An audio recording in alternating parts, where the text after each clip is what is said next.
republic for which it stands, one nation, under God, indivisible, with liberty and justice for all. Thank you.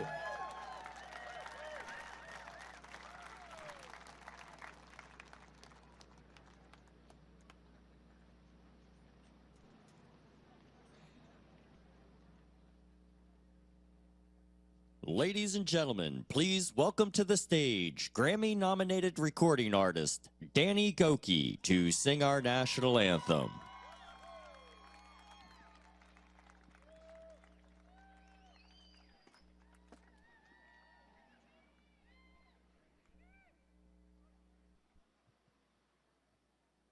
Can you help me sing this song? Oh, say, can you see by the dawn's early light what so proudly we hailed at the twilight's last gleaming, whose broad stripes and bright stars through the perilous fights o'er the ramparts we watched were so gallantly streaming, and the rockets' red glare, the bombs bursting in air, gave proof through the night that our flag was still there. Oh, say does that star-spangled banner yet wave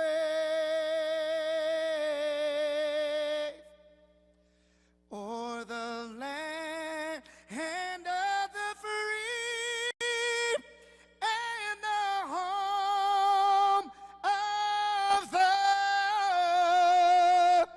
brave.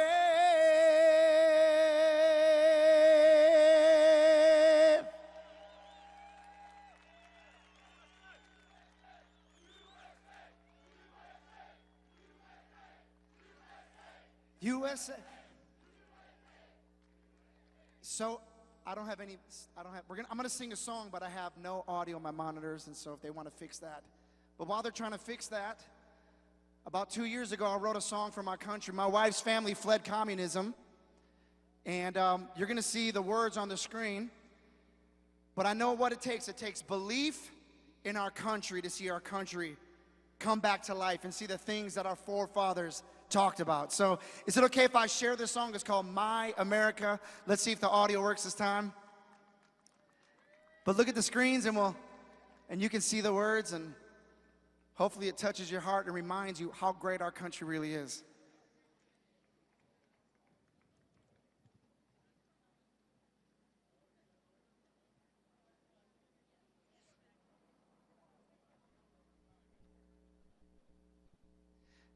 Y'all look good today, by the way.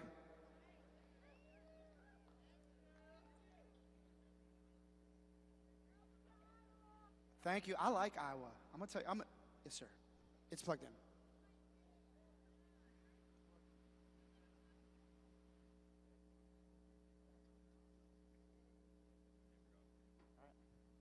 All right, take a look at the screens as I sing this song.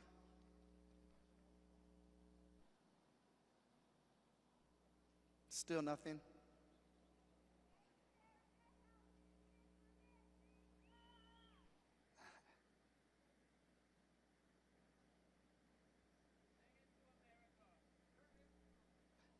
Well, there's supposed to be music with it. Acapella? Oh man, you want me to do it? Well, we gotta. If we do it acapella, they'll have to start it over, and I can try.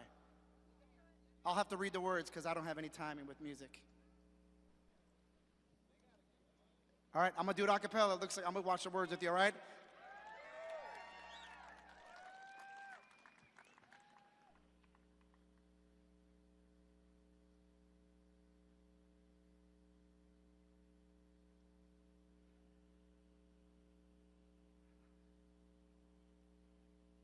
I can tell they're working on it. Give a round of applause to the AV team and as they're trying to work this out.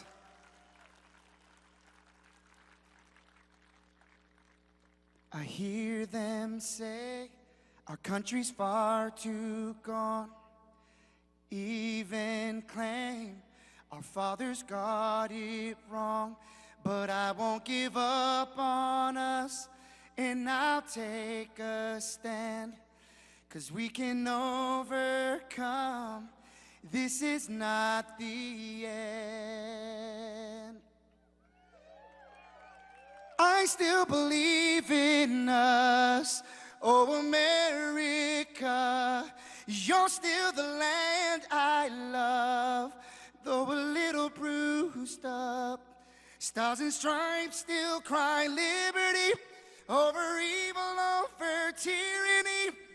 Blood poured out for our freedom. They sacrificed it all for this nation. I still believe in us, my America.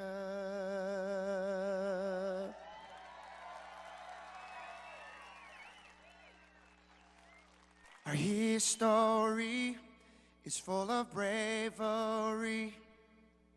Heroes fought for our equality.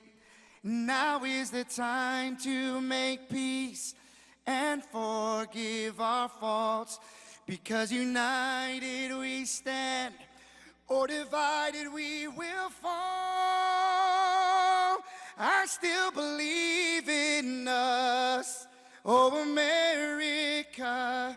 You're still the land I love, though a little bruised up. Stars and stripes still cry liberty over evil, over tyranny. Blood poured out for our freedom. They sacrificed it all for this nation. I still believe in us. America, America. God. Oh, all right, we got the two songs going on. All right, that's a different song that they just started playing. All right, so what just happened here was two songs collided in that moment. Do we have the last one that we can? You guys, I'm so sorry about this. It's actually a really good song, at least I think. I wrote it.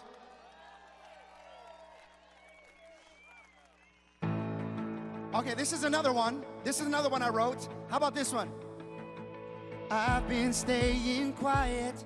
I'm not looking for a fight. I don't hate nobody, but nobody seems to like that. I want to live what I believe. I want to keep my right to speak for my family, for my faith. To anyone who feels the same, be brave. Come on. Stand up for freedom, stand for truth, and don't be afraid. You got a voice that you can use, so go on and speak out. The time is right now. If you want to keep that flame of liberty ablaze, stand up and be brave. We got any brave people here today? Whoa, be brave.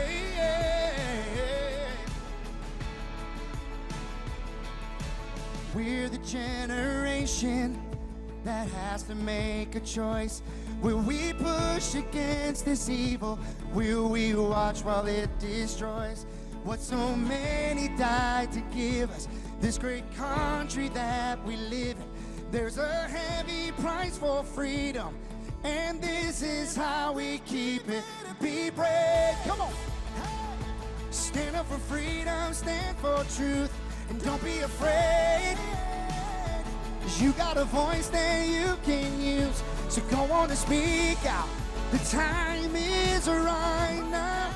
If you want to keep that flame of liberty ablaze, stand up, be brave. Come on, Iowa, we brave. Oh, be brave. Come on, look at the screens. Let it clear. We are the people, the red, white, and blue.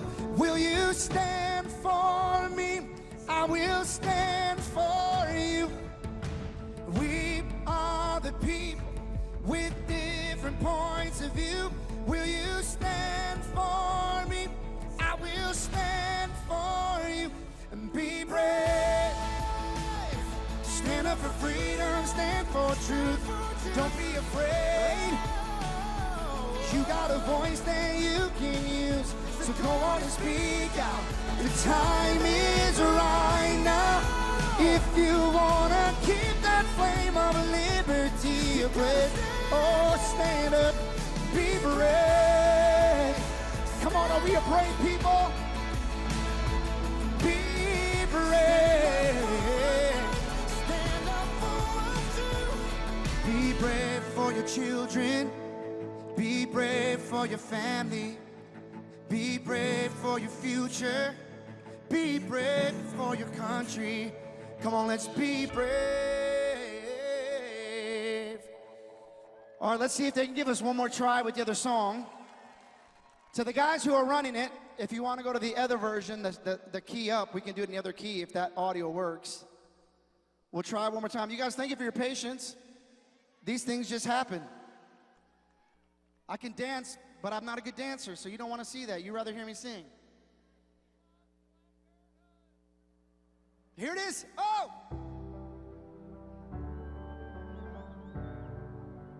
I still believe in our great country. Can I get my microphone up in my ears, please? I hear them say our country's far too gone. Even claim our fathers got it wrong. But I won't give up on us, and I'll take a stand, 'cause we can overcome. This is not the end. I still believe in us, oh America. You're still the land I love, though a little bruised up. Stars and stripes still cry liberty over evil, over tyranny. Blood poured out for our freedom. They sacrificed it all for this nation. I still believe in us, my America.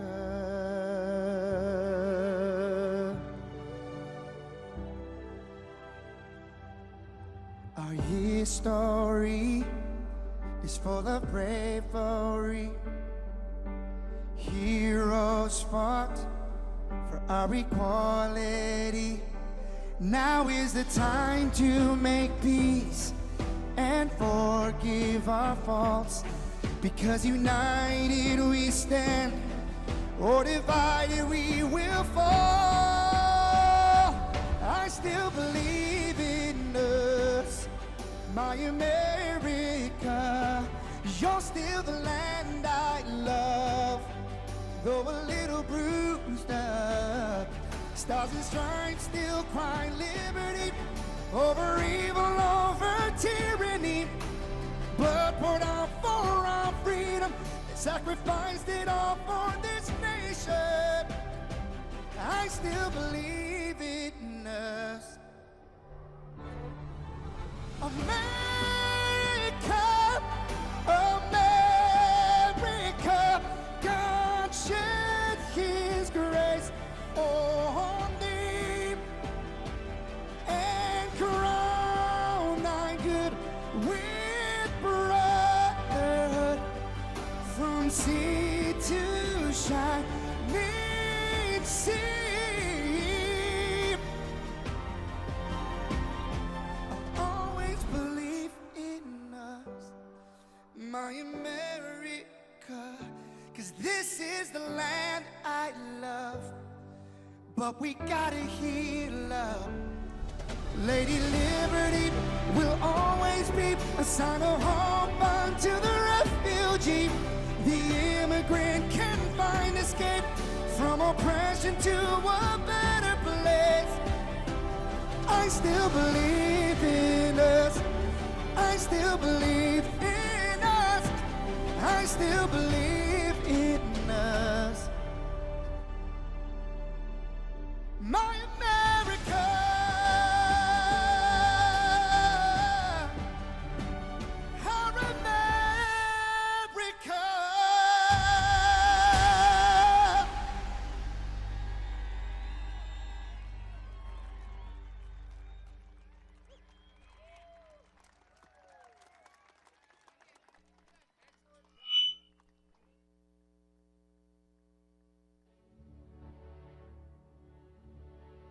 The pride to serve my country knows that I'm doing it not for myself.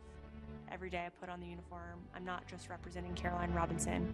I'm representing my company here at the Academy. I'm representing West Point. I'm representing the United States Army, and ultimately, I'm representing the United States of America. I really came to West Point because belief in the American dream and giving back to our country. You're a part of something that is much bigger than yourself. You're a part of a tradition of excellence and a legacy that's connected not only to the Academy, but to the American Army. I'm surrounded by people who want to make themselves better and serve our country. Excellence is their baseline, and that to me is what it means to be a West Point cadet. From the earliest days of our nation, this supreme tradition of American military service has been passed down from soldier to soldier and generation to generation, and it's a beautiful thing to watch. My brother preceded me here, and originally I didn't really know what West Point was until he came. But when I saw the mission that they were committed to, of upholding the principles of American democracy and protecting the Constitution, I knew it was somewhere I had to be. Every time that we lived outside of the United States, I always developed this sense of gratitude and pride of being an American, and I wanted to give back to my country what it gave to me.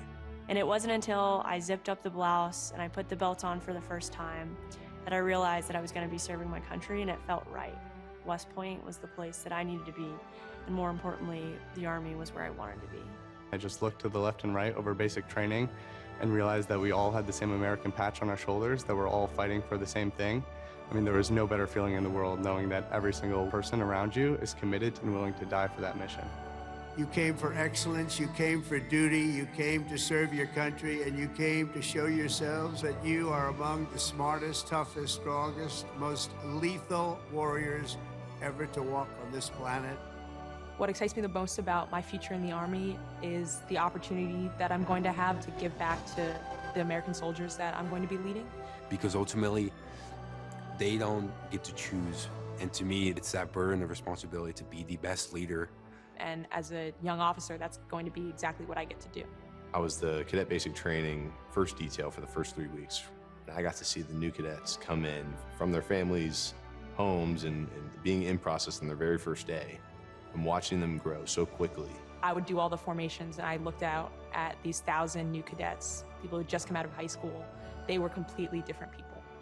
I don't think there's another institution in the country like West Point where the student body is so committed to furthering the mission of America and ensuring our democracy and freedom for generations to come. I'm really surrounded by the best of the best, and that's when I realized this is a place that I absolutely want to be. West Point itself is an amazing institution, but it only provides opportunities. The people here have to choose to take those opportunities and grow and lead and serve. And the people here want to do that.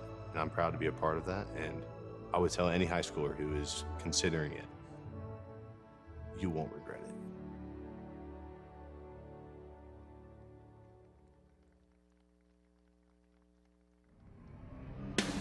it. Ladies and gentlemen, please welcome to the stage CEO of the Iowa State Fairgrounds, Jeremy Parsons.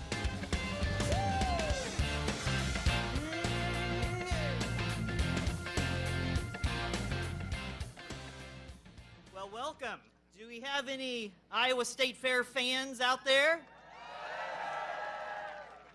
We picked the perfect day for you. It's hot.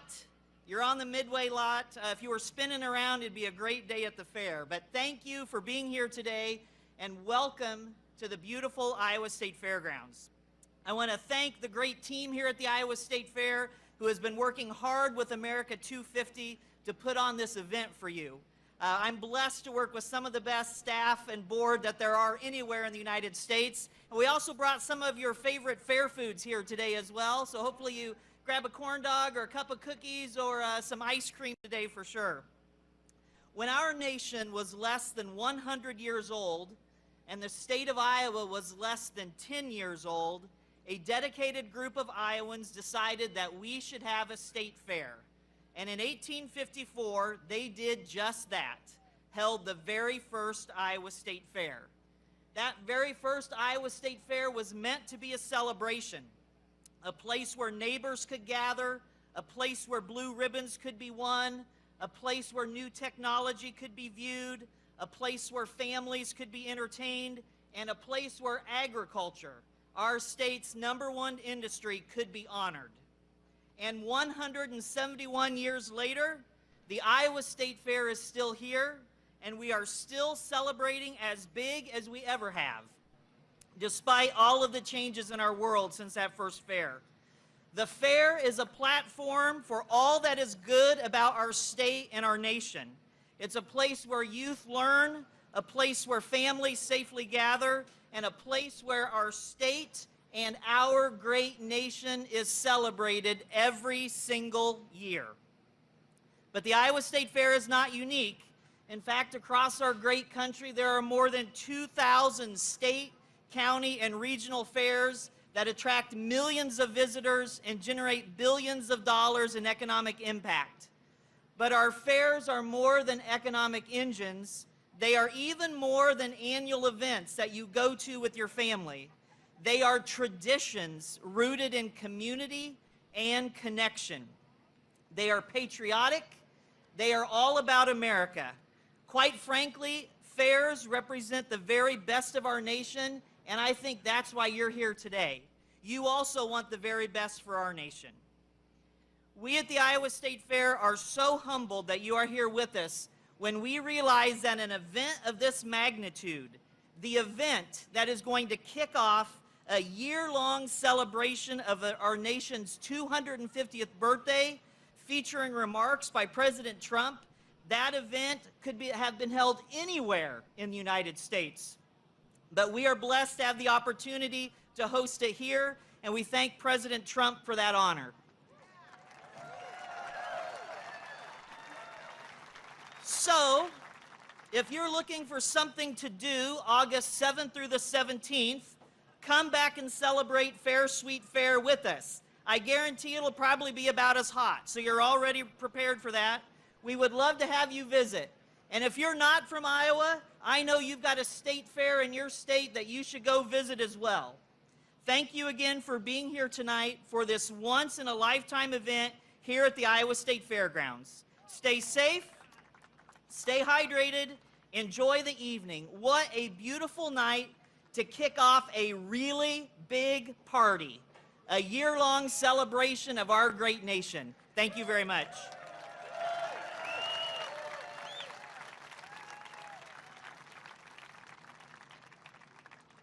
Ladies and gentlemen, please welcome to the stage Iowa GOP Chairman Jeff Kaufman.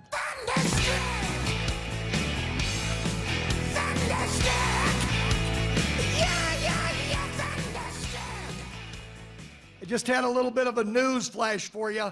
I'm usually known to be pretty bombastic and excitable, so I'm going to try to be calm today, but just in case you haven't heard, America's going to celebrate our 250th, and Donald Trump picked Iowa to start it all. He picked us, folks.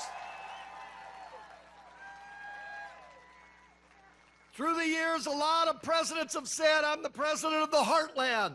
I'm the president of small town and rural America. Guess what? We've got a man that practices exactly what he preaches in the White House, and he's all ours.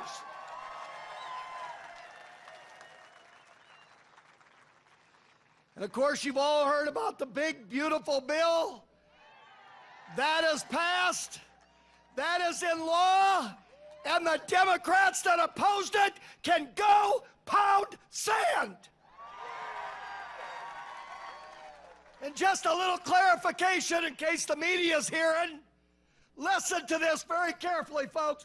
Do not cede an inch when you're talking to your neighbors and friends. And it's this. If you work and if you're legal, you're not going to get kicked off Medicaid. That's a lie. It's a lie from desperate people. So, I want to talk about a few other things today that are also beautiful, besides the big, beautiful bill. How about giving the money, the dollars, the hard-earned resources back to the people? That's beautiful. How about trying to erase trade and tariff deficits that have been around for decades and decades under both Republicans and Democrats? That's also beautiful. How about reducing the temperature so that we don't run into a nuclear holocaust? That's also beautiful. How about protecting every single young woman's right to compete fairly? That's beautiful. And not only is it beautiful, it's the right thing to do. Thank you, Mr. President, and thank you, Governor Reynolds, and thank you to the Iowa legislature. You all met together to make that happen. And one other thing that's beautiful, how about that delegation, that congressional delegation from Iowa? All 6 of them voted yes to the big, beautiful bill. Now, let me tell you a couple things that are, well, ugly, not beautiful. How about the left-wing nuts that are infesting our dialogue and our universities? That sure isn't beautiful. How about the pro-Palestinian rioters that have lost their way and on tax dollars protesting and acting like complete moronic idiots? How about opening up the border like the last 4 years and allowing danger to infest our country? That sure isn't beautiful. And this might be old-fashioned, folks, but let me tell you something else that's ugly, that's not beautiful. Yes, you have a right to do it, but it sure isn't beautiful. When we play the anthem, stand the hell up!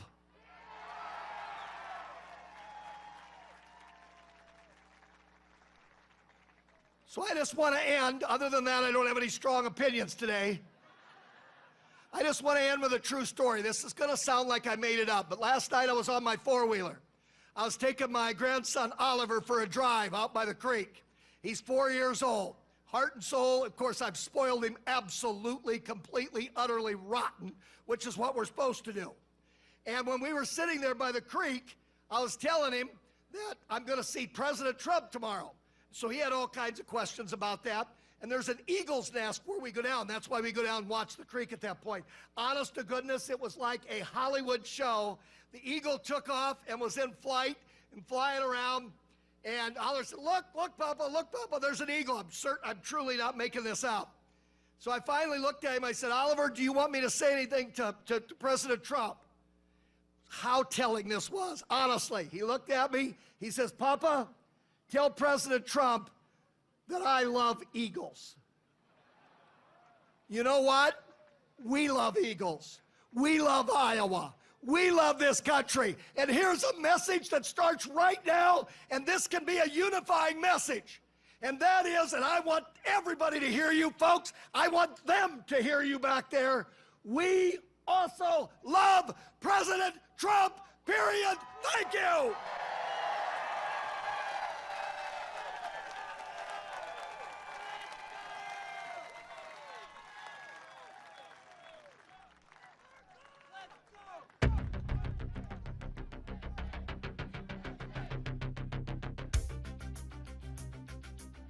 The Army has made me see my potential, and I feel like it's molded me into a better person. I grew up in a very patriotic household. My grandfather, he served in World War II, and his brother, my uncle, served in Vietnam. I can do this. If they can do this, I can do this.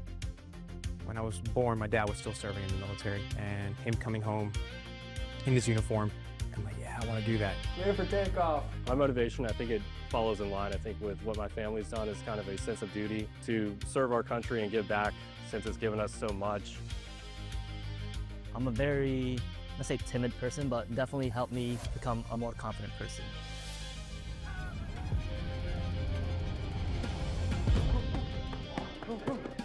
Working with a group and my peers, it really shows how much working with a team can strengthen you. All right, ready to go? Ready to go? I derive a lot of purpose from serving others. I think serving something bigger than myself gets me out of bed every day. If you follow it up, keep on going.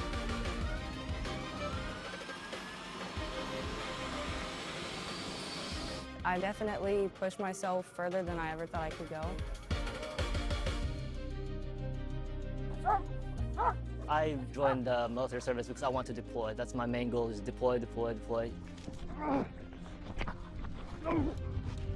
If we get the call, we have to go somewhere, we'll do what needs to be done. That's just the way we operate here.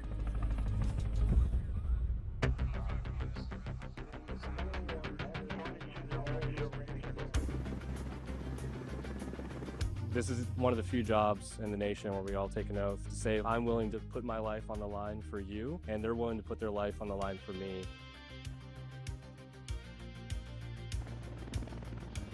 This is what we train for.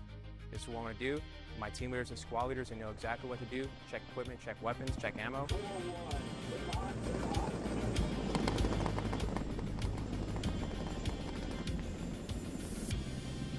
We're always ready to deploy within 18 hours and handle the mission at task.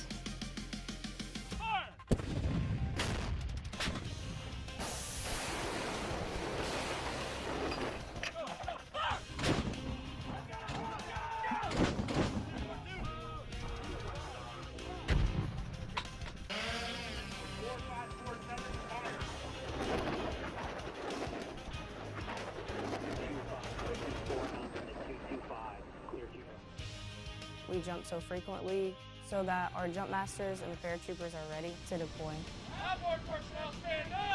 I'm very passionate about being a jump master. The paratroopers, they see you and, you know, they believe in you. I love to instill that confidence with my passion into those paratroopers. It's a rush. It's great. Drop them clear for personnel drop.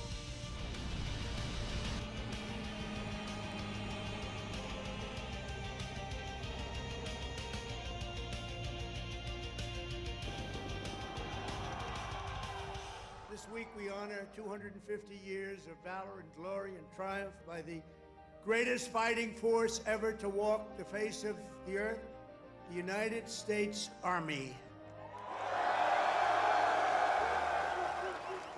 For 2.5 centuries, our soldiers have marched into the raging fires of battle and obliterated America's enemies. I love the Army. It is a great place to set yourself up for success, to prepare yourself for the future. God bless you, God bless our soldiers, and God bless the U.S. Army.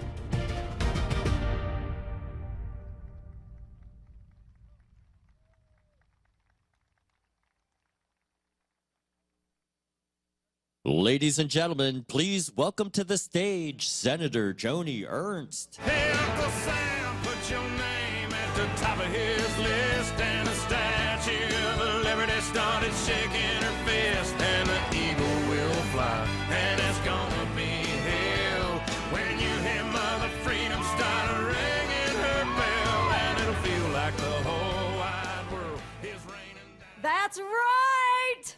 Thank you all. God bless you. Thank you for being here to celebrate the kickoff to America's 250. What do you think?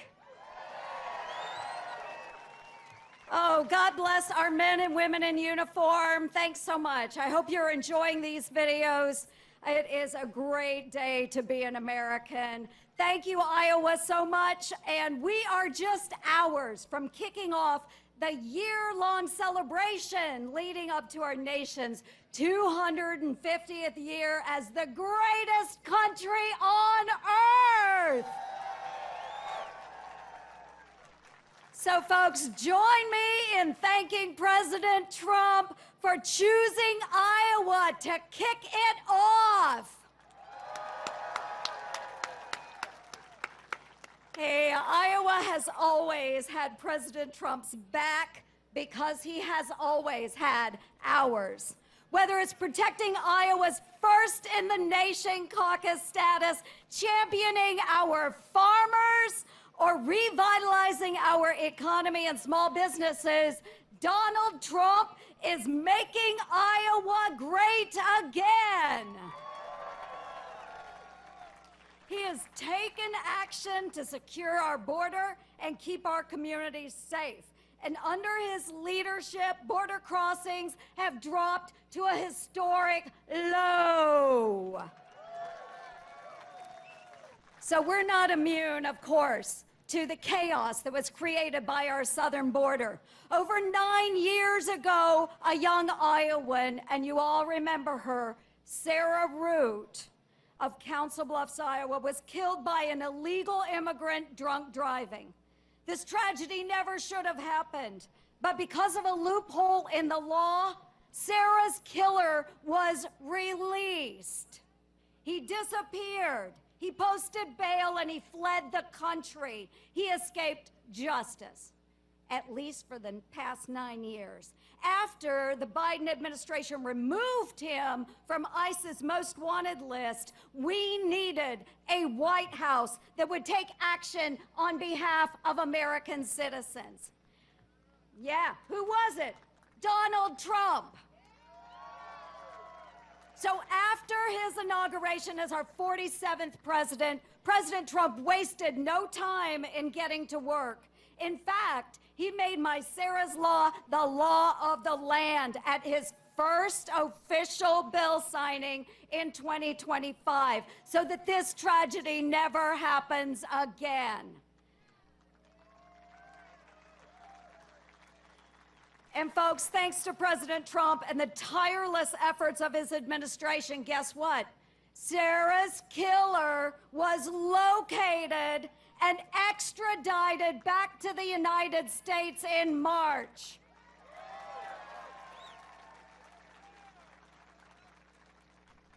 He is now facing justice, something that Sarah's parents never thought that they would have. But we finally have justice for Sarah Root. President Trump does not stop working and delivering for Iowans. Abroad, his strategy of peace through strength is keeping us safe. And here at home, he is getting the government back to work for you and eliminating waste, fraud, and abuse. Right, folks? Make them squeal. So, as your senator, I've been committed to saving your hard-earned tax dollars and making Washington squeal. I've been leading the Senate Doge Caucus, and I've been working hand in hand with President Trump to drain the swamp. We are really making them squeal now. So what we're doing, we're castrating wasteful spending, we're halting taxpayer-funded risky research at Wuhan in China, and we're slapping for sale signs in front of empty Washington office spaces.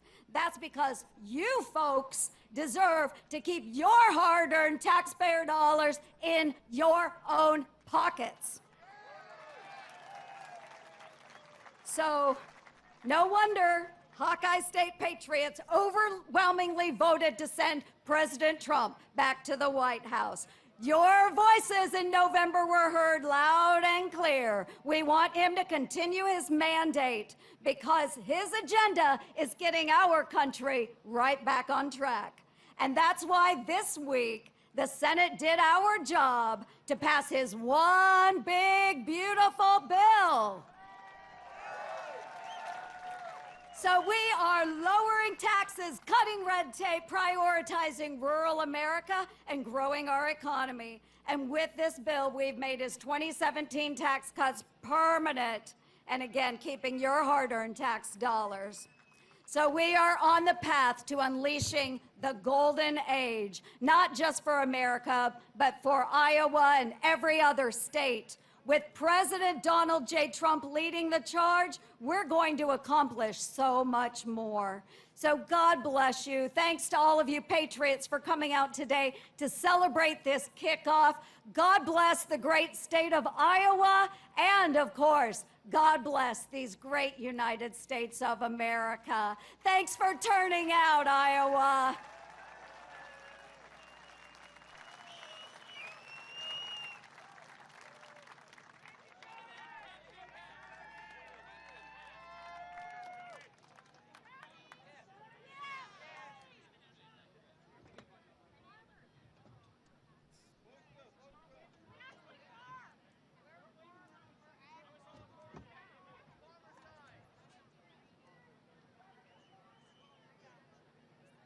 Ladies and gentlemen, please welcome to the stage Senator Chuck Grassley.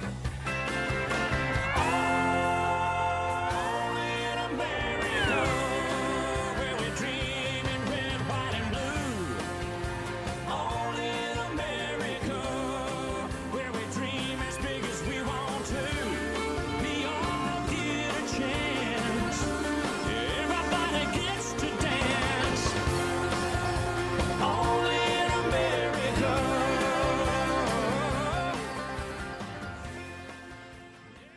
God bless all of you for coming.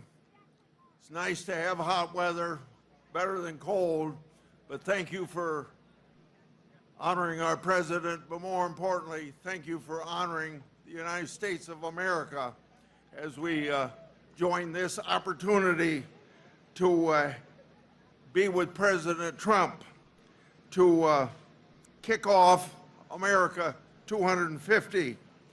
We're once again first in the nation, just like every 4 years we're first in the nation.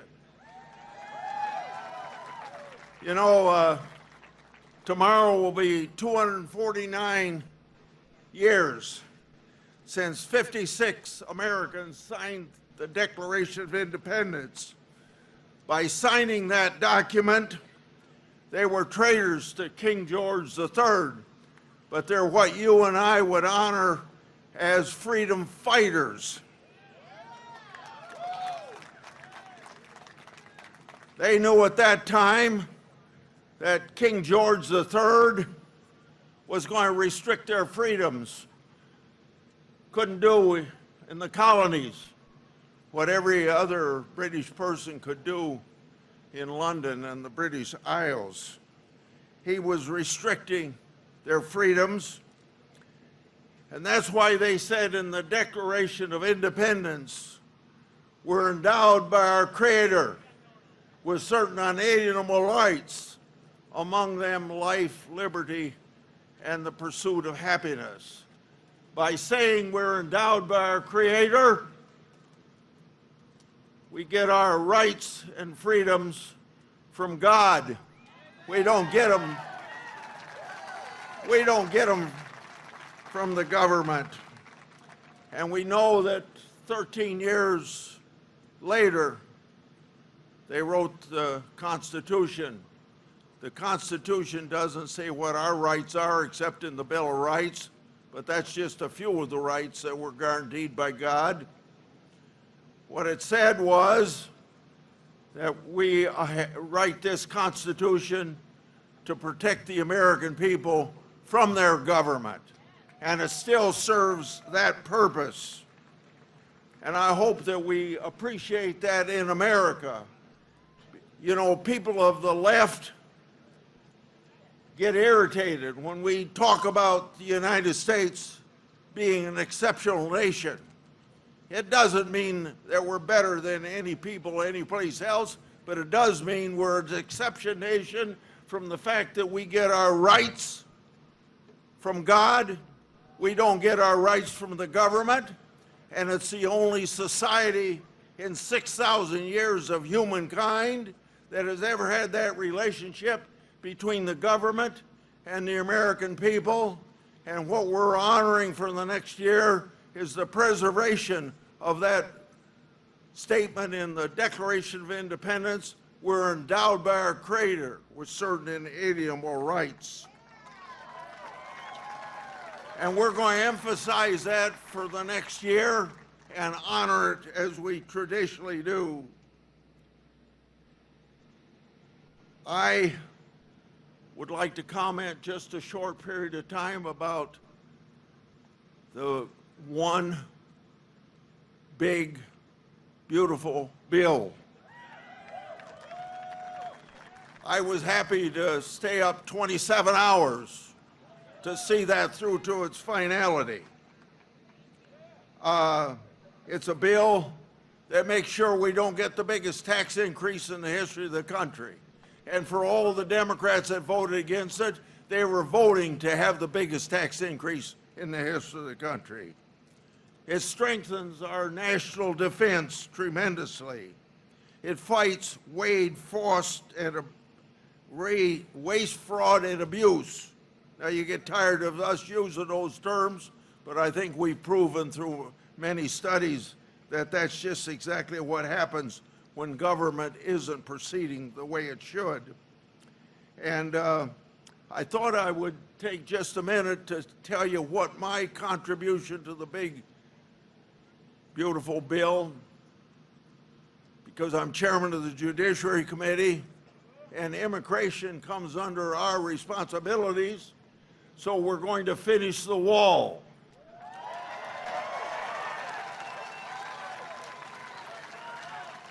we're going to add tremendously to the number of people patrolling that border, but more importantly, the number of people that are going to enforce the immigration laws interior, not just at the border.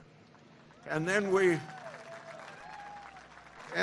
going to build tremendous number of detention facilities so we can keep people that have come here on the terrorist watch list, come here with criminal records, come here as human traffickers, sex traffickers, and peddling fentanyl to our young people. We're going to make sure that they aren't walking the street. We're also going to make sure that sanctuary cities are not a haven for those types of people. So if I had to sum up what the Judiciary Committee did that I have the pleasure of chairing, it's going to make America safe again. I leave you with one last point that I don't think gets the attention it should, and it doesn't have to have any attention. But I'm going to make sure, as chairman of this committee, by listening to whistleblowers, getting documents that are been kept from Congress of the United States, I'm going to make sure that everybody is exposed and the documents prove it. For the 8 years that the opposition was trying to put President Trump in prison.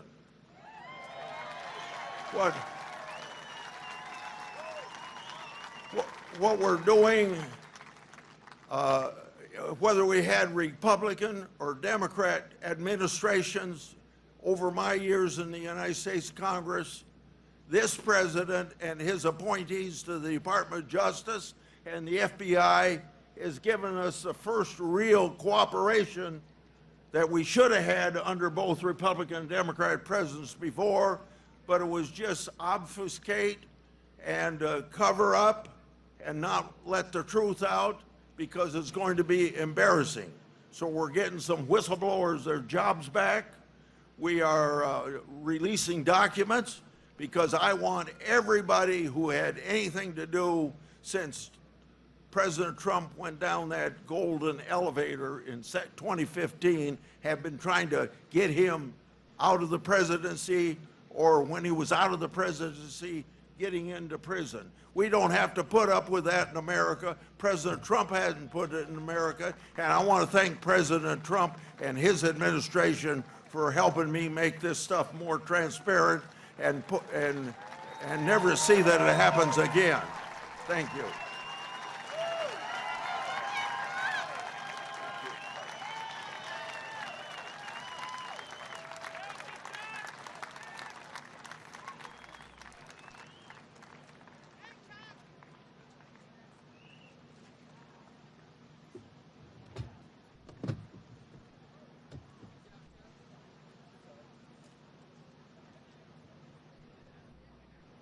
Ladies and gentlemen, please welcome to the stage Iowa Attorney General Brenna Bird.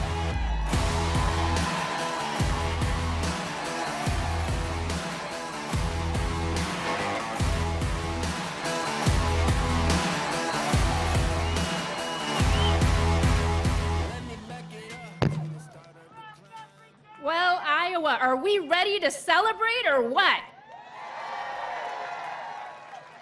You know, isn't it great that President Trump chose Iowa to celebrate America's big, beautiful birthday? And there is no better place than Iowa to kick off America's 250th birthday celebration than our state fair.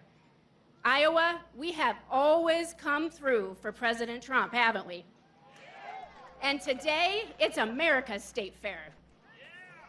You know, Iowa as a state did not exist back in 1776 when the Declaration of Independence was signed. It was 170 years later that Iowa was admitted to statehood. And President Trump, he could have picked our nation's capital in Washington, D.C. He could have picked Philadelphia at Independence Hall. Thank you, President Trump, for picking Iowa and bringing our celebration to the heart of the heartland.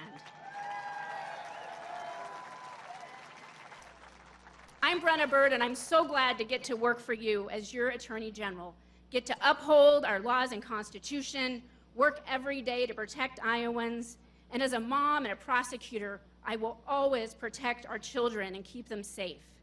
I stand up for law enforcement, and we all back the blue, don't we? Under the last 2 years of Biden, I was pretty busy defending your constitutional rights from that nonstop assault, whether it was the EPA taking on farmers, or they're taking away our Second Amendment rights, or even what we saw where they were going to force boys to be allowed in girls' bathrooms and sports. But we held the forces at bay, didn't we? We held the radicals at bay and upheld our Constitution, and a new day has come. What a difference since January 20th.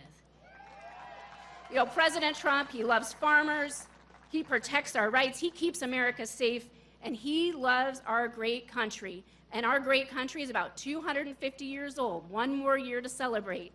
You know, another great president, Abraham Lincoln, he called our Declaration of Independence an apple of gold, our founding principles. That is what America is. And he said that it's an apple of gold in a frame of silver, the Constitution that enshrines our Republican form of government. We hold these truths to be self-evident, that all men are created equal, that they are endowed by their Creator with certain unalienable rights, and that among these are life, liberty, and the pursuit of happiness. That to secure these rights, governments are instituted among men, deriving their just powers from the consent of the governed. That is our Declaration of Independence, and I am proud to be an American.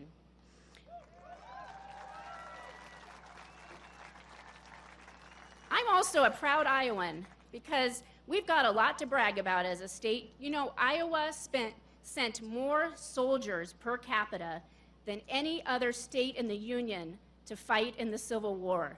And that was when we were just in our infancy. And I'm proud too, both as an Iowan and as an American, because in Iowa, we love our veterans, don't we? We love them, we respect them. And I'm glad my favorite veteran is here tonight with us, Bob, my husband, who served in Iraq in the Iraq War in the Army, combat engineer. Thanks, Bob. And in World War II, I am proud that one of the flag raisers at Iwo Jima was Marine Corporal, then Private First Class, Harold Pye Keller from Brooklyn, Iowa. And here in Iowa, I think we just might be the best thing since sliced bread, because the first bread slicing machine, it was invented right here in Iowa in Davenport. The computer was invented at Iowa State, and we are proud of our agriculture here, and we want the whole country to know it. I was born and raised on a farm, and I am proud. Iowa farmers feed and fuel the world. I'm also proud of this one. The first woman ever admitted to practice law, Arabella Mansfield from right here in Iowa. And another good Iowa record. You ready for this one? Get ready. I think we're pretty good at electing presidents, aren't we? President Trump is a Triple Crown winner of Iowa. Last year, he broke records in our caucuses with a massive win. And thanks to you, he is back in the White House. Freedom is not free. We are the land of the free because of the brave. And we are so thankful that we have President Trump, where he has pledged his life, his fortune, and his sacred honor in sacrifice for our country to the principles of freedom to make America great again. God bless you. God bless our President Trump. And God bless the United States of America.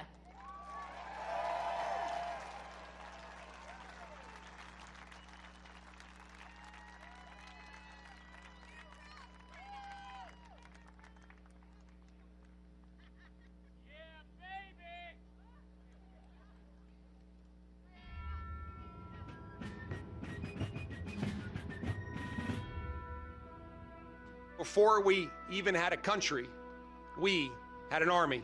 They started as a small, unorganized group of shop owners and farmers, but they fought the most powerful army in the entire world to a standstill in Concord, Lexington, and Bunker Hill. Then our Continental Congress chose George Washington as general of our Continental Army. But it wasn't until 1 year later, on July 4th, 1776, that news arrived of the signing of our Declaration of Independence. Now we had a new army and a new nation. With little gunpowder, no shoes, bloody feet, few cannons, little training, and even less food. Valley Forge started in December. They went into winter camp in December of 1777. Approximately 2,000 Americans died that winter of disease.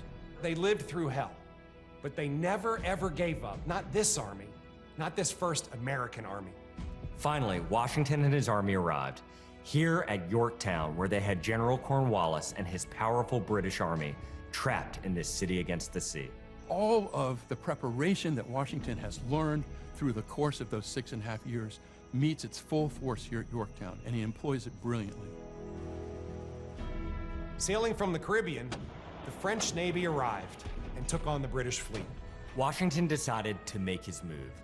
Our men began digging to get closer and closer to the fort, finally getting within rifle and cannon range. Naturally, George Washington chose to set off our first cannon shot. The British had two small forts in front of the main fort. They were called Redoubts 9 and 10. Then, on the moonless night of October 14th, the American and French forces attacked the redoubts. The hand-to-hand combat with bayonets, knives, and fists was bloody, to say the least. But within an hour, we were victorious. And as the sun came up the next day, Cornwallis looked out and realized he was in serious trouble. So he prepared an all-out, desperate counterattack. It didn't work, and the British were forced to surrender.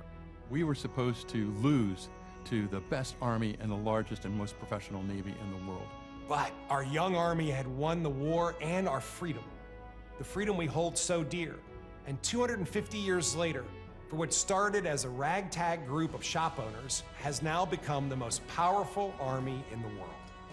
Today, many things are very different from that army here at Yorktown, but one thing remains the same. An undying passion, guts, and love for our country remains deep in the heart of today's army.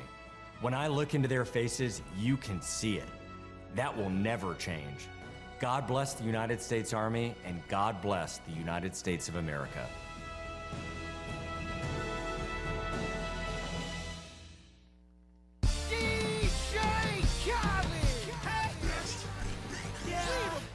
All I do is win, win, win, no matter what.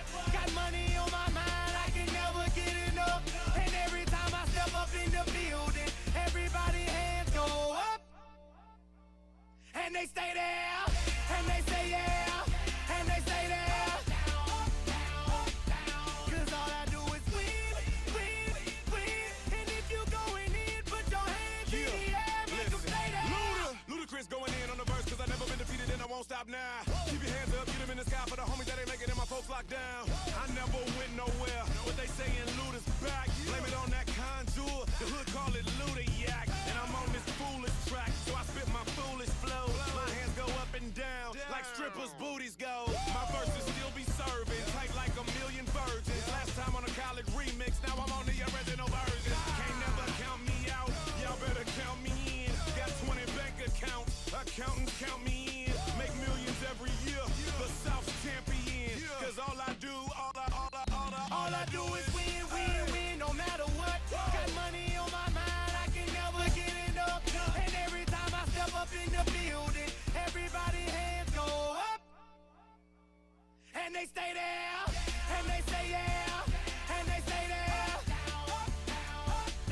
Cause all I do is win, win, win. And if you going in, put your hands in the air, make them stay there. Swerving in my low-low, head on a swivel, you know serving me's a no-no. Clean as a whistle as I pull out in my Rolls Royce. Yellow bone passenger, they see it, they say, oh boy. Tell Kelly, back it up, my call me loco. Down for armed trafficking, don't make me pull that. Ask you what you laughing at, represent that mud life. Dirty money, better get your mug right. We come together holding hands and holler hug like. We all strapping all black, it's like, hey. All we do is win. You riding or what? Cause we riding tonight. Now you riding with me cause you wasn't riding. All I do is win, win, win, no matter what. Got money on my mind, I can never get it up. And every time I step up in the building, everybody hands go up. And they stay there, and they say yeah, and they stay there. Cause all I do is win, win, win. And if you going in, put your hands in the air, make them stay there. Heat in the kitchen, pot on the stove, water getting boiled.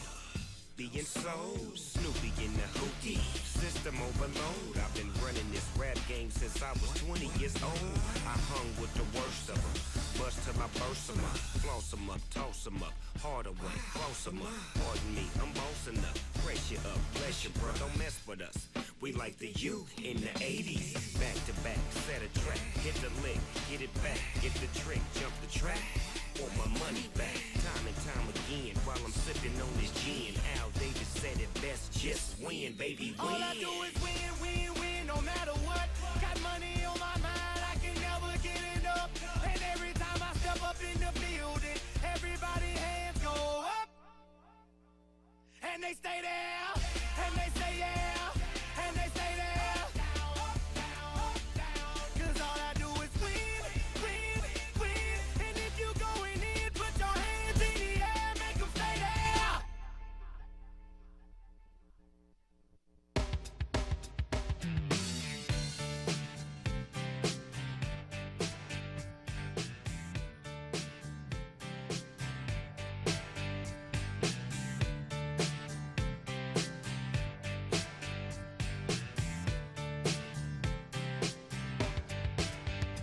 It was 1989, my thoughts were short, my hair was long. Caught somewhere between a boy and man. She was 17 and she was far from in between. It was summertime in northern Michigan.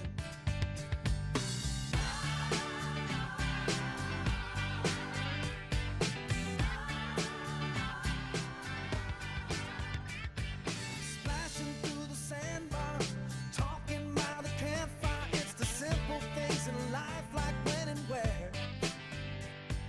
We didn't have no internet, but man, I never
Sometimes I hear that song and I'll start to sing along and think, man, I'd love to see that girl again. Man, I'd like to see that girl again.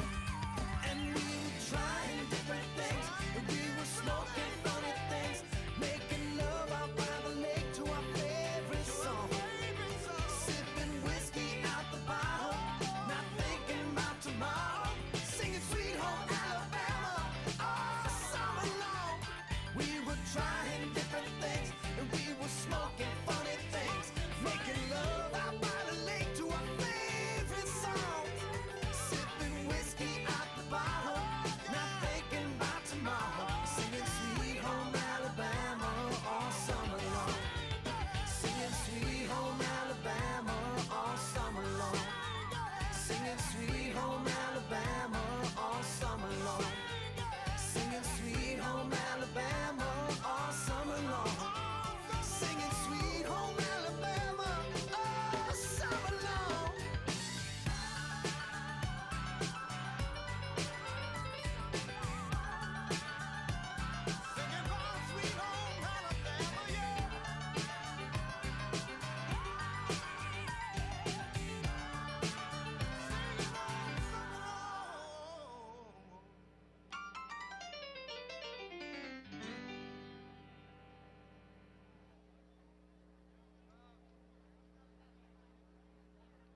Ladies and gentlemen, please welcome to the stage United States Secretary of Agriculture, Brooke Rollins. I love my small town world, I love a country girl, I love a Friday night, man, I love this life, sound of an old dirt road rolling through my mind, man, I love, man, I love, man, I love this life.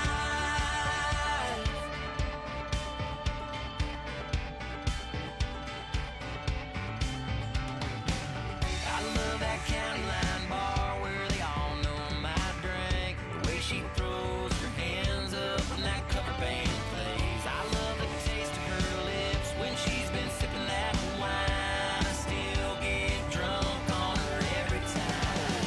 I love my small town world, I love a country girl, I love a Friday night, man, I love this life, sound of an old dirt road.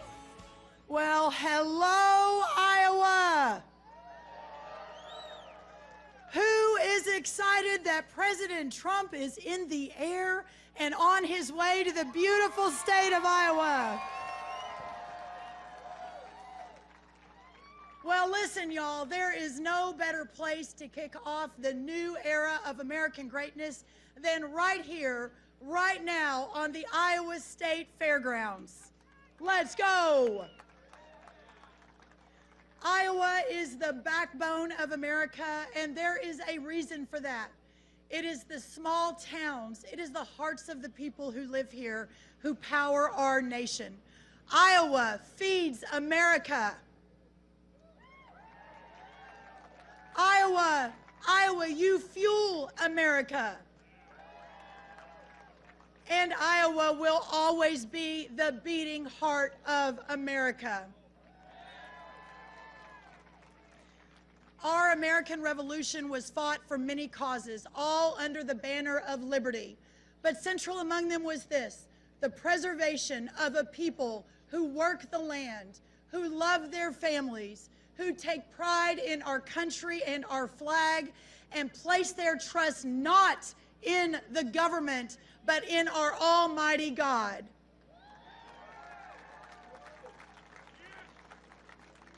This is the foundation of our greatness, a greatness that is being restored by a leader we love and who loves you, President Donald J. Trump. President Trump never forgets that it is this state, that it is all of you, that it is Iowans who helped send him back to the White House for this, the most historic second term of our lifetimes. And this is why he fought for Iowa farmers in the one big, beautiful bill, which unleashes economic rural prosperity by providing the largest working and middle-class tax cut in history and saving your family farms from the crippling death tax.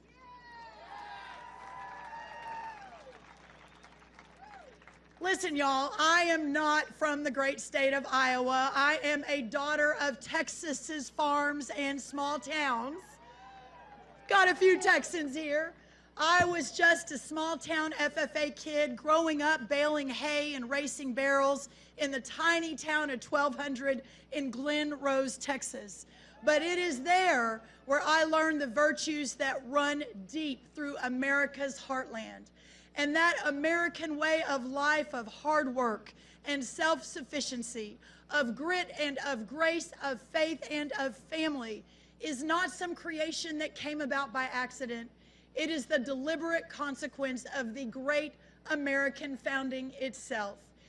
It is the creation of the founders and the expression of liberty and of freedom. The founders knew that the culture of entrepreneurship, of independence, of self-reliance, of risk, and of community that characterized the farming life and our farmers was indispensable to the new American Republic. No agriculture, no farms meant no liberty. It was simple then, and it is that simple now. Iowa and the whole agriculture way of life is therefore both part of the American experiment and a signal of its true success. The men who sacrificed themselves upon the altar of freedom at Lexington and Concord 250 years ago did so that this nation could exist now. If they could see it, and I believe they do still see it, they would say it was all worth it. That connection with history and purpose is important now more than ever, because we have, for the first time in a generation, a president of the United States who understands it and embodies it.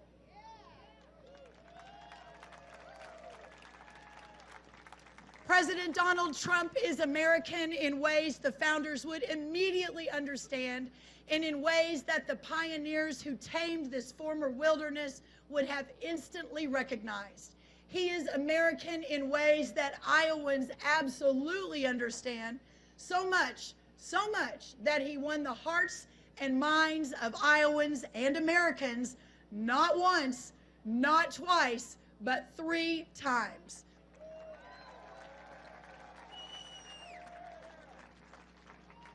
And now that you have brought him back to the White House again, he is delivering on his promises. Inflation, the cost of goods, is down. Our border is secure. Our partners across the world are negotiating again for great trade deals for our farmers and our ranchers. And the world is returning to peace once again. And by the way, did y'all hear that the cost of eggs is a little bit down? President Trump's Americanness expresses itself in his agenda. As his Secretary of Agriculture, I can tell you firsthand that his passion for American farmers, for American ranchers, for our rural America is unmatched. And we have the joy of keeping up with him in that respect. And everyone knows that he is explicit and unashamed in putting America first, in defending American jobs, in defending the American border, in defending the American heartland, in defending the American farmer, and in defending the American dream.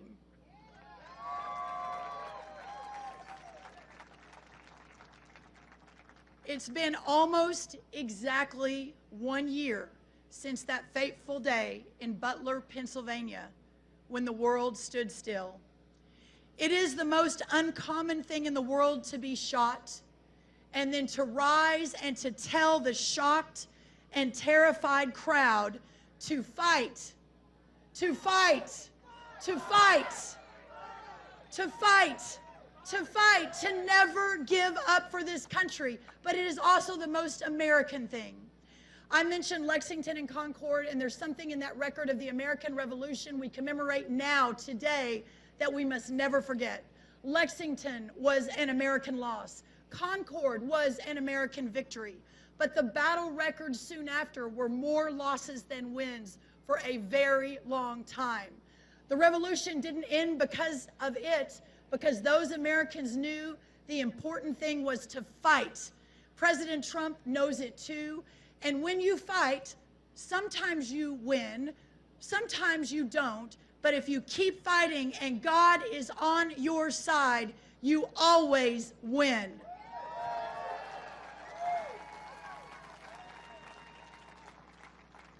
Tomorrow is the anniversary of our formal independence, the final 4th of July before the grand celebration of America's 250th anniversary, just 1 year from tomorrow.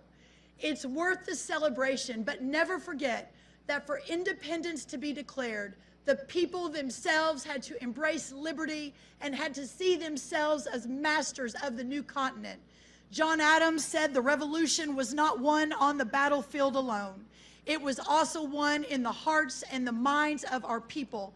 And it is those hearts and minds to which this president fights and appeals, and which this great state of Iowa and our farmers and our ranchers embody so well.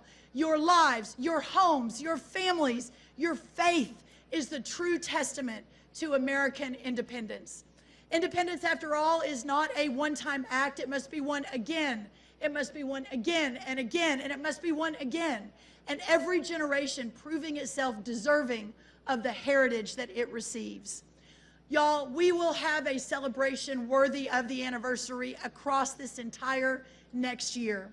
We are pulling out all the stops to celebrate 250 years of American greatness, and President Trump's very special announcement that is coming very, very quickly here to you tonight in Iowa will let you know exactly what we're doing.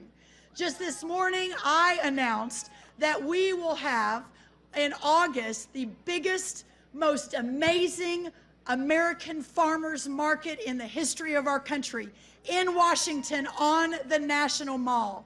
And tonight, I want to invite all of you, every farmer, every rancher, every producer from every state who sell their beautiful crops and their products and their pork and their beef, to join us in Washington 1 month from today during National Farmers Market Week. But let me finish with this. We are honored to call the greatest country in the history of the world our home. President Trump would be the first to tell you, love your country. He would be the first to tell you that love America first. When you look around, and all of you patriots that are here, you can feel the love.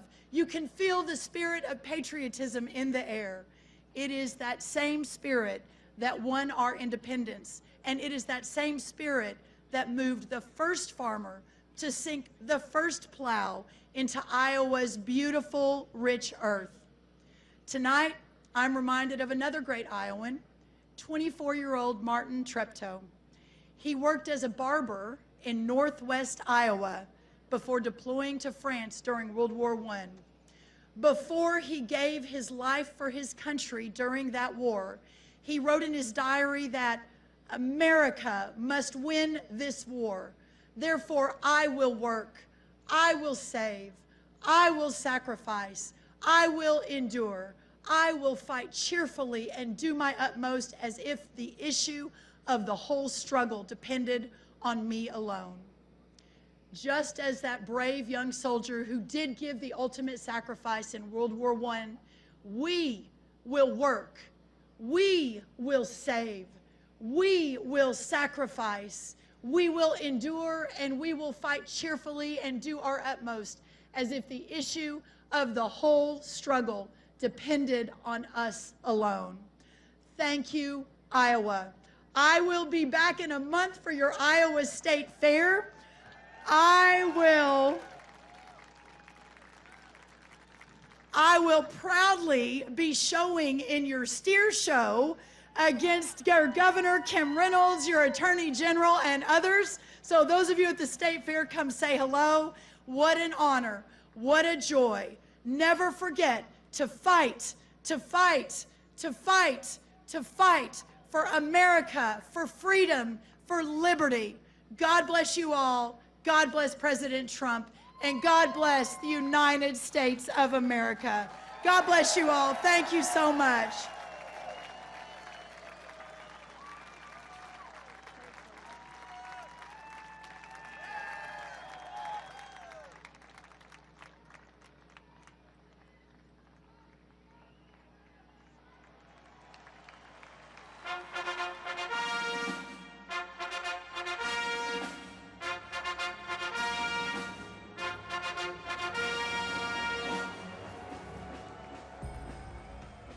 Today we commemorate an event that did not just change American history, but changed the history of the entire world with the creation of America's Army on June 14th, 1775.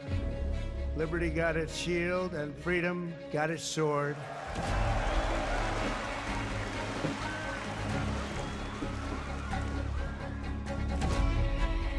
From Bunker Hill to San Juan Hill, from Gettysburg to Guadalcanal, and from the trenches of the Argonne to the mountains of Afghanistan, the Army has forged a legacy of unmatched courage, untold sacrifice, and unequaled glory.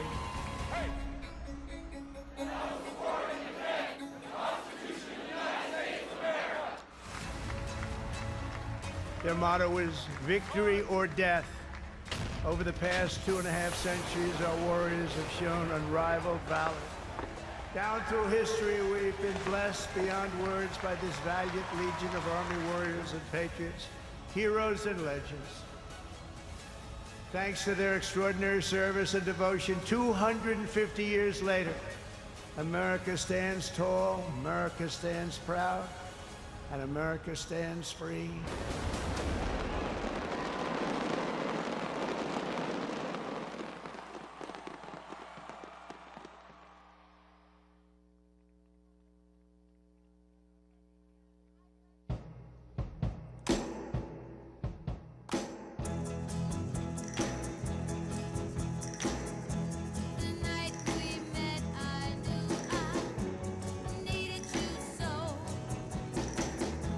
And if I had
radio blast and goes cruising just as fast as she can now.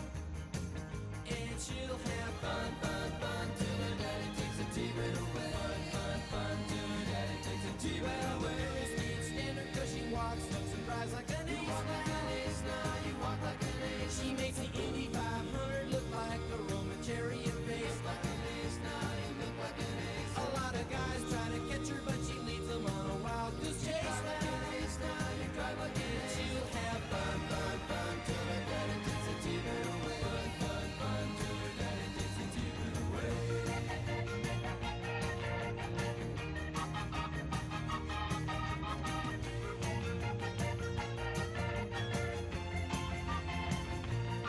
Well, you knew all along that your dad was getting wise to you now. Now you shouldn't have lied. And since he took your set of keys, you've been thinking that your fun is all through. You shouldn't have lied. Now you shouldn't have lied. But you can come along with me 'cause we got a lot of things to do now. Now you shouldn't. And we'll have fun, fun, fun. Now that daddy took the T-bird away. Fun, fun, fun. Now that daddy took the T-bird away. Fun, fun, fun. Now that daddy took the T-bird away. Fun, fun, fun. Now that daddy took the T-bird away.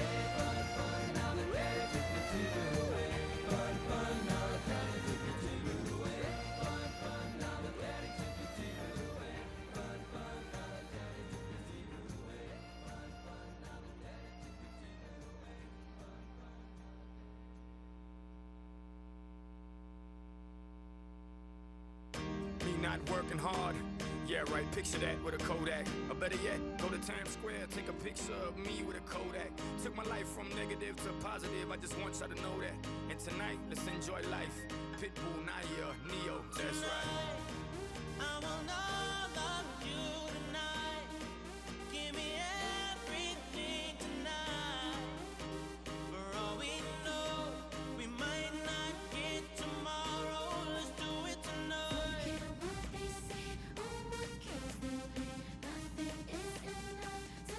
Let's do it tonight.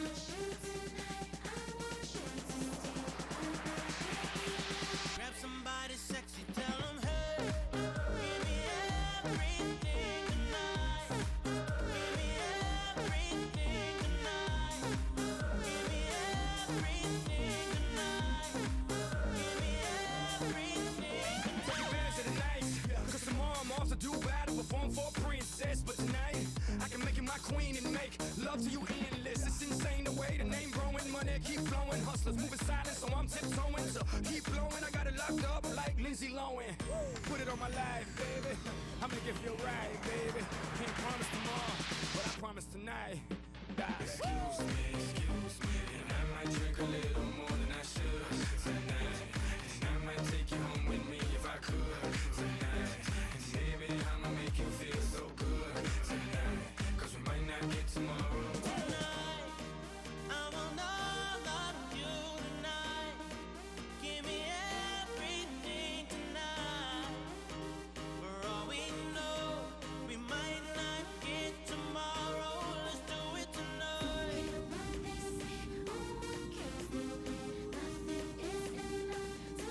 Let's do it tonight.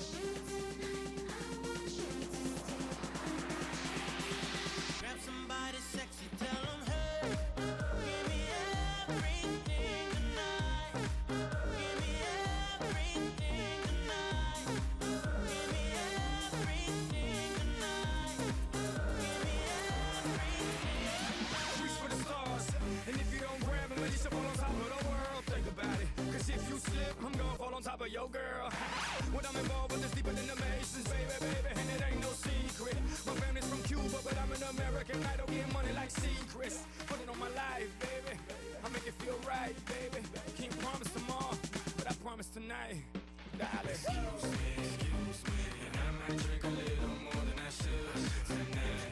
And I might take you home with me if I could tonight. And baby, I'ma make you feel so good tonight. 'Cause we might not get tomorrow. I want all of you tonight. Give me everything tonight. For all we know, we might not get tomorrow. Let's do it tonight.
wouldn't be nothing, nothing, nothing without a woman or a girl.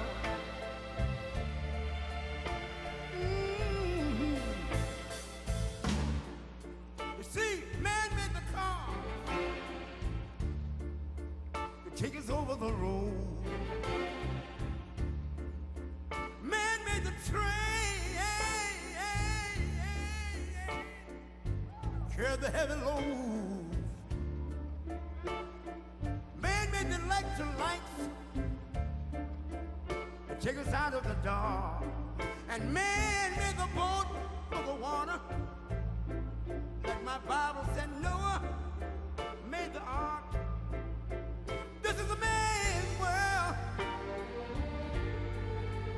Ow! But it wouldn't mean nothing, nothing, nothing without a woman or a girl.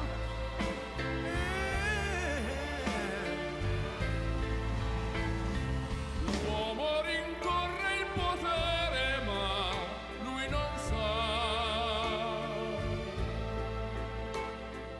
che il grande limite ad essere come si parla. Nel palmo stringe un'idea che non vive, che nella sua fantasia corre, se non si accorge che poi nulla più senza te, si vive solo per sé.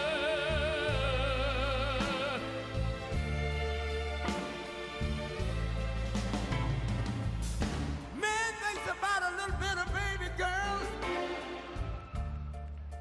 and a baby boy.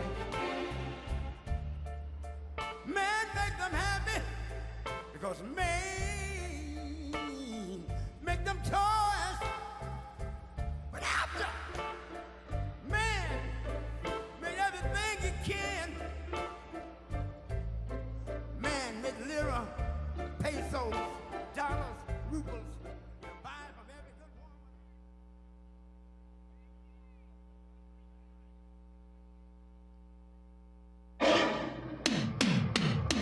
Ladies and gentlemen, please welcome to the stage the United States Ambassador of Protocol, Monica Crowley.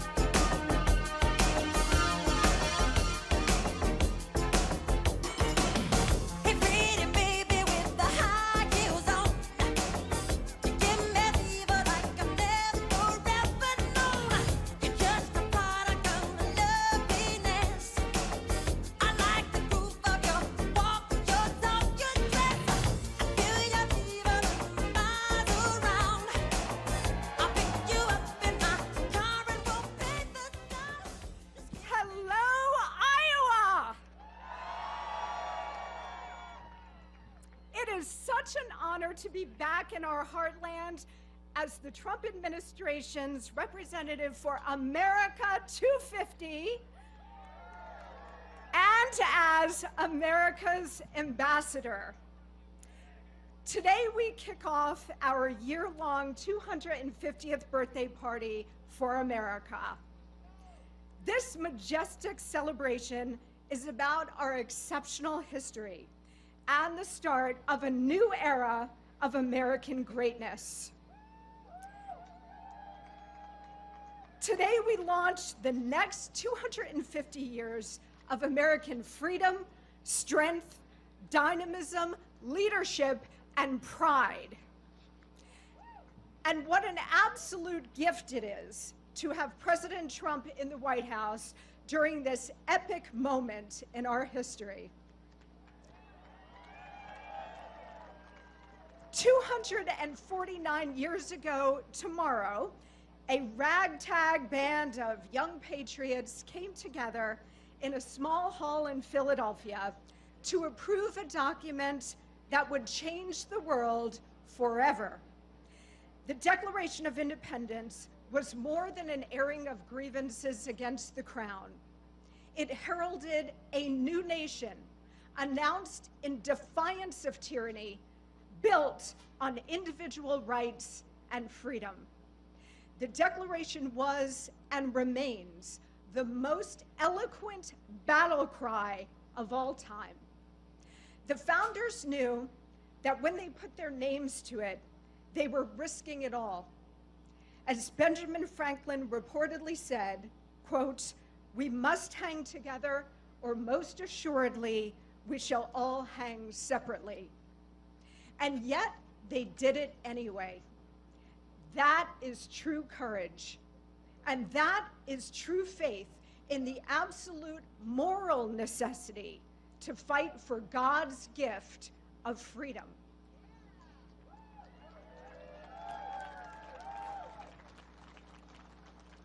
The hand of God was upon our founding fathers and upon our new upstart country.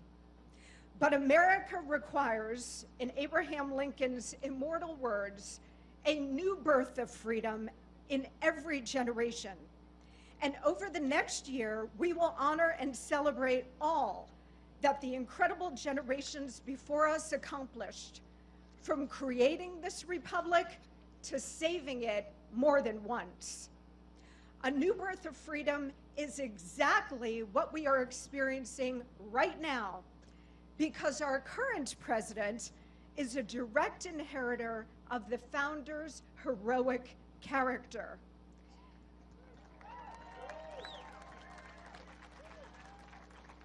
A profoundly brave man, driven by the noble fight for American freedom, guided by the hand of God.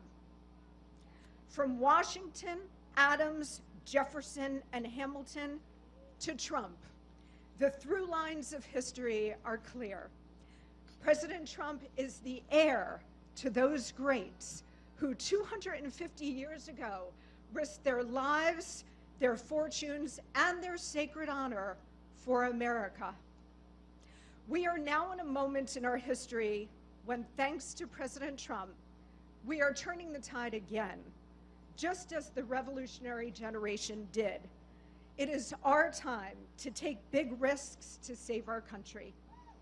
And it is our duty to honor our past generations and their staggering sacrifices, for which we owe them a huge debt of gratitude. We are the natural successors to the Revolutionary War generation, fiercely independent, ruggedly individualist, faithful to God and country, with a white-hot love of liberty and the unique, enduring American spirit. It's been said, and I've studied history, so I know this argument well, it's been said that great civilizations tend not to last more than about 250 years. We have made it to year 249 with our big 250 coming up next year. This is an inflection point for the United States. We really do stand at a crossroads in history. As a nation, we could continue to slide into steady decline, or we could choose a restoration of American vigor, patriotism, and purpose.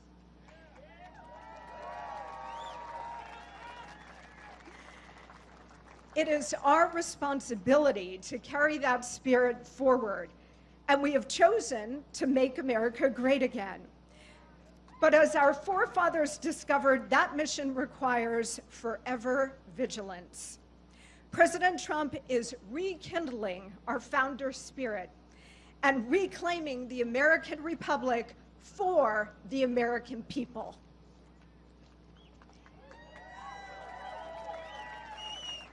He is launching us into the next 250 years of American greatness, as he did in his first term, by delivering a strong economy, which the big, beautiful bill, which was passed today and the president is going to sign tomorrow,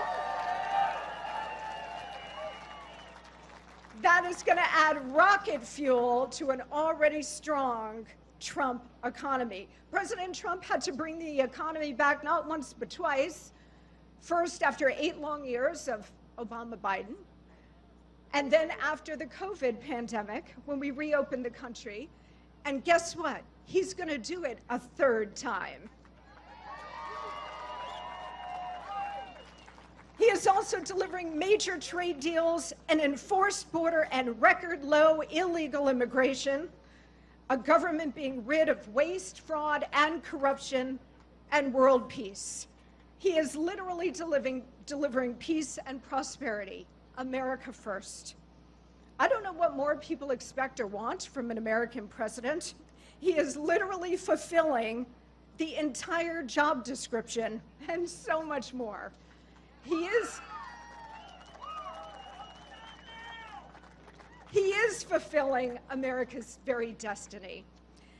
This is the new golden age, and with God's help, we will make America even greater over the next 250 years.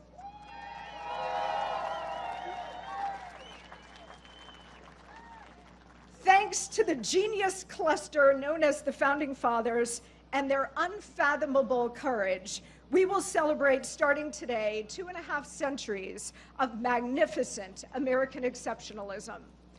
America is a great country, of course. It is also a good country because of the spirit of the American people. One nation truly under God, a beacon of hope, a citadel of liberty, a light in the darkness. This is why we're all here today. This is why we fight. Or to quote a great man, this is why we fight, fight, fight.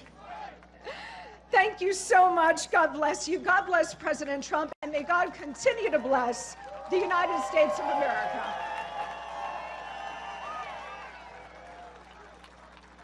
Thank you.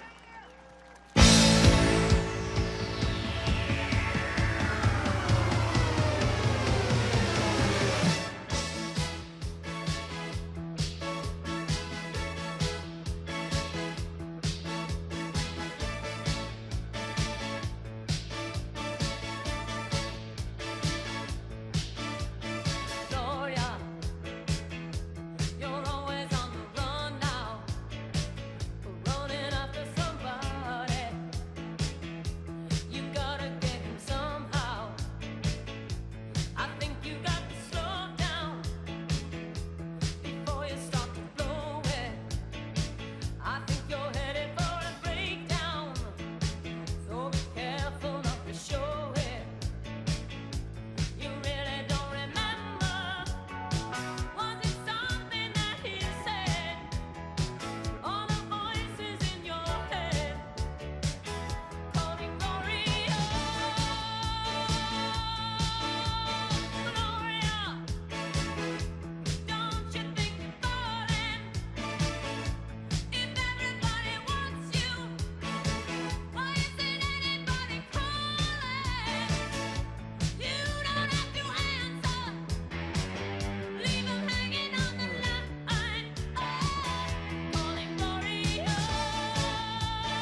Ladies and gentlemen, Lee Greenwood. Hello, Iowa! Ladies and gentlemen, please welcome the 45th and 47th President of the United States, President Donald J. Trump. Tomorrow all the things were gone. I'd worked for all my life, and I had to start again with just my children and my wife. Thank my lucky stars to be living here today, 'cause our flag still stands for freedom, and they can't take that away. And I'm proud to be an American, where at least I know I'm free. And I won't forget the men who died, who gave that right to me. And I gladly stand up next to you and defend her still today. 'Cause there ain't no doubt I love this land. God bless the USA. Ladies and gentlemen, our president.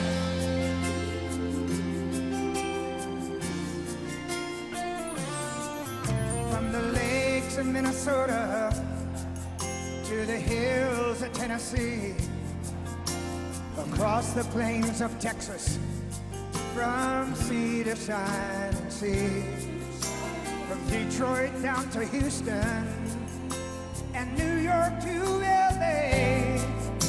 There's pride in every American heart, and it's time we stand and say that I'm proud to be an American, where at least I know I'm free. And I won't forget the men who died, who gave that right to me. And I gladly stand up next to you and defend her still today. 'Cause there ain't no doubt I love this land. Sing it! God bless the USA.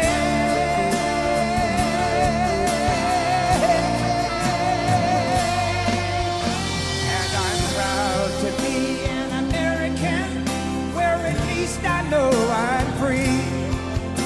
And I won't forget the men who died, who gave that right to me.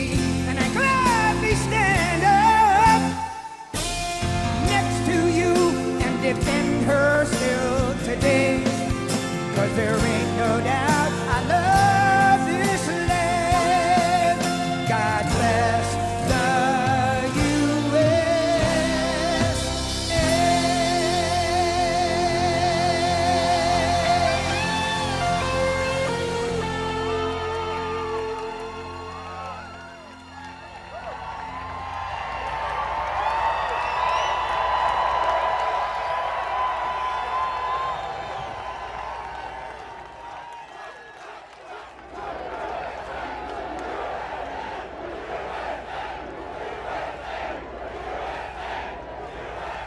What a crowd. Well, I just want to say a very special hello to Iowa. We have had a good time. We won so much here, we didn't know what to do. There was so much winning here. But we love Iowa, and we won all 3 times. So that's pretty good, and won by a lot. But I'm thrilled to be back in a state that I love, and I really do love it too, with thousands of proud, hardworking patriots at the world-famous Iowa State Fairgrounds. Thank you. Thank you. 18 months ago, the people of Iowa braved sub-zero temperatures. You remember that night? Oh, that was cold. It was cold, but we were warm inside because we won by a landslide to turn out the first in the nation caucuses, and you delivered 98 out of 99 counties. What the hell county didn't? What's the name of that county? Let's get them out of here.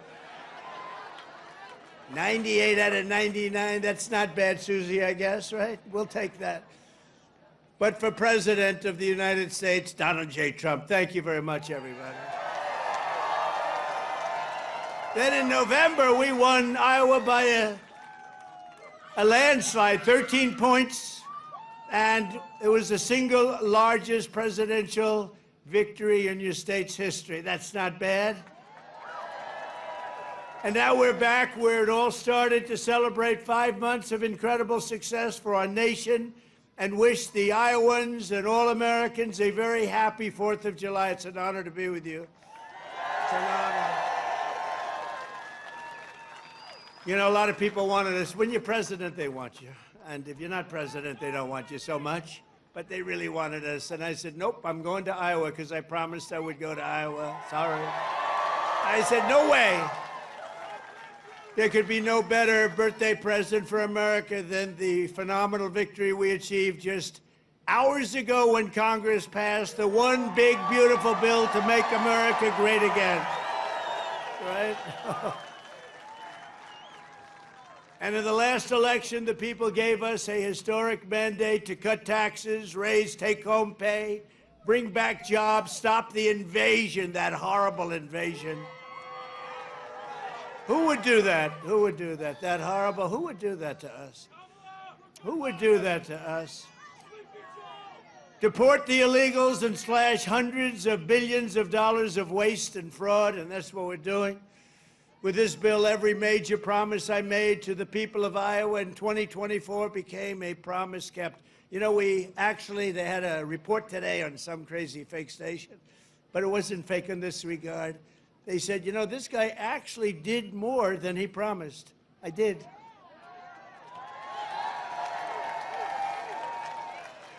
And I have another hat back there. It says, Donald Trump was right about everything. And I said, no. I said, no, that sounds a little too conceited, but it happens to be true, I must tell you. This bill includes the largest tax cut in American history, the largest spending cut in American history, the largest border security investment in American history, although I must tell you, if you saw last month, they had 0 people coming through our border, 0. I'm not sure that's even possible. You know, I'll take it, but somebody must have got it. The other character had hundreds of thousands of people every time. Sometimes in a day, they'd have over 100,000. We had 0, I don't know, for the month.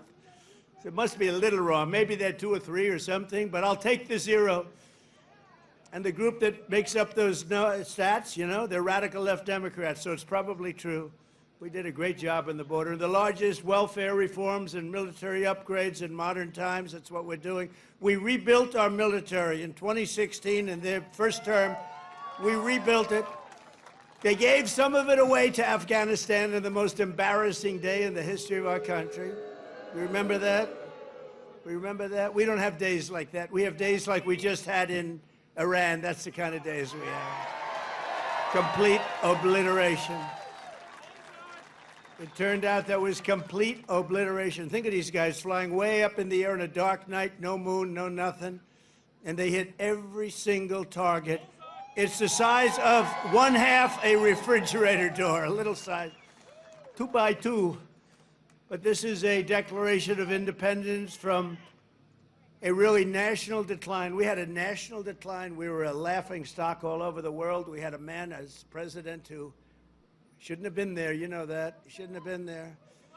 But we really had independence now over the, if you look at it, the overtaxation where we were being taxed out of our lives, independence from overregulation. We have independence now from radical left bureaucrats and independence from the largest alien invasion that I think any country has ever seen. We've never had anything like that. These people were fools. They allowed it to happen. You know, we've already cured inflation. Your gas prices are way down. Everything I said is done.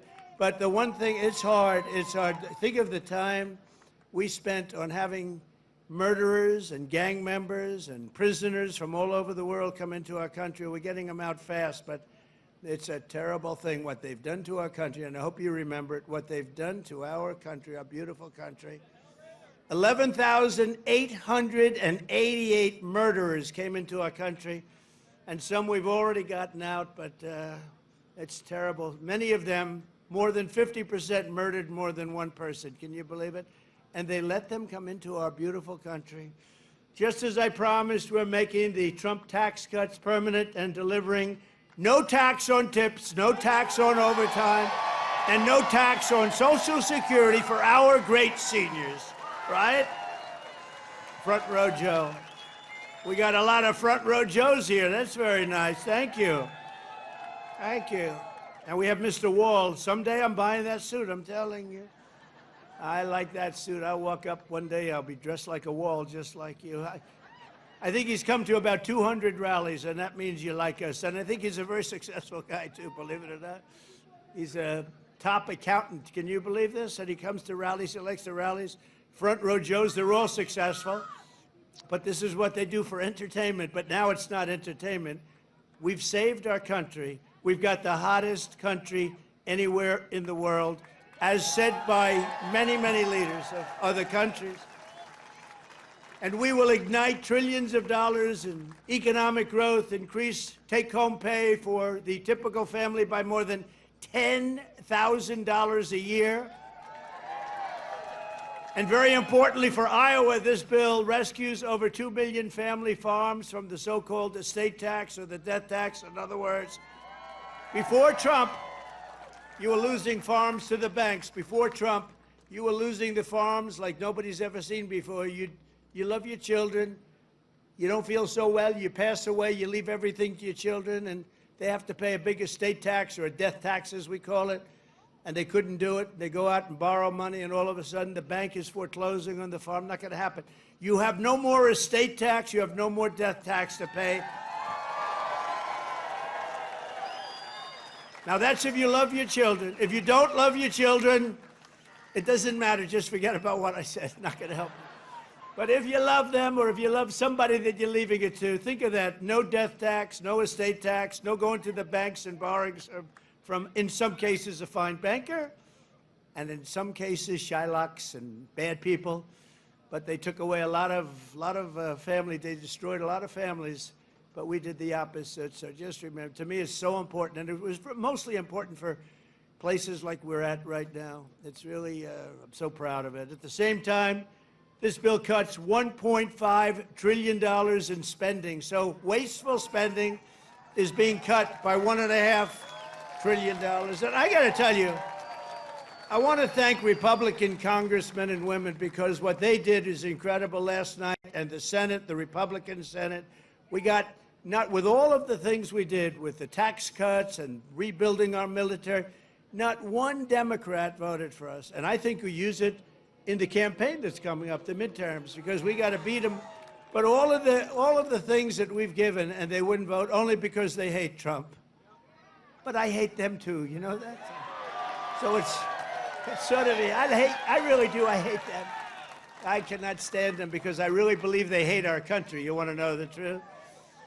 But it kicks illegal aliens off of Medicaid and food stamps and allows us to hire 3,000 new Border Patrol agents and 10,000 new ICE agents, and they are great patriots, the Border Patrol and ICE, to carry out the largest deportation operation in the history of our country. And I don't like saying that. I don't like saying that, but we have a country. We have a country to run, and we have so many people coming in that shouldn't be here. And they did. They came in from prisons, and they came in from drugs and gangs and drug lords, the worst in the world. They came in from mental institutions. They emptied mental institutions into our wonderful country. And I know exactly what's going on in Iowa. You had some horrible crime in Iowa caused by illegal aliens, but we're getting them the hell out of here. We have no choice. And our great, big, beautiful bill, it will build the Golden Dome missile defense shield. We're going to have the best shield. And you saw that just the other day where the missiles are being shot down one after another. You know, they called me to tell me they have to take a shot at us. This was Iran, very respectful. That means they respect us. Because we dropped 14 bombs, they said, we'd like to take 14 shots at you. I said, go ahead, I understand. They said, where they'd do it, I said, good. We emptied out the fort. It was a beautiful military base in Qatar who treated us really fantastically well. And they said, sir, 1 o'clock, okay? I said, it's fine. We could make it later. And we had nobody but 4 gunners. We had 4, they call them gunners, and they shoot the Patriots, they shoot the missiles up. It's hard to believe. So all of a sudden, they said, we're ready. And they were a little nervous about doing it, I want to tell you. Can you imagine? They were nice enough. This is Iran, to call me and tell me that they would like to shoot me at 14 times. So they want to shoot us, and I said, go ahead, and they shot 14 high-grade, very fast missiles. Every single one of them was shot down routinely by these 4 unbelievable gunmen. And they did their job, and that was the end of that. But the big thing was the attack on their nuclear facilities, what those people did. And you know, they're going to be in Washington tomorrow at the White House. We're going to be celebrating. We took not only the pilots, but the people that flew the other planes, but also the mechanics that had these planes going for 37 hours without a stop. You know, we had it was so far away, we had 52 tankers. Think of that, 52 that's loaded up with oil. I wouldn't want to fly one of those suckers over Iran. I say, what happens if they're shot at? Well, sir, that's a tough situation. It's not a pretty sight, but they were unbelievable. 52 tankers to load them up. They followed the planes in, and they never had to stop for fuel. They went 37 hours, actually. And how incredible. What equipment, what equipment. And you know, China, Russia, they were all watching. Everybody was watching. We have the greatest equipment anywhere in the world. We have the greatest people anywhere in the world. And we have the strongest military anywhere in the world. But we're going to fully modernize our air traffic control system and expand school choice and really so much more. By the way, the air traffic control, you probably don't have that problem here. You know, you have planes land like they, but in some congested areas, you saw what happened with the helicopter and the plane and a lot of other things.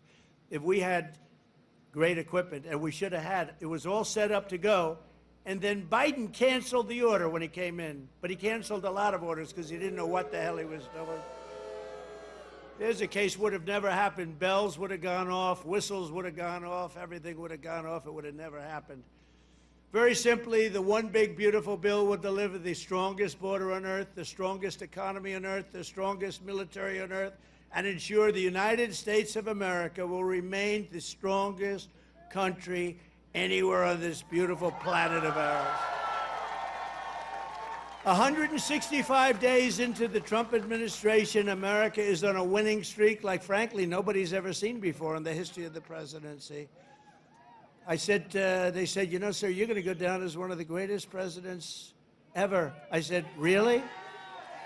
No, I said, really? I said, better than Washington? They said, yes, sir. I said, better than Honest Abe Lincoln? They said, yes, sir. I said, I like this guy that said that. That's a smart guy. He's up for a big promotion right now. But just a few months ago, our country was cold as ice. We were laughed at all over the world. We were laughed at. Think of it, a year ago, we were laughed at. We were a bunch of clowns. They were laughing at our president. They were laughing at everything having to do with our country. I was in Saudi Arabia. I was in Qatar. I was in UAE. Great leaders, strong, powerful, very rich leaders, too, by the way. But great leaders, very smart people. And they said to me, the king of Saudi Arabia, but the three said the same thing, essentially. They said, you know, a year ago, we thought your country was finished. We thought it was dead. Dead. Horrible word. Dead. And they were right. The country was close to death. And he said, and you know what? You've been in there. At that time, it was 4.5 months. It was a couple of months ago. He said, right now, you're in the hottest country anywhere in the world. There's no country in the world. You talked about all over the world. You got the hottest, smartest, sharpest country. And by the way, look at our stock market. We're taking in hundreds of billions of dollars on tariffs with no inflation. And today we just set another record, the highest stock market in history. No inflation. And one of the great economists from the Wharton School of Finance, where I happened to go, he apologized. He says, you know, I think Trump outsmarted us all. And yesterday was the poll, and out of 77 economists, I came in second. I want to find the guy that came out first. Somebody came in first. Can you believe it? But we said what was going to happen, and it's happening. And I'll tell you what, we had the greatest economy in the history of my first term. This is going to blow it away. You watch. This is going to blow it away. For the first time in years, this 4th of July, the economy is roaring, incomes are soaring, wages are up, prices are down. Gasoline, you see what's going on with gasoline? It's way down. See what's going on with eggs? Eggs are way down, eggs. Remember I came in my first week, the fake news, those guys right there, look at all of them. Wow, that's a... Wow. No, a lot of fake. No, but we like them. It just shows you, when you can get every story, 100% of the stories, no matter what you do that's good, they make it as bad as possible, and then you win in a landslide. There's something wrong. But the fake news hit me with eggs. Remember, first week, 4 days, eggs are through the roof. I said, I just got here. What's going on with eggs? Tell me. I didn't hear about it. They're up 5 times higher than they should be. They were going through the roof, but they were blaming me. I said, I just got here. And within 2 months, our great Secretary of Agriculture, who I think is with us tonight, Brooke, where's Brooke? Oh, look at you. Look, she is here. She flew all the way from, she comes from Texas, but I think she likes Iowa maybe even better. Look at her. You did a good job with groceries and with eggs. We'll tell you, it's true. They said, we have them this time, finally. It took an egg to get me, but that didn't happen either. Now they're down to a normal price, and people are ordering like crazy, but inflation is dead. 401ks and retirement accounts just hit an all-time record high. Did I hear what I think I heard? But we've achieved the lowest level of illegal border crossings in U.S. history, 0 illegals. Think of it, we had 0. And as I said, and I'll say it again, I love it because I have never seen any country suffer. No country has ever. There's never, don't worry, it's only fireworks, I hope. Famous last words. My famous last words, Trump said, don't worry, it's only fireworks. You always have to think positive. I didn't like that sound either. You know? But last month, American-born workers gained 830,000 new jobs, a record. That's American-born. While the illegal aliens lost 340,000. And we don't want bad for them, but look, we have a country to run, and we want to have them come in, and we want to have them help our farmers. You know, you probably saw I got myself into a little trouble because I said, I don't want to take people away from the farmers. And we're going to do something I think that's going to be good because we want all the criminals out. Everybody agrees that we're finding the criminals, the murderers, the drug dealers. We're getting them the hell out of here. But the farmers, some of the farmers, many of you sitting right here, I have 4 friends right in the 5th row. But some of the farmers, you know, they've had people working for them for years. And we're going to do something. We're working with Christie. And we're going to do something that we're going to sort of put the farmers in charge. And if somebody, if a farmer's been with one of these people that work so hard, they bend over all day. We don't have too many people can do that. But they work very hard, and they know them very well. And some of the farmers are literally, you know, they cry when they see this happen. If a farmer is willing to vouch for these people, in some way, Christy, I think we're going to have to just say that's going to be good, right? You know, we're going to be good with it, because we don't want to do it where we take all of the workers off the farms. We want the farms to do great, like they're doing right now. So, Christy Norm has done a fantastic job, and Tom Homan. And we're working on legislation right now. Susie, right? We're working on legislation right now where farmers, look, they know better. They work with them for years. You had cases where, not here, but just even over the years, where people have worked for a farm on a farm for 14, 15 years, and they get thrown out pretty viciously, and we can't do it. We got to work with the farmers and people that have hotels and leisure properties too. We're going to work with them, and we're going to work very strong and smart. And we're going to put you in charge. We're going to make you responsible. And I think that that's going to make a lot of people happy. Now, serious radical right people, who I also happen to like a lot, they may not be quite as happy, but they'll understand, won't they? Do you think so? Madam Secretary, look at you with a white hat on. Do you think they'll understand that? You're the one that brought this whole situation up. Brooke Rollins brought it up, and she said, So we have a little problem. The farmers are losing a lot of people. And we figured it out, and we have some great stuff being written, and let the farmers be responsible. And then if the farmers don't do a good job, we'll throw them the hell out of the country. We'll let the illegals stay, and we'll throw the farmer the hell out, okay? Get ready, farmer, I'm telling you. But okay, so the fake news will write that. Donald Trump will throw farmers out of our country. They will write it, because whenever I'm sarcastic, you know, when you can't be sarcastic as a politician. Well, if you're me, you can't be if you're so I want to say I was only kidding. No, the fake news will write it. Donald Trump wants all farmers thrown the hell out of our country. The audience booed the hell out of him. There was no boo. No, they're fake news. That's why nobody watches them anymore. Violent crime is plummeting, and we're on track to reach the lowest murder rate ever recorded by the end of this year. It looks like we're doing way good. And that's knowing that we have a lot of people in the country that we didn't have in the country 4 or 5 years ago. I mean, we have a lot of people that they allowed into the country that are serious criminals. A lot of them are on their way out, however.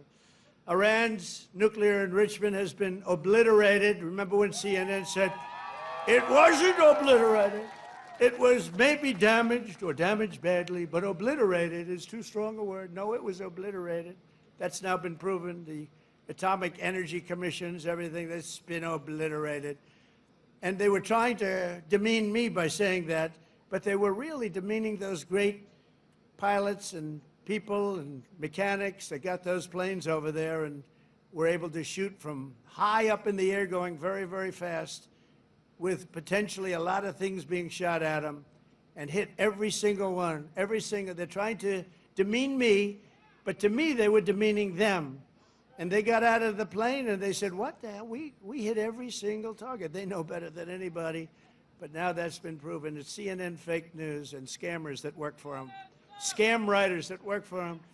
But we understand it and we fight it back, and a lot of people said, sir, don't criticize it because they're beneath you. No, they're not beneath me. Nobody's beneath. You got to put it, otherwise people don't understand. If you don't say something about it, you got to say it.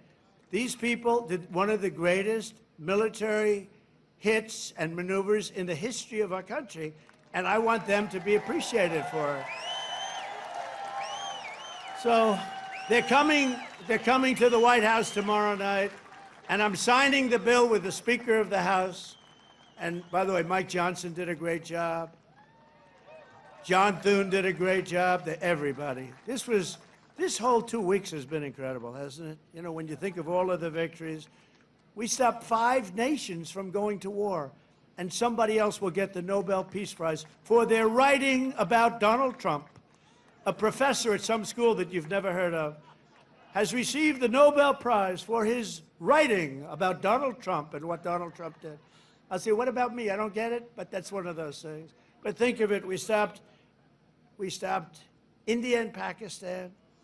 We stopped Kosovo and Serbia. They've been fighting for a long time. And a lot of it was trade. I said, you're not going to trade with us if you're going to go to war. And India, Pakistan was big, very big, for a different reason. I mean, they have little things called nuclear weapons. You would have had pretty soon a nuclear war. We stopped that. In Africa, you look at what was going on in the Congo with Rwanda. That war was going on for 30 years. 30 years, and we stopped it, and it was vicious.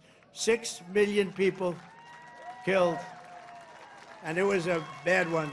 It was killed and killed badly. Machetes. A machete. You know what a machete is? You don't want to know.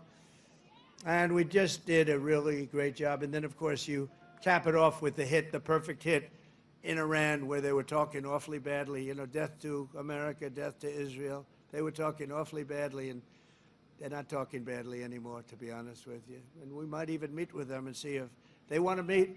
They want to meet, and we'll see if we can do something. But they want to meet. I think they want to meet very badly. But our allies have agreed to pay over $1 trillion a year for our defense. You saw what happened in NATO. In fact, we have our ambassador to NATO here. Where's our you know that guy? In Iowa, they know him. Big Matt Whitaker. We have Matt Whitaker from Iowa. I wasn't going to hire him, and then I said, Matt, you come from Iowa, don't you? Yes, sir, I do. Okay, you're hired. Anybody comes from Iowa, I hire. And every branch of the U.S. military is setting records for new enlistments. You know, remember a year ago, it was embarrassing. They couldn't get anybody to go into the military. They couldn't get anybody to go into the police or fire departments. They couldn't get anybody to go into government. And now we just set a record, a new record of enlistments in every single branch of the military and in all police forces. 1 year.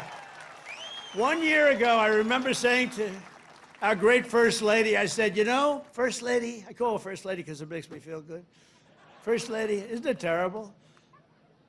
You're saying good night, First Lady, my darling. Because it reminds me that I'm president. That's why. Now, I said, First Lady, it's terrible. Nobody wants to join our military force. And you know, that was very demeaning to the people that are in there, that have been in there for a long time doing a good job. And all of a sudden, like, we get elected and there's a spirit in the country and we start doing well. We have victory after victory in so many different things, especially economically. We're doing so good. We have hundreds of billions of dollars flowing in from other countries. We have plants being built all over. I mean, a little less here because you have enough with your farm. Oh, by the way, but I did get beef and I got ethanol into Europe. You saw that. You saw that. United Kingdom, they didn't want to do it. You know, they never took our beef and they never took our ethanol, and we said, you got to do it, and they did, and they were great. We made a wonderful trade deal with them, but we're doing that all over. Is ethanol very important still for Iowa? Is it so? Yes? Anyway, so they're taking it in the United Kingdom, and beef, they never took it because they want to do their own. You know, they have a lot of farms and a lot of farmers, and they want to do their own, but they took it, and it's going to be great. You're going to do, I'll tell you what, the farmers here are going to do incredibly. Plus, we have tariffs on a lot of this stuff that was coming in and absolutely killing you, where they have different forms of vegetation coming in at prices that were very, very bad for you. And a lot of it comes in because they want to put you out of business, and then they want to raise the prices. And we're not letting that happen to the farmers and to Iowa, to Nebraska and Wisconsin and all these other places that have been so great. And in breaking news just yesterday, we reached a historic trade agreement with Vietnam to open their markets to American exports with zero tariffs. They get zero tariffs. And you're going to be giving them vast amounts of farm product, including beef, pork, poultry, dairy, and pure Iowa ethanol. You're going to be given all of those products. And the fact is, I could go on, but the fact is really strong, and it's stronger than it's ever been, and stronger than I've ever seen. The golden age of America is upon us. This is a golden age. This is such a beautiful term, the golden age. And I couldn't have even said it in my first term. I'm telling you, this is going to blow the first term away, and we did great. We got great marks in the first term, and this is going to blow it away. This incredible national resurgence is happening just in time for one of the biggest events in the history of our country.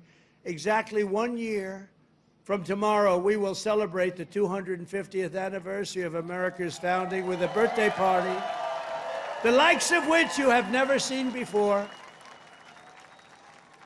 2 years ago, I came to Iowa and promised that the festivities would begin right here at the Iowa State Fairgrounds. And tonight, here I am, okay? Promise is kept. Promise is kept. It's an honor, too. It's an honor because you've been with me from the beginning. Thank you.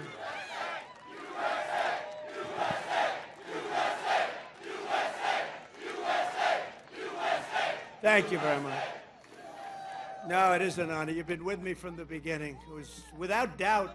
In fact, I had some moments when I said maybe they might not, you know, fake stories were put out there like, I don't like corn. I don't like corn. I love corn. I just like, but they give you fake news. I said, you think that's going to hurt me in Iowa? My numbers went up. No, I don't know. I can't figure you people out. This evening, we're officially launching America 250, an enormous year-long nationwide celebration of our heritage. It's really also a celebration of our flag, our great American flag, and our glorious American freedom. Did anybody see the beautiful flag I put up in front of the White House? Right? Everyone's liking it. Everyone's liking it. I actually put two up. I put one in the front and one in the back. I didn't want to go too crazy. I thought that would be enough. You know, they're big. They're about as big as you can get. We're proud of it. We will be announcing many more details in the weeks to come, but there are just some of the things that we have planned. And I have to say first, in honor of the wonderful tradition of fairgrounds like this one, this is a great fairground. As you know, I've been here before. We will be orchestrating what we're calling the Great American State Fair, and it will start right here in Iowa. Right? So we're starting it off in Iowa. Now we're starting it off at your great fairgrounds, and we're going to have a big crowd just like we do tonight. That's a big crowd. I can't even see the end of it. So thank you back there. I'd like to move the press back so they could see better. But the Great American State Fair will bring America 250 programming to fairgrounds across the country, culminating in a giant patriotic festival next summer on the National Mall, featuring exhibits from all 50 states, and all 50 states are excited, and I was excited. You know, when I did the 250, there was nothing I could do. It was 250, it was 250, so I can't say that was my baby. The country happened to be 250 years old, but what I did do is during my first term, I got the Olympics, and I got the great soccer, you know, that whole deal, right? We call it soccer, they call it football. I got them both. I got the Olympics. First I got the Olympics, and I got it. I was president, and I said, you know, it's a shame. It's a shame. I got the World Cup, and I have the Olympics, and I did it. And you have no idea. President Obama didn't want to make a call to the Olympics. You know why? Because he went to Switzerland or wherever, and he said, you know, if a president goes to get the Olympics, you have to have a deal. You have to be chosen. He went there and he came in fourth, so he hated them, I guess.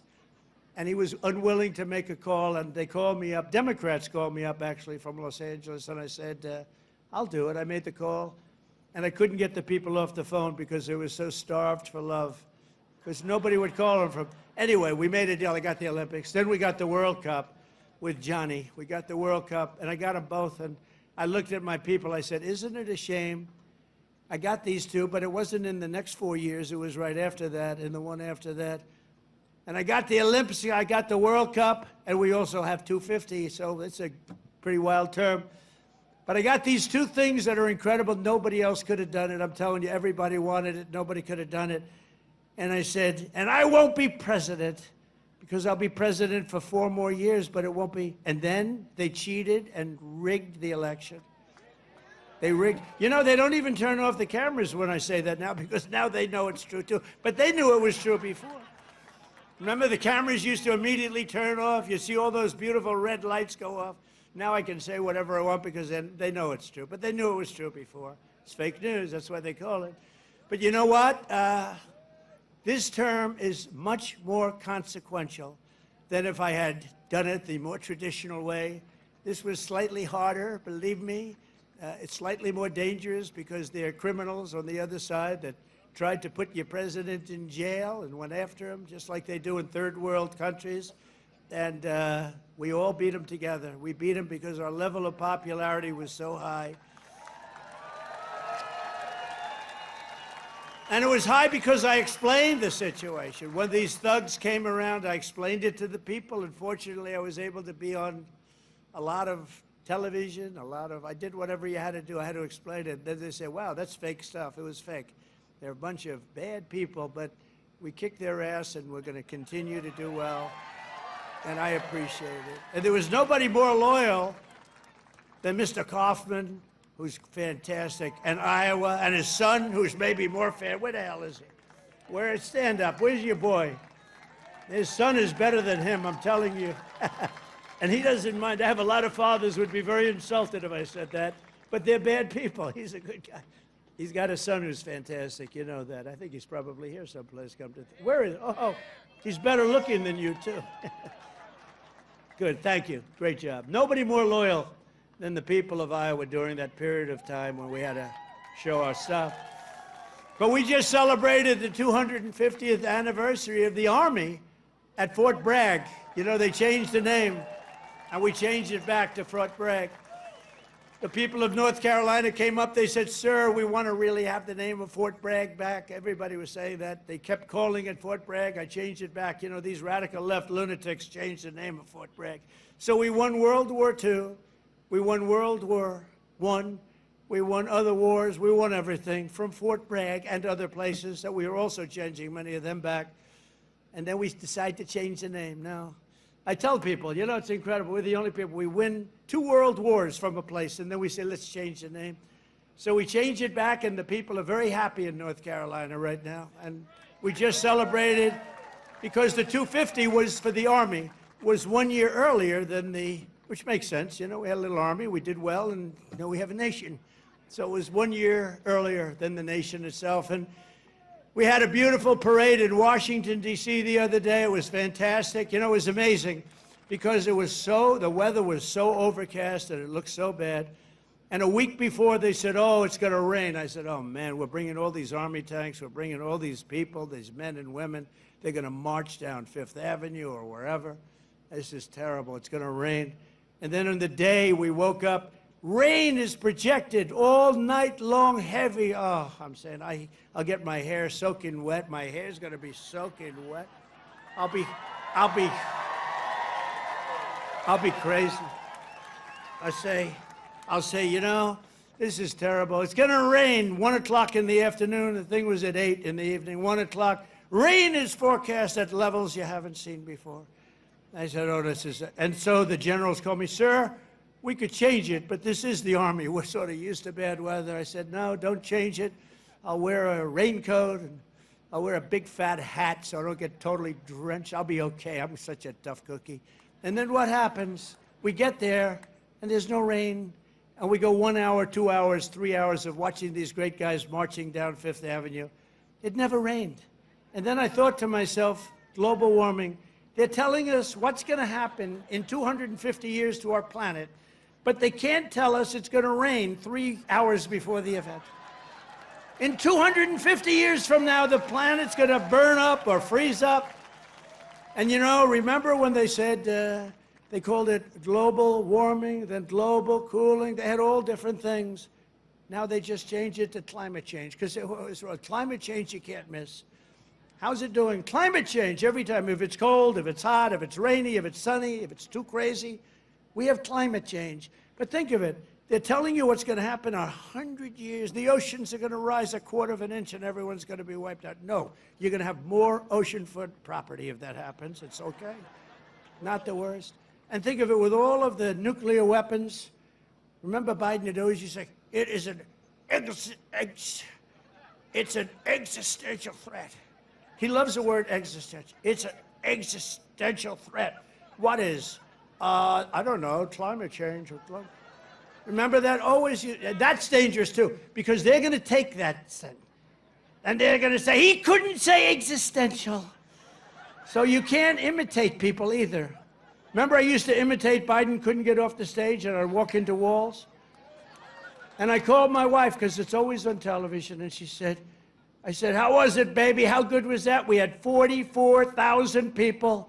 Nobody else could do it. I have to brag a little bit, you know, because what the hell? There's a little truth to that. But I brag a little bit. I say, how good was I? You were really good, but, you know, what happened? You couldn't find this. You couldn't get off the stage. I said, no, I was imitating Biden. No, well, that's not the way it showed up. They showed you hitting walls, bunking your head on walls.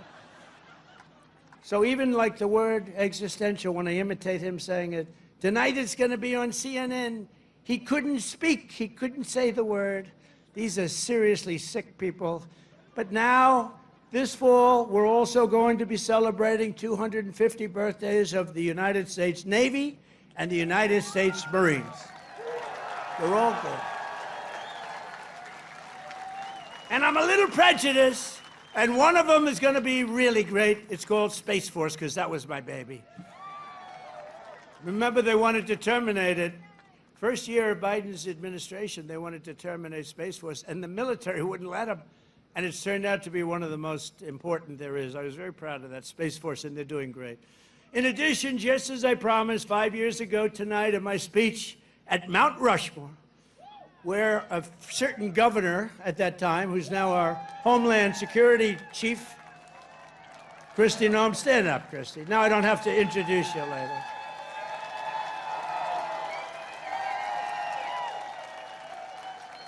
You know, I hired Tom Homan for the border, and I said, Tom, I want you to give me who'd be the best to be the Secretary of Homeland Security, which is essentially his boss. He said, Kristi Noem, sir. I said, Kristi Noem? You gotta be kidding. She's a great person, she's smart, but I mean, is she tough enough? Sir, she's the toughest person around. I said, and she is. She's tough as hell. I've learned.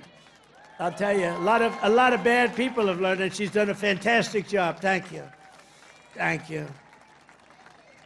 But we're going to be officially opening the National Garden of American Heroes, a vast outdoor park featuring statues of the greatest Americans who ever lived. You know, they took down a lot of our statues.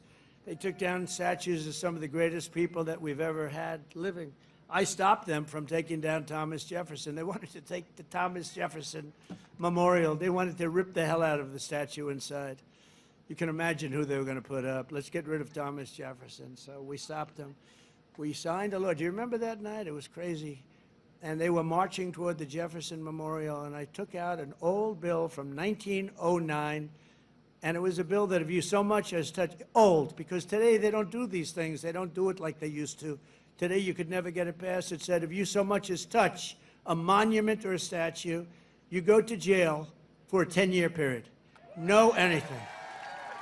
So they were marching down there, and in the middle of their march, I gave a news conference. I said, anybody that touches, and I'm signing, immediately goes to jail for a 10-year period. That march broke up so quickly you've never seen. They said, it's a miracle. What happened? I signed a little bill that said you go to jail for a 10-year period. It was a great thing. It was an old bill that wasn't used. In fact, I don't know. I hope we don't have to use it again. But they're learning that, you know, we saved Los Angeles. If we didn't send in the National Guard, I would have sent it in the military if they needed it. But if we didn't send in the National Guard, Los Angeles would have been burned down to the ground just like half of their houses were burned down to the ground because they didn't give water that they had plenty of. I'm pleased to report that the One Big Beautiful Bill includes full funding for those statues, and we're going to do statues to our greatest Americans, and we're going to let the people choose who they are. You better choose me. No, I'm only kidding. I should take myself out. I think I should take myself out, Susie. Our great Chief of Staff, the first woman Chief of Staff. Can you believe it? Susie Wiles, stand up, Susie. And that beautiful exterior, don't let it fool you. She's rough and tough. She got rated the most powerful woman anywhere in the world. She can take out a country with a mere phone call, which is true. Actually, it's very true in her case. And she's done a great job. We're doing okay, Susie? Looking good. We had a good 2 weeks, right? This had to be the best 2 weeks. Has anybody ever had a better 2 weeks than that? Next, to bring back our people together, through the power of sports, America 250 will also host a brand new, first-of-its-kind youth athletes. It's a competition known as the Patriot Games, and it features top high school athletes from all 50 states. It's going to be great. And this phenomenal patriotic sporting event will be nationally televised, and it will be led by our great Secretary of Health and Human Services, Robert F. Kennedy, Jr., who's really doing it. He's great, and he's a little different, right? We needed somebody different. You know, autism.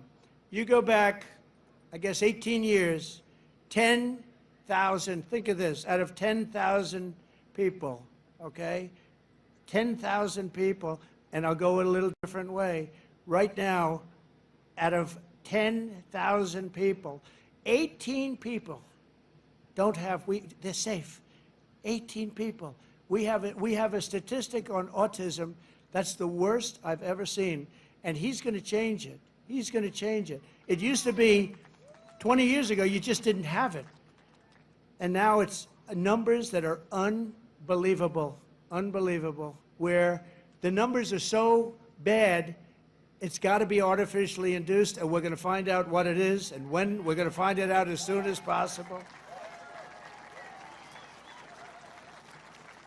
I mean, you think about it, the numbers have increased by 200-fold. And that's really something, and we're going to get to the bottom of it. That's a terrible situation. Likewise, under the leadership of Secretary Burgum, who's here right now, he was a great governor of North Carolina. Great governor of North Dakota. Where is he? Where is he? Mr. Secretary. And he's in charge of energy plus a lot of land. He's the biggest landlord, I guess, in the world. But he was a great governor of North Dakota. And he was very special in so many ways. He became an energy expert. And he came to me, and I said, I want you to be the head of energy. He said, no, we have one man that's better than me, and that was Chris, right? And put him in charge, and we merged the two. And he's got all the land with all the oil, and the other one has all the expertise to get the oil out of the land. And Chris is doing great, and you're doing great, Doug, and I appreciate it. And say hello to Catherine and everybody. You're doing a great job. We have a great cabinet. So every one of our national park, battlefields, and historic sites are going to have special events in honor of America 250. And I even think we're going to have a UFC fight. We're going to have, does anybody watch UFC, the great day in the world? We're going to have a UFC fight. We're going to have a UFC fight. Think of this, on the grounds of the White House. We have a lot of land there. We're going to build a little, we're not, Dana's going to do it. Dana's great, one of a kind. We're going to have a UFC fight, championship fight. Full fight, like 20, 25,000 people. And we're going to do that as part of 250 also. We're going to have some incredible events, some professional events, some amateur events. But the UFC fight's going to be a big deal, too. And to fund improvements and enhanced experiences across the park system, for this anniversary, I've just signed an executive order to raise entrance fees for foreign tourists while keeping prices low for Americans. And we're going to do that. The national parks will be about America first. We're going to take it America first for the national parks. And these are just a few of the many programs, initiatives, celebrations that will renew for our national pride. We're going to have great pride. I think we do have great pride. I think we have more pride and more spirit in our country right now than we've had in 50 years.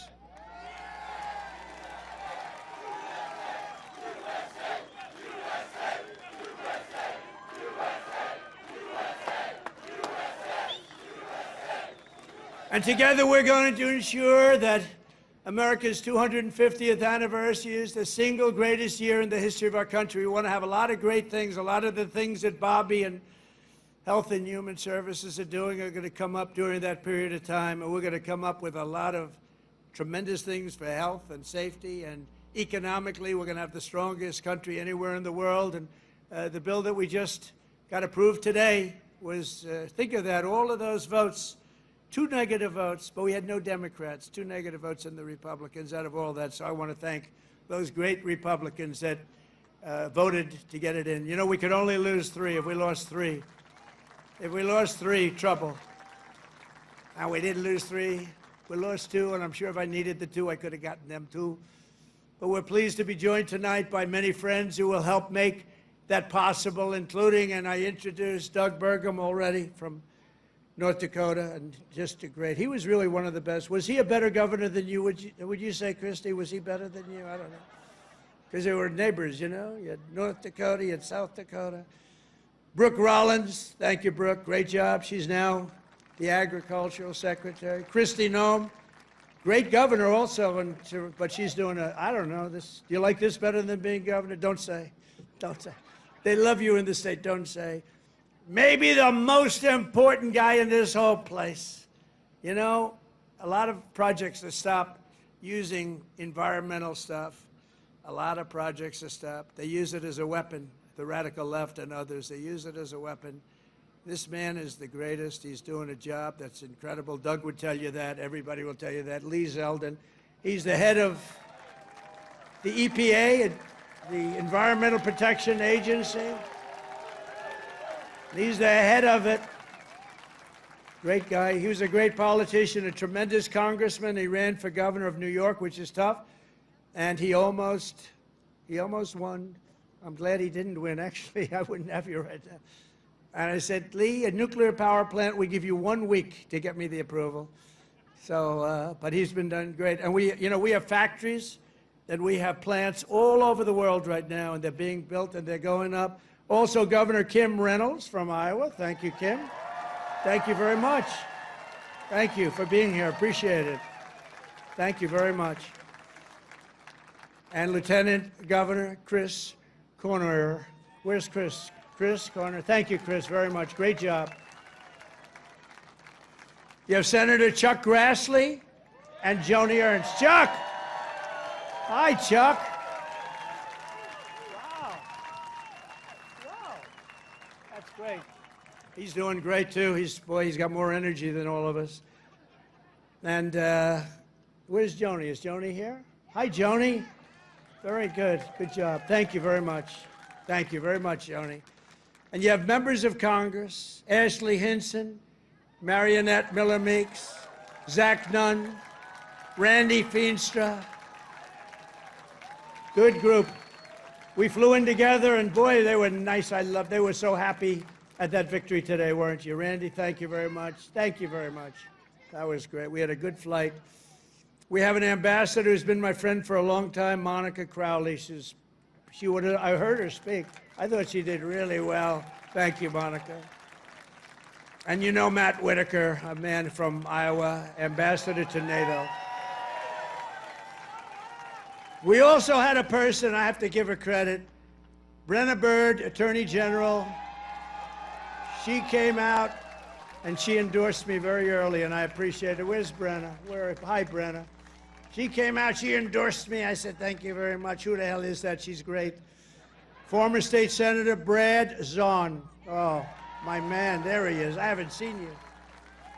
He was the first man in the entire country that endorsed me, right? Not just from Iowa. He endorsed me 3 months before I ran. He said, that guy from New York should run. So I want to thank you. Really great. You're looking good, too. He's like the Marlboro Man, you know? He looks like the Marlboro Man. Handsome guy. Iowa Speaker, Pat Grassley. Pat, thank you very much, Pat. Good. Nice to see you, Pat. Iowa Senate Majority Leader, Jack Whitver. Thank you, Jack. Thank you, Jack. Iowa House Majority Leader-elect, Bobby Kaufman. Thank you, Bobby. Great future. Great future. A friend of mine, Dan Newland, who's the most generous human being. He gives away. He hears somebody's in trouble. He hears somebody's in trouble, and he goes wild, and he's just a very good guy. And Jeff Kaufman, the head of your party here, is so, come on, stand up, Jeff. You can stand up. Thank you, Jeff. Great job. And Jeff was with me right from the beginning. When I was complaining about things, I'd call him. He'd do it sometimes. He was better as I started winning, right? But Jeff has been great. He's a great leader. Thank you very much, Jeff, for being here. And I have to say that Lee Greenwood has been unbelievable. That song, where is Lee? Is he around here? That song, it's the hottest song of its kind. #1 of its kind. You know, it's a certain genre. But thank you, Lee, very much. Real great song and great talent. This Independence Day, let's also give a very special thanks to every veteran and military service member here tonight for their outstanding devotion to our country. And I also want to thank you, fellas. Stand up, fella. Look at them. They're in good shape. Thank you very much. Wow. That's a lot of veterans. Thank you very much. What an honor. I also want to thank the large group of Iowa pastors and faith leaders for their beautiful prayers, including Pastors Joshua Kent, Tammy Hall, Joseph Hall, Corrine Sturtz, Maureen Prakash, Aji Prakash, Dan McCoy, Rose Kessler, Michael DeJong, Jose Rodriguez, and ministry leaders, Virginia, Calgary, Sarah Kent, and thanks also to Bob Vanderplatz. Thank you very much, everybody. Thank you. Stand up. You're the people we want to listen to. Stand up. Thank you. There they are. Look at that group. I want to be with them. They have the real power. They have more power than all of us. Thank you. You've been so good and so supportive. We were supported with the evangelicals, 89%. And we're looking for the other 11%. We don't believe it. As we prepare to celebrate 2.5 centuries of freedom, I'm inviting America's great religious communities to pray for our nation and for our people. From the beginning, this has always been a country sustained and strengthened by prayer. So important. If we bring religion back stronger, you're going to see everything get better and better and better. You're going to see it get better and better. So as we chart our course toward the next 250 years, let us rededicate ourselves to one nation under God. Right?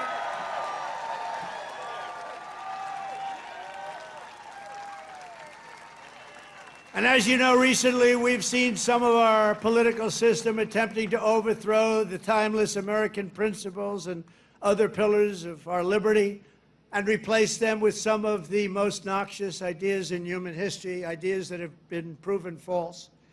Members of Congress and even former presidents have been openly embracing vile creeds such as socialism, Marxism, and straight-up communism. In New York, they're trying to elect a communist, Zoran Mamdani, the guy who wants to defund the police, take over the stores and run the stores, and have the people hand out goods. And when everything falls apart, it always does. It always works that way. It never has worked any other way. Anarchy and dictatorships prevail. This guy is a communist at the highest level, and he wants to destroy New York. I love New York, and we're not going to let him do that. Generations of Americans before us did not shed their blood only so that we could surrender our country to Marxist lunatics on the eve of our 250th year. As President of the United States, I'm proclaiming here and now that America is never going to be communist in any way, shape, form, and that includes New York City. And under my administration, we're bringing back freedom and liberty, law and order, and above all, we're bringing back common sense, right? Common sense.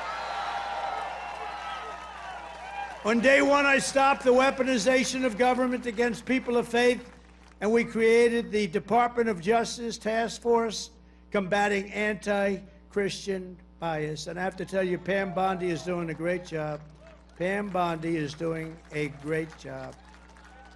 Attorney General. I ended the Green New Scam and terminated the insane, this is insane, the electric vehicle mandate where everybody had to have a car that happened to be all electric in the next few short years. The mandate. Some people want to have gasoline powered, some people want to have hybrids, maybe even someday hydrogen. Right now I don't like it because when they blow up, they don't ever find the body. They find the body about 5 blocks away. That does not sound promising to me. They said, no, it's getting better. I said, dude, that's okay, let somebody else use it. But we're not going to have all electric. We're going to have electric if people want it. Electric is great, but gasoline people like better in many cases, but you can have whatever you want. But it's ridiculous to mandate that everybody's going to be driving an electric car in 5 years from now. So I ended it. I signed an order to begin eliminating the Federal Department of Education and send education back to the states. That means Iowa's going to run their own education. You're going to have to run your own education. Iowa, well, you know, I use you in my thoughts. I always, whenever I always say Iowa and Indiana, and I'd mention certain states, but you want to run your own education because you don't want the bureaucrats in Washington doing it. And I made English the official language of our country.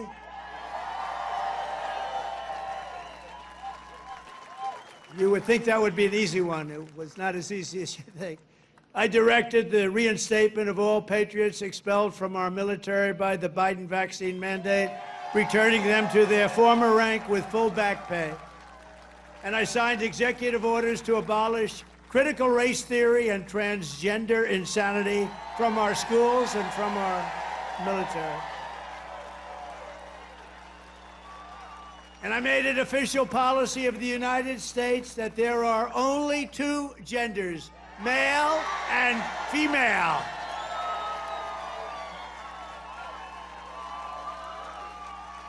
And if it's okay with Iowa, we are keeping men out of women's sports. Is that okay? I also renamed the Gulf of Mexico. I renamed it to the Gulf of America. And we're restoring the name of the greatest president, one of the truly great presidents, somebody that made our country very rich, William McKinley, to Mount McKinley in Alaska. So in conclusion, in everything we do, we're once again defending the values, traditions, and beliefs that made every generation before us so very proud to be American. You know that better than anybody in Iowa. And here in Iowa and across this land, we believe that America is an exceptional nation, blessed by God. It's really destined to be the freest, strongest, the greatest country ever to exist on the face of the earth. And we're going to make it that way much more so than it's ever been. We believe in the wisdom of our founders who declared that our rights do not come from bureaucrats in Washington. Our rights come from our Creator in heaven. That's where our rights come from. And we reject government discrimination and so-called diversity, equity, and inclusion mandates. They're just about washed out the window, actually. They're just about over with. We're just about finished. In this country, we believe in hard work and we believe in merit. And by the way, we're allowed to have merit. We're now back to being a merit-based system. We had a decision in the United States Supreme Court. Our country is now a country based on merit. We oppose censorship, price controls, open borders, and sex changes for children. We support our troops, respect our police, and salute the heroes of ICE and Border Patrol. We cherish our Constitution, and we defend free speech, free assembly, religious liberty, and the right to keep and bear arms, our Second Amendment.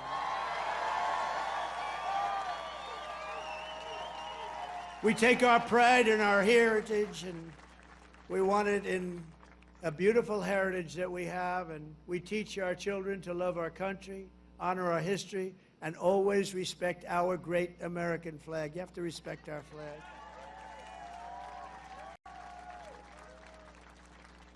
From Philadelphia to Phoenix, from Gettysburg to the Golden Gate Bridge, and from factories of Detroit to the fairgrounds of Des Moines, we stand on the shoulders of heroes and legends who crossed the oceans, blazed the trails, tamed the wilderness, settled the continent, raised up those beautiful skyscrapers, and stood tall and defiant in the face of tyranny and death. From 1776 all the way through today, American patriots have won triumph after triumph. We've had victory after victory, and let nothing stand in the way of the USA, which we love so much. It was hardworking citizens like you who won our independence, secured our liberty, and built this country with courage, grit, and skill. And starting right here in Iowa, it's such a great place, and I hope you love it, but it's such a great place. You should love it. You should love it. You know, sometimes you take things for granted. This is one of the really great places, but I've been all over. It was hardworking citizens like you who saved our country in November 2024. Think of that, November 25th. Who would have thought there'd be this much of a change this fast? I didn't even think it would happen this fast.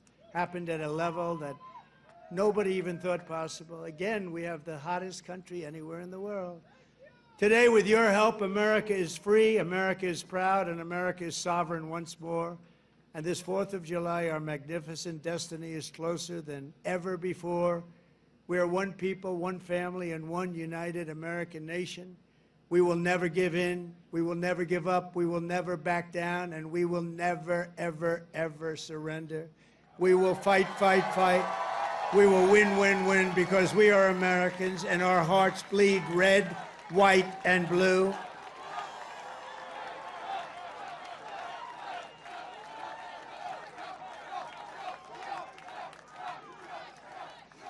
And together, as we look forward to the 250th year of American independence, we will make America powerful again. We will make America wealthy again. We will make America healthy again. We will make America strong again. We will make America proud again. We will make America safe again. And we will make America great again. Thank you, Iowa. Thank you. Thank you very much. Thank you, Iowa.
Thank you.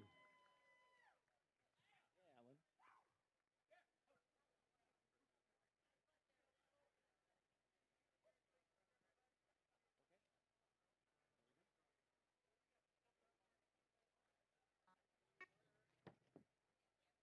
Welcome, welcome everyone to the White House 4th. Beautiful day, one of the most beautiful days we've seen here.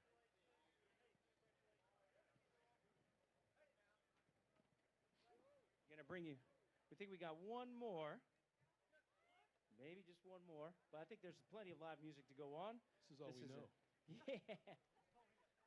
That's right. Gonna bring you some amazing Shaka Khan.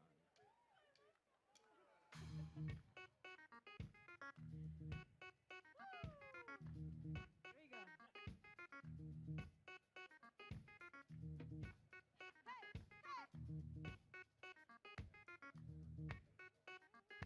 I love the dancing in the front.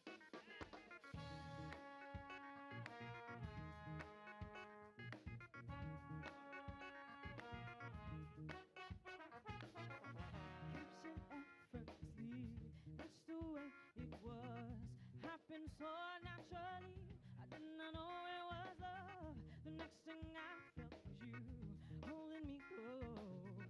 What was I gonna do? I let myself go. Now we're flying through the stars. I hope this night will last forever. I've been waiting for you. It's been so long.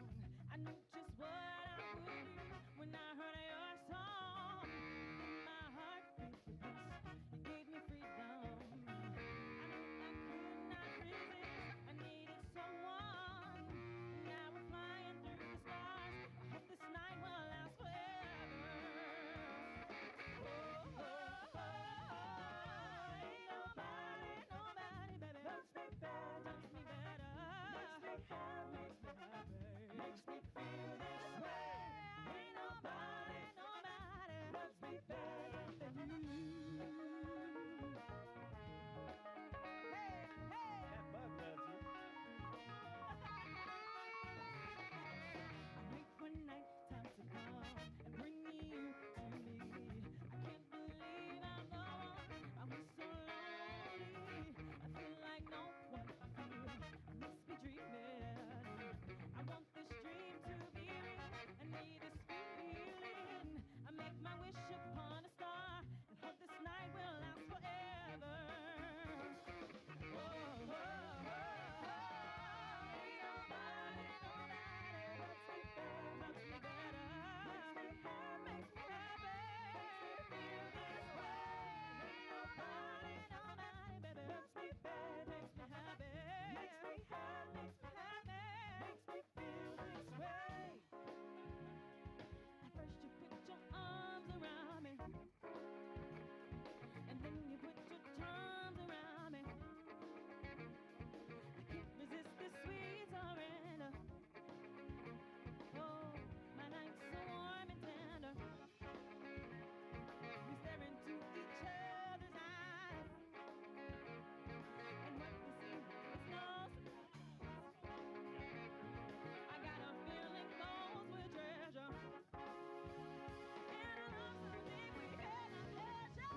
Ain't nobody loves me better, makes me happy this way, makes me feel this way. Ain't nobody loves me better, nobody makes me happy, nobody makes me feel this way. Ain't nobody loves me better, makes me happy, makes me feel this way. Ain't nobody loves me better, makes me happy, makes me feel this way. Ain't nobody loves me better, makes me happy, makes me feel this way. Ain't nobody loves me better, makes me happy, makes me feel this way. Ain't nobody makes me feel this way.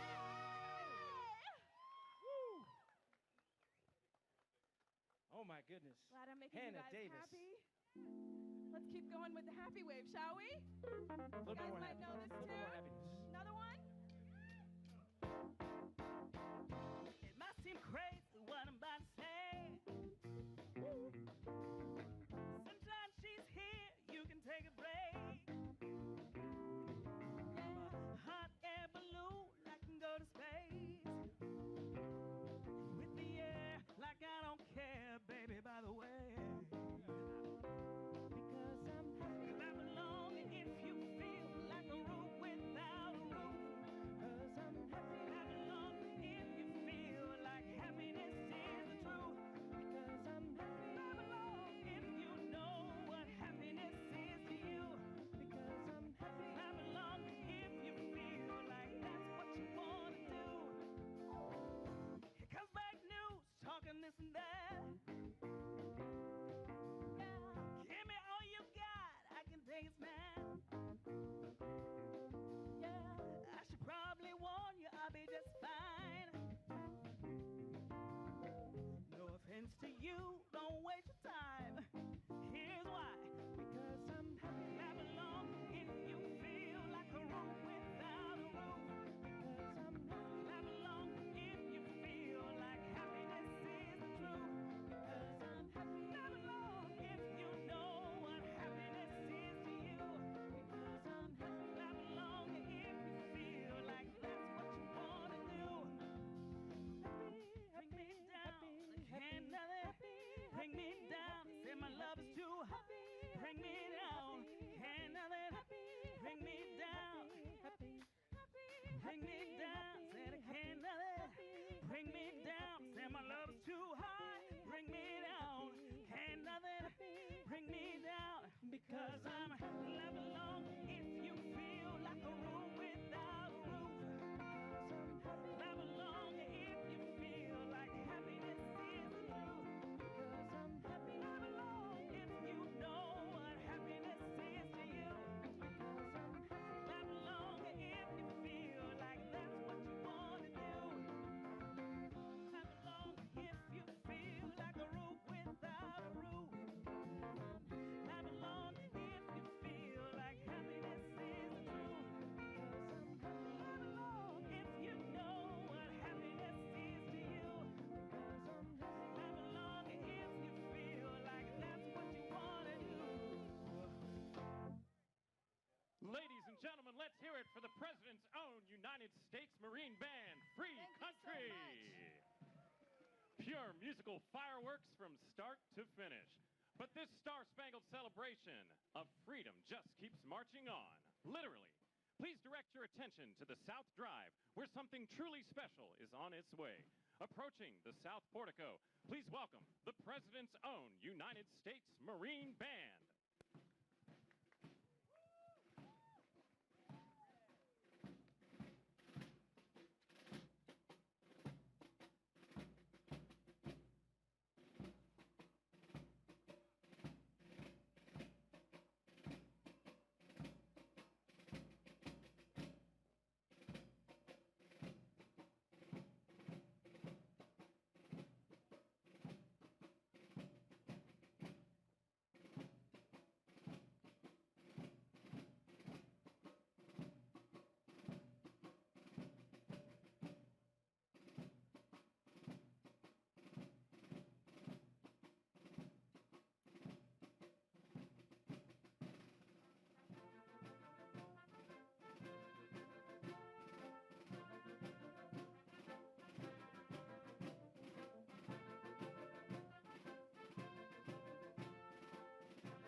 Ladies and gentlemen, under the direction of Lieutenant Colonel Ryan Nowlin, please welcome the President's own United States Marine Band.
President of the United States and First Lady Melania Trump.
Ladies and gentlemen, Master Gunnery Sergeant Kevin Benier, accompanied by the President's own United States Marine Band, will now honor America with the singing of our national anthem, followed by a flyover consisting of a B-2 Spirit bomber from Whiteman Air Force Base, escorted by 2 F-35 fighters in honor of all our military personnel who participated in Operation Midnight Hammer and who are currently serving both home and abroad, protecting our nation's freedom.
Ladies and gentlemen, the President of the United States and First Lady Melania Trump.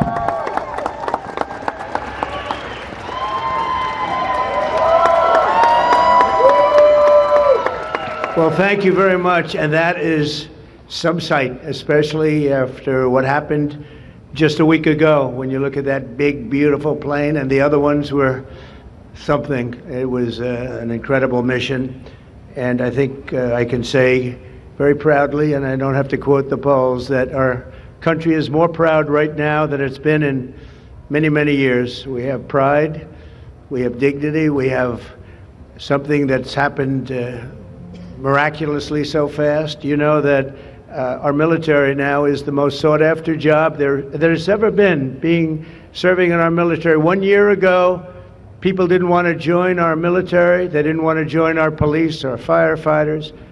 They didn't want to join anything having to do with our country. And now, as you probably know, the enlistment is at an all-time record. We're packed. We're full. And I just think that's so important because that was so sad 1 year ago when I heard those statistics. We had a different president, but nobody wanted to join, and now we're at a record. And I will say that I just left NATO, where we had a tremendous experience. They've agreed to put up over $1 trillion a year. They went from less than 2% to 5%, and nobody thought that was possible. And they told me very strongly, the leaders of a big part of the world, very respected people all, they told me that, 1 year ago your country was dead, and now you have the hottest country anywhere in the world. So that's the way it is, and that's the way we like it.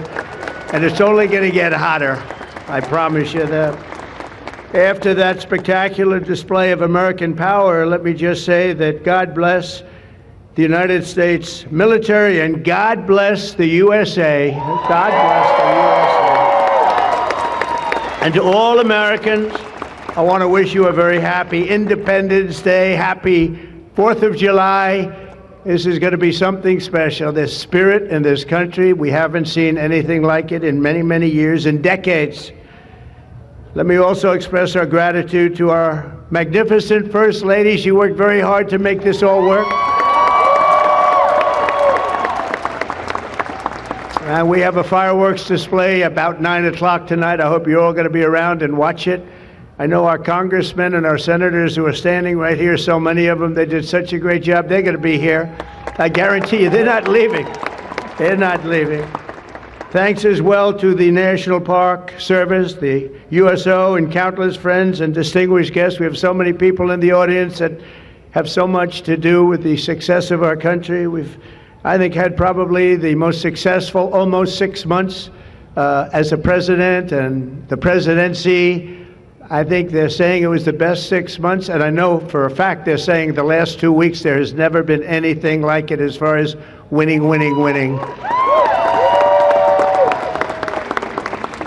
So as you know, 2 weeks ago, our incredible Air Force pilots conducted one of the most successful military strikes in all of history, Operation Midnight Hammer, and that's exactly what it was. It was a hammer. This evening, we're honored to be joined by 150 airmen and their families from Whiteman Air Force Base in Missouri, home of the B-2 bomber.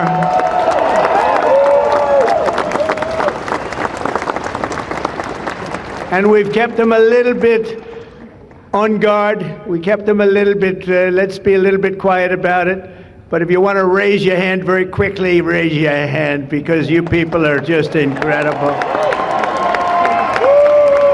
They don't want to be in disguise. They say, we don't have to do that. They're looking at us like we're a bunch of babies. We don't have to be in disguise. We saw all those hands go up. Thank you very much. We owe you everything. Great job. Incredible. Just flawless. One of the most flawless military campaigns in the history of our country. If you remember years ago, they had helicopters crashing into each other. It was a disaster, the hostages in Iran. And we had just the opposite. We didn't have any crashes. We didn't lose any planes. We didn't lose anybody. Those beautiful planes that you saw were totally stealth. They flew right over the center of a very hostile country, and they never even saw it coming. and then they said, skedaddle. They dropped the bombs, they said, skedaddle.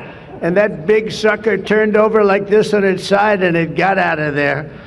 Well, I'll tell you what, how they do that, but they can do it. I asked our great General Kane, how do they do that? Do they really love doing that? Look at them, they're all laughing. And they said, do they really like doing it, sir? They can't wait. Better you than me. That's all I can say. It was a flawless mission. Every single bomb hit, and it was total obliteration, total obliteration. Now even the fake news is admitting that. They hated to admit it, but they had no choice. That was an incredible thing, and these heroic pilots showed our enemies what it means to fly, fight, and win. To every service member who supported that mission, and we have many of them here, we've made we've made you proud by supporting, but you've made us even prouder by having the courage to get in those gorgeous machines and fly through the roughest airspace anywhere in the world. And we salute you and we honor you. Thank you very much for being here. Thank you.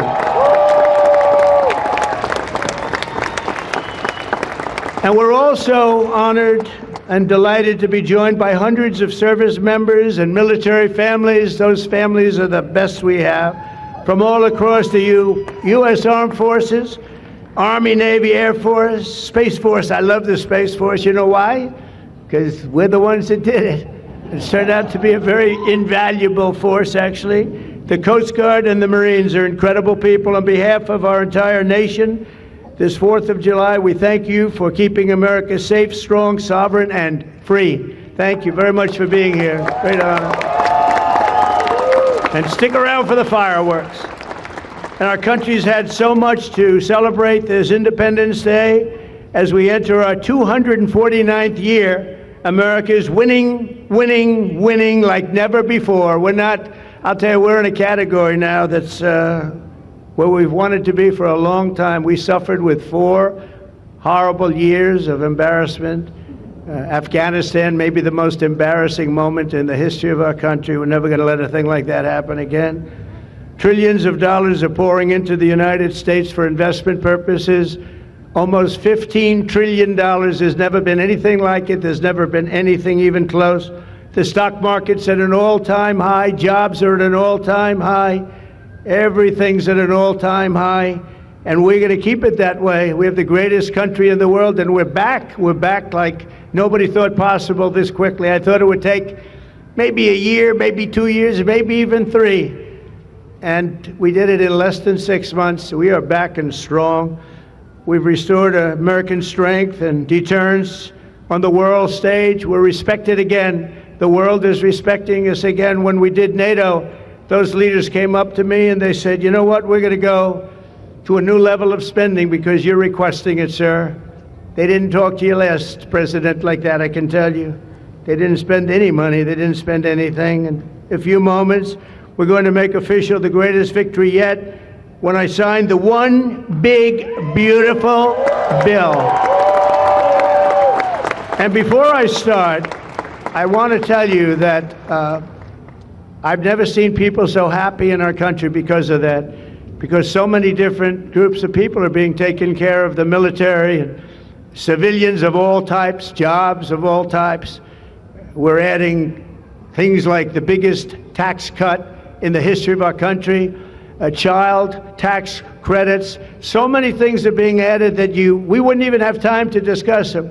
When we were doing it, John Thune and Mike Johnson right there, I see Mike, what a job they've done. What a job they've done. But you know, it was supposed to be in 3, 4, 5, 6, or 7 different bills. And I was on one of the fake news shows and I said, let's do it in one beautiful, big, we want one big, beautiful bill. I said that to this newscaster, and I think a lot of the congressmen and senators were watching, and they said, let's name the bill that, the one big, beautiful bill. And that's what we did, and what we've done is put everything into one bill. It's never happened before. It's the biggest bill of its type in history. We've never had anything like that before, nothing like that they thought would be possible to get passed. And actually, I liked it because we had so much in there that no matter who you are, there was something in that bill that would make your congressman or your senator or your congresswoman, much more importantly, raise their hand and support, right, Lisa? So that was something, and it was really something special. So the American people gave us a historic mandate in November. We won everything. We won the swing states, all 7 swing states. We won every one. That rarely happens. We won the popular vote. We won the districts, 2,750 to 505. That's why when you look at a map, it's all red, a little blue on each end, but it's all red. And by the way, red means Republican, just in case. But we made promises, and it's really promises made, promises kept, and we've kept them. This is a triumph of democracy on the birthday of democracy, and I have to say that the people are happy. They're happy. And I listened to a broadcast, and I read a couple of articles. They have the Democrats, they should have voted for it. They didn't vote for tax cuts. They didn't vote for taking care of people. They didn't vote, not one vote. And we knew that because their hatred of either the country or me or both is so great. They didn't vote at all, and it's terrible. But I just have to say, they have a routine. It's terrible, they say. Terrible, terrible. You saw that guy standing up for hours yesterday. He didn't know what he was even doing there. I say, when's he sitting down? He had a towel. He's wiping his face. That's not too elegant. But what is he? I said, what is he doing for so long? And he couldn't criticize the bill. He was criticizing everyone else and everything else. So they've developed, and this is according to the news media, they've developed a standard line, and we can't let them get away with it. Oh, it's dangerous. Oh, everybody's going to die. It's actually just the opposite. Everybody's going to live. This is just the opposite. And I just want you to know, if you see anything negative put out by Democrats, it's all a con job. And they said, and they compared it to just like the con job of Russia, Russia, Russia, and all of the other things they did. The 51 intelligence agents said, and the laptop from hell, it came from Russia, they said. No, it didn't come. A lot of things come from Russia. That didn't come from Russia. And it was all proven out to be a fake job, and that's what they're doing with this. So we just have to look forward, fellas, look forward and just say what it is, because it's the most popular bill ever signed in the history of our country. Whether you're military or anybody else, this is the most popular bill ever signed. And it includes the largest tax cut in American history, the largest spending cut, $1.7 trillion, and yet you won't even notice it. Just waste, fraud, and abuse in American history. So you have the biggest tax cut, the biggest spending cut, the largest border security investment in American history. We want to have strong borders, and the only thing is we want to have great elections, too. You need strong borders and elections, and my people have promised me that we're going to go into elections, and we're going to make sure they're not rigged, that they're not sullied. We're going to make sure that the elections are going to be fair. You need two things. You need strong borders, and you need fair elections. Now, we're going to make sure on the elections also, and our armed forces are one of the most vital military modernizations of all time. It will take place. So we rebuilt our military in our first term, and now we're going to modernize and remodernize our military, including building a great golden dome all over our land, so that if they get nasty with us, it's going to be knocked down. It's going to make any of the golden domes, they call them the iron domes, we're calling ours the golden dome, because we did the iron domes, and we do sort of everything, if you want to know the truth, but this blows it away. We're going to keep you safe. I want to thank every member of the House and Senate who worked to get this bill on my desk, and many of them are here, and I'm not going to mention all their names because we'll be standing here, but I have to mention a few. And especially I want to thank Vice President J.D. Vance, who's been fantastic. Secretary of State Marco Rubio, who's been incredible. We have somebody that it was a passion. I think he actually loved it. It wasn't easy, but he loved it. Speaker of the House, Mike Johnson, who's right here. Speaker, thank you very much. What a job, and he worked so closely with the Senate Majority Leader, John Thune, who's a fantastic guy. And those two are a team that is not going to be beat. When you look at them and you look at their counterparts on the other side, it's not even close. I want to thank both of you people for doing an incredible job. Thank you very much, John and Mike. House Majority Leader Steve Scalise, a brave man. Steve, you know, he suffered a tragedy a number of years ago. I was at his hospital bedside that night with Melania, with our First Lady, and he had no chance. The doctor said he has very little chance, and you look better today than you did then. You didn't look particularly good that night, I will say. But I learned one thing, his beautiful wife loved him. She was a disaster, right? I told him, I said, Steve, I can only tell you one thing.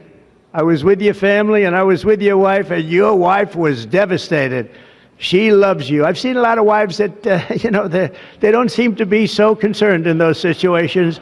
That's the kind of wife you don't want. But you have a great, beautiful wife who was really there, and you really have done, you're a very brave guy, and Mike and John and everybody that's standing with you knows it. Thank you very much. I really appreciate it. House Majority Whip, this is a guy who's great. When I have a problem, I call him up, and he gets it done. He's a tough cookie. I don't know why he's not the governor of Minnesota. He comes from Minnesota. He's like, look, he goes, no, I don't want to run for governor. You know, come to think of it, I think that's a good idea. You would win so easily. The guy is terrible. You would win. You just have to take a look at that handsome face of yours, and you'd win. Tom Emmer, everybody. He did a great job. I think you should consider that, although we don't want to lose him, do we? We don't want to lose. Say we are. I think say we are. What a job you did. And Senate Majority Whip John Barrasso, who's incredible. Senate Finance Chairman Mike Crapo. Thank you, Mike. What a job. What a job. He knows that tax stuff.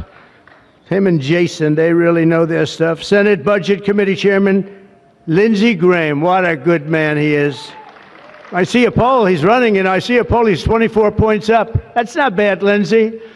That's not bad. 24 points up in the great state of South Carolina. House Ways and Means Chairman Jason Smith. What a job. Thank you, Jason. Thank you. These people are great. These are great patriots. I have to call them out. House Budget Committee Chairman Joni Arrington. Joni, thank you very much.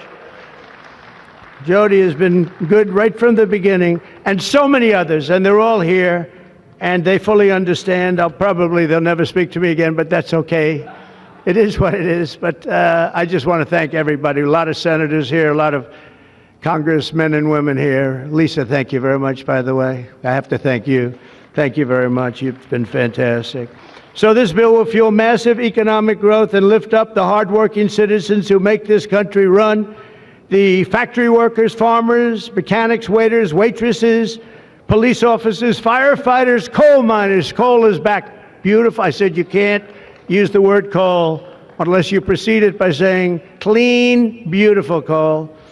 China's right now building 68 coal generating plants, and we're putting up wind. It doesn't work, I will tell you. Aside from ruining our fields and our valleys and killing all the birds and being very weak and very expensive, all made in China. You know, I noticed something, that with all of the windmills that China sends us, where we waste our money because it's the most expensive energy, I see that, they make about 95% of them, the wind turbines.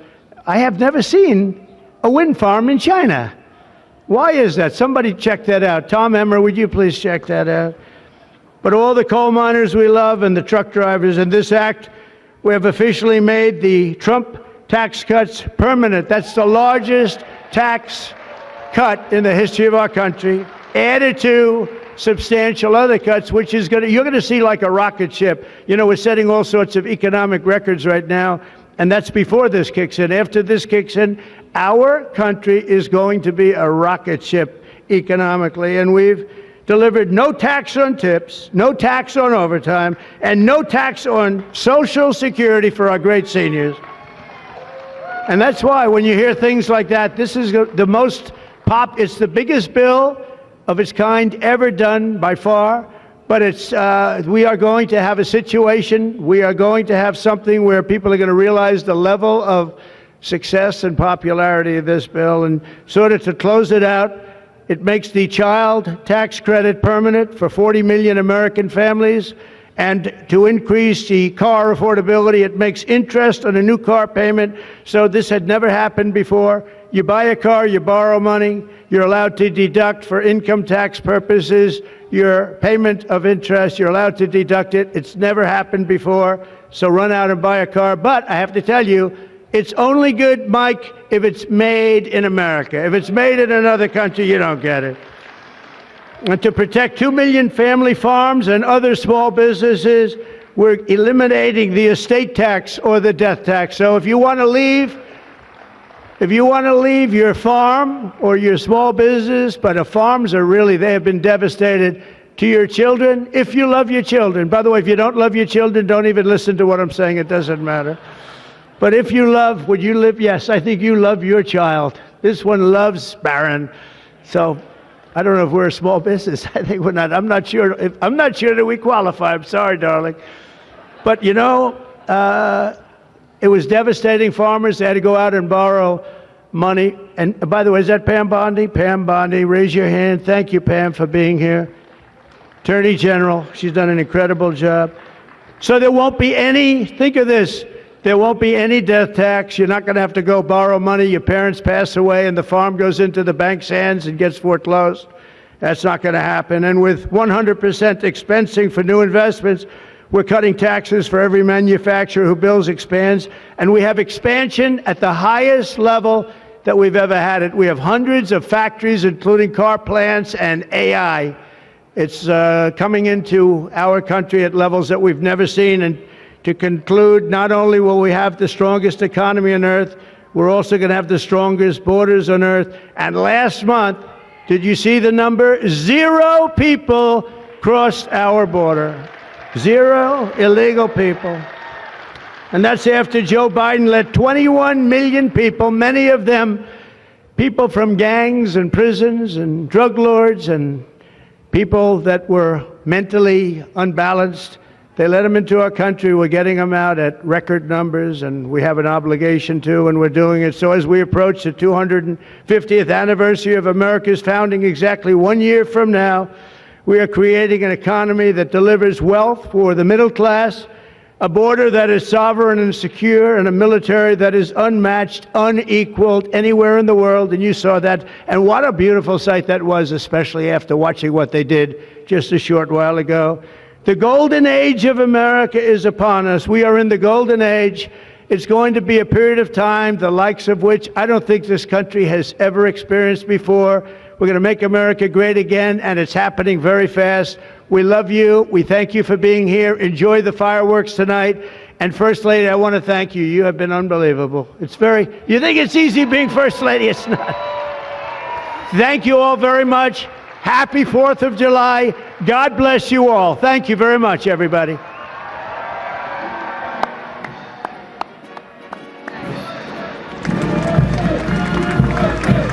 We're going to sign the bill now. USA!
Mr. President, this is the gavel we use to enact the big, beautiful bill, and I want you to have that for your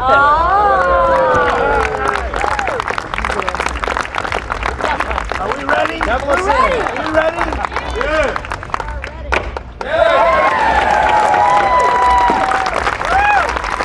Have a good time,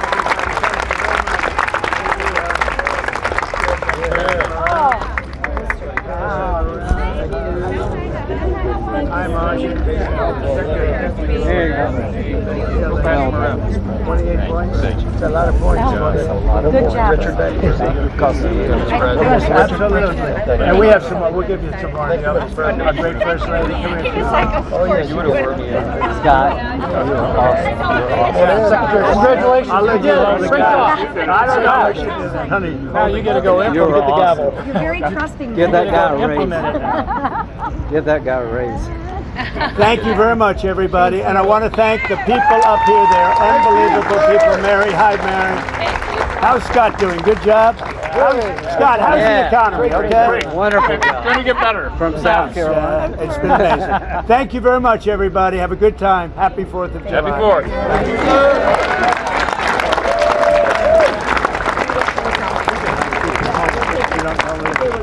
I'm not so sure that's a good idea.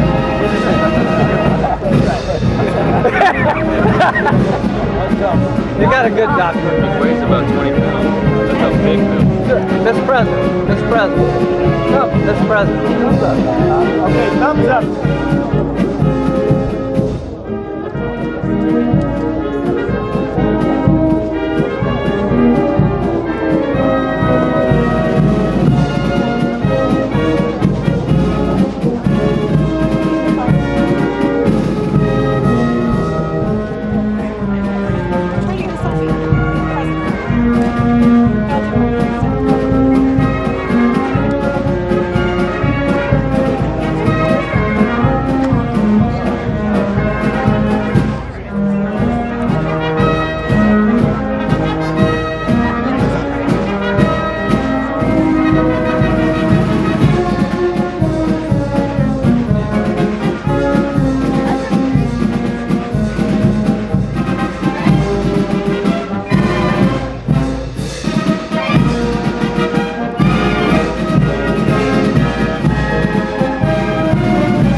across the plains of Texas, from sea to shining sea.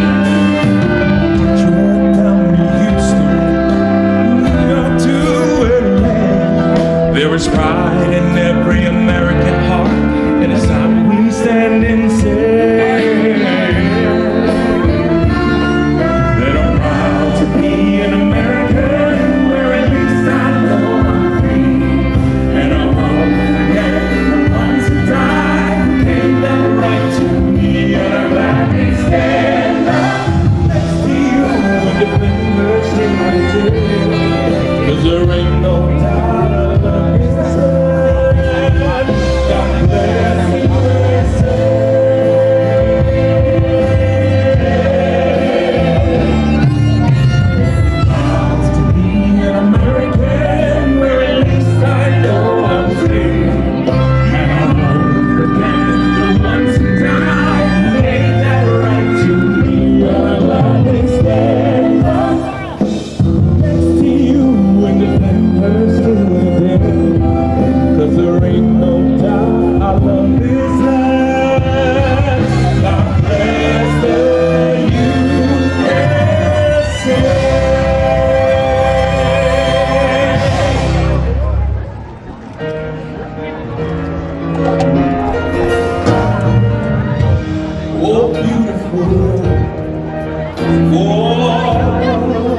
Yeah.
loving together.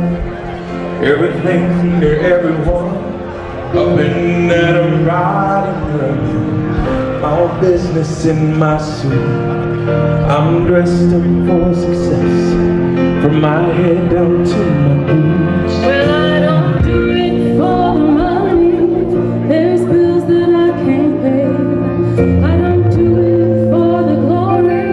I just do it anyway. Providing for my future, my responsibility. Yeah, I'm real good under pressure, being all that I can be. I can't call in sick on Mondays when the weekend's been too strong. I just work straight through the holidays. Sometimes I'm not alone. You can bet that I stand ready when the wolf growls at the door. Hey, I'm solid, hey, I'm steady, and I'm true down to the core. And I will always stay my duty, no matter what the price. I've counted up the cost. I know the sacrifice. I don't wanna die for you, but I'm dying to me. I'll bear that cross with honor, 'cause freedom don't come free. American soldier, an American. Some my brothers and my sisters, I will probably take a stand. When liberty's in jeopardy, I will always do what's right. We're on the front line, sleeping peace and American soldier, I'm an American soldier.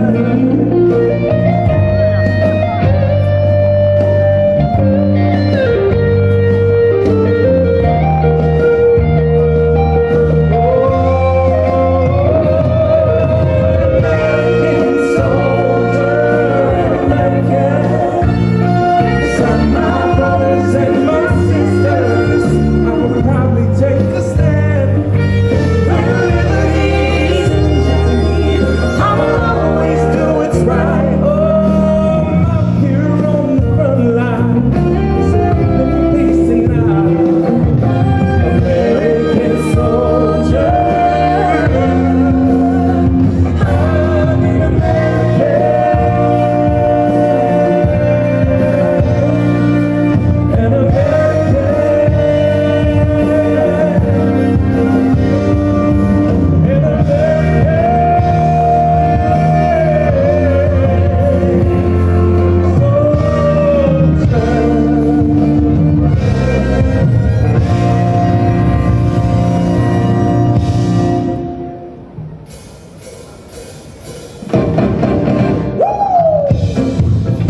all right now.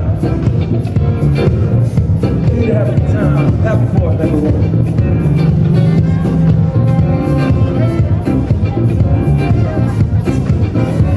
Come on.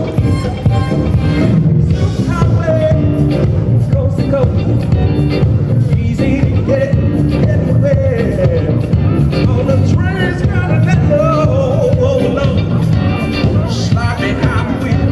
Tell me how does it feel? There's no destination. Too far now. Somewhere along the way, you might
there. You open it and put it in there. So that you don't lose it. On the sides too.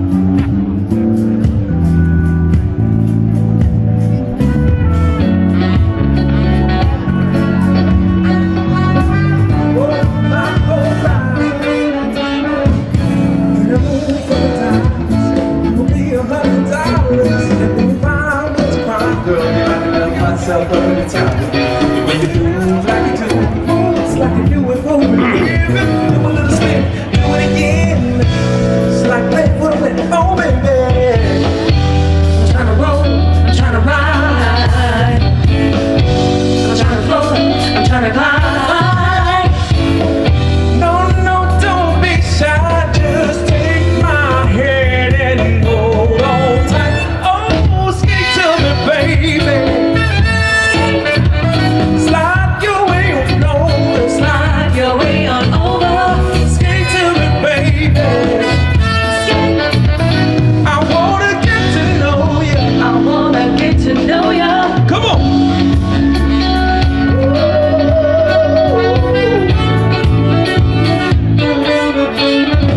Got your hair in wind and your skin glistening like a space with perfume. Ooh, you smell better than a barbecue.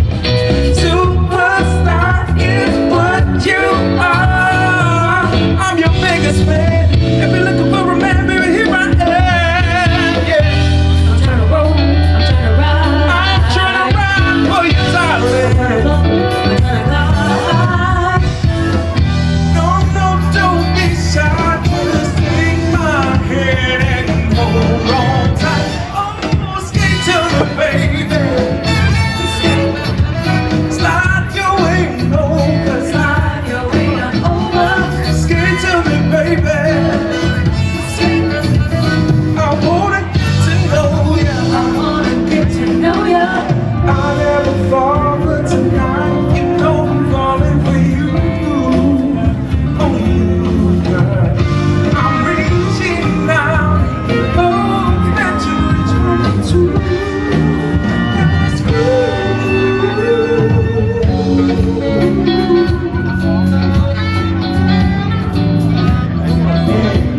well, you got me sailing.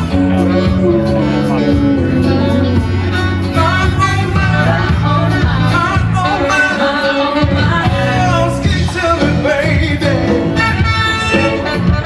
Slide your way on over. Slide your way on over. Skate to me, baby. I wanna get to know you. I wanna get to know you. Skate to me, baby. Slide your way on over. Slide your way on over. Skate to me, my baby. I wanna get to know you. I wanna get to know you. All right, now I see a bunch of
I still believe in us, my America.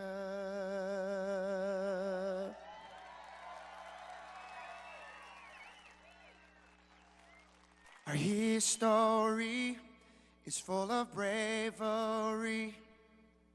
Heroes fought for our equality.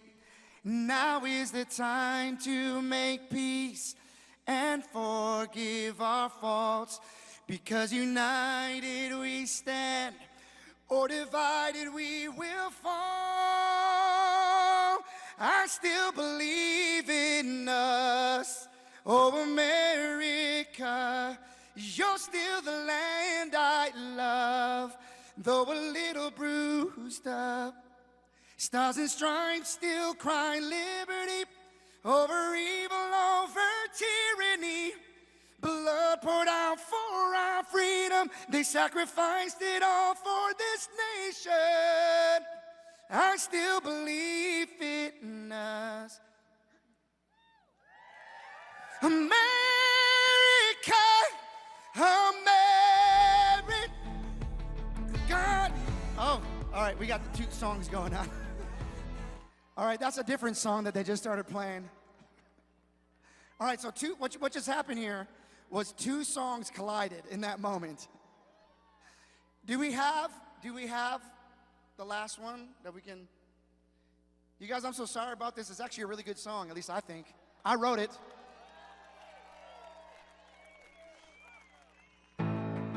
Okay, this is another one. This is another one I wrote. How about this one? I've been staying quiet.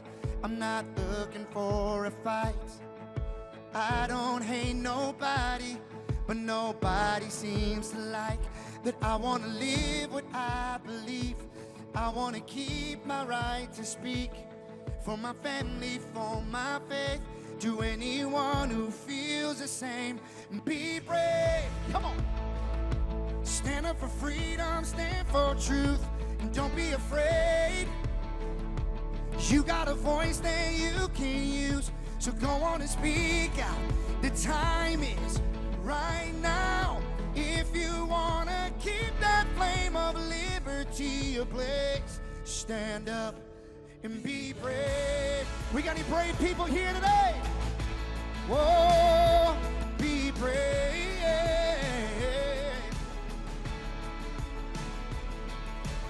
We're the generation that has to make a choice. Will we push against this evil? Will we watch while it destroys what so many died to give us? This great country that we live in. There's a heavy price for freedom, and this is how we keep it. Be brave, come on. Stand up for freedom, stand for truth, and don't be afraid. You got a voice that you can use, so go on and speak out. The time is right now. If you want to keep that flame of liberty ablaze, stand up, be brave. Come on, I want we brave. Oh, be brave. Come on, look at the screens. Let it clear. We are the people, the red, white, and blue. Will you stand for me? I will stand for you. We are the people with different points of view. Will you stand for me? I will stand for you. And be brave. Stand up for freedom, stand for truth. Don't be afraid. You got a voice that you can use, so go on and speak out. The time is right now. If you want to keep that flame of liberty ablaze, oh, stand up, be brave. Come on, are we a brave people? Be brave. Stand up for us too. Be brave for your children. Be brave for your family. Be brave for your future. Be brave for your country. Come on, let's be brave. All right, let's see if they can give us one more try with the other song. To the guys who are running it, if you want to go to the other version, the key up, we can do it in the other key if that audio works. We'll try one more time. You guys, thank you for your patience. These things just happen. I can dance, but I'm not a good dancer, so you don't want to see that. You'd rather hear me sing.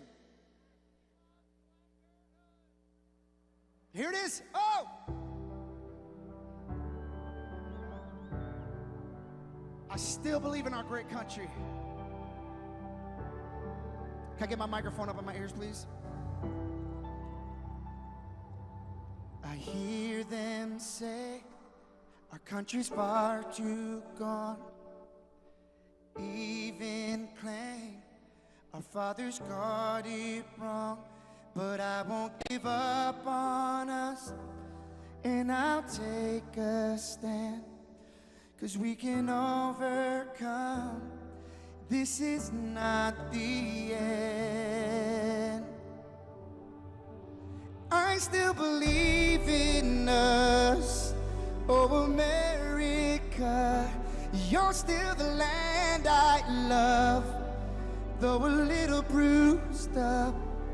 Stars and stripes still cry liberty over evil, over tyranny. Blood poured out for our freedom. They sacrificed it all for this nation. I still believe in us, my America.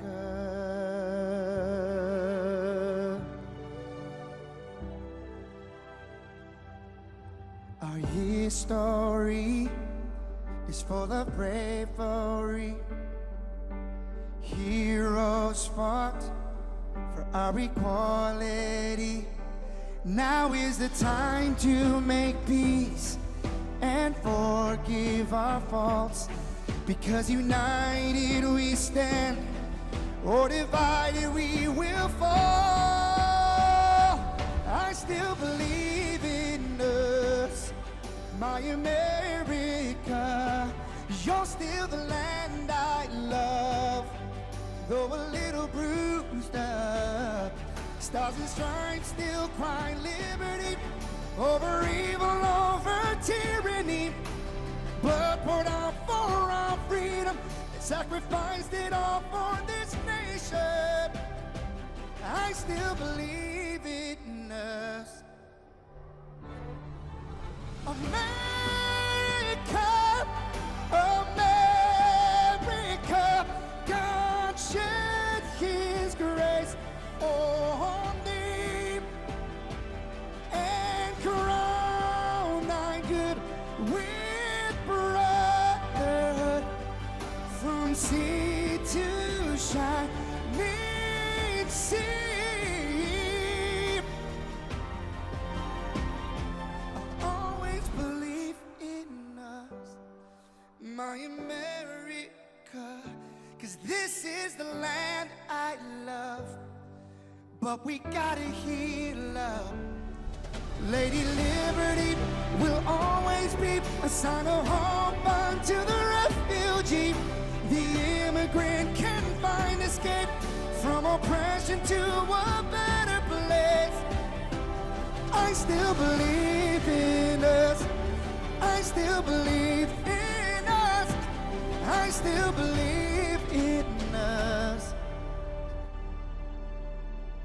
my America.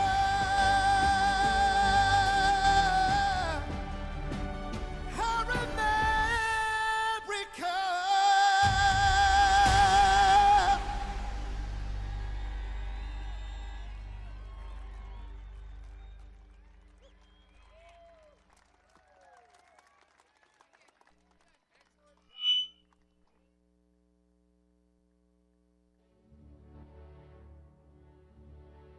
The pride to serve my country knows that I'm doing it not for myself. Every day I put on the uniform, I'm not just representing Caroline Robinson. I'm representing my company here at the Academy. I'm representing West Point. I'm representing the United States Army, and ultimately, I'm representing the United States of America. I really came to West Point because belief in the American dream and giving back to our country You're a part of something that is much bigger than yourself. You're a part of a tradition of excellence and a legacy that's connected not only to the Academy, but to the American Army. I'm surrounded by people who want to make themselves better and serve our country. Excellence is their baseline, and that to me is what it means to be a West Point cadet. From the earliest days of our nation, this supreme tradition of American military service has been passed down from soldier to soldier and generation to generation, and it's a beautiful thing to watch. My brother preceded me here, and originally I didn't really know what West Point was until he came. But when I saw the mission that they were committed to, of upholding the principles of American democracy and protecting the Constitution, I knew it was somewhere I had to be. Every time that we lived outside of the United States, I always developed this sense of gratitude and pride of being an American, and I wanted to give back to my country what it gave to me. And it wasn't until I zipped up the blouse and I put the belt on for the first time that I realized that I was going to be serving my country, and it felt right. West Point was the place that I needed to be, and more importantly, the Army was where I wanted to be. I just looked to the left and right over basic training and realized that we all had the same American patch on our shoulders, that we're all fighting for the same thing. I mean, there was no better feeling in the world knowing that every single person around you is committed and willing to die for that mission. You came for excellence, you came for duty, you came to serve your country, and you came to show yourselves that you are among the smartest, toughest, strongest, most lethal warriors ever to walk on this planet. What excites me the most about my future in the Army is the opportunity that I'm going to have to give back to the American soldiers that I'm going to be leading. Because ultimately, they don't get to choose. And to me, it's that burden of responsibility to be the best leader. And as a young officer, that's going to be exactly what I get to do. I was the cadet basic training first detail for the first 3 weeks. And I got to see the new cadets come in from their families' homes and being in process on their very first day. I'm watching them grow so quickly. I would do all the formations, and I looked out at these 1,000 new cadets, people who just come out of high school. They were completely different people. I don't think there's another institution in the country like West Point where the student body is so committed to furthering the mission of America and ensuring our democracy and freedom for generations to come. I'm really surrounded by the best of the best, and that's when I realized this is a place that I absolutely want to be. West Point itself is an amazing institution, but it only provides opportunities. The people here have to choose to take those opportunities and grow and lead and serve. And the people here want to do that. And I'm proud to be a part of that. And I would tell any high schooler who is considering it, you won't regret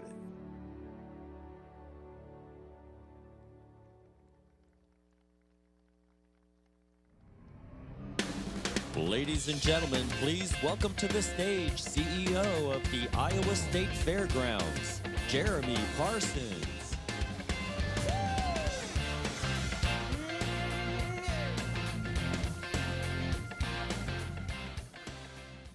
Well, welcome. Do we have any Iowa State Fair fans out there? We picked the perfect day for you. It's hot. You're on the Midway lot. If you were spinning around, it'd be a great day at the fair. But thank you for being here today, and welcome to the beautiful Iowa State Fairgrounds. I want to thank the great team here at the Iowa State Fair who has been working hard with America 250 to put on this event for you. I'm blessed to work with some of the best staff and board that there are anywhere in the United States. And we also brought some of your favorite fair foods here today as well, so hopefully you grab a corn dog or a cup of cookies or some ice cream today for sure. When our nation was less than 100 years old and the state of Iowa was less than 10 years old, a dedicated group of Iowans decided that we should have a state fair. And in 1854, they did just that, held the very first Iowa State Fair.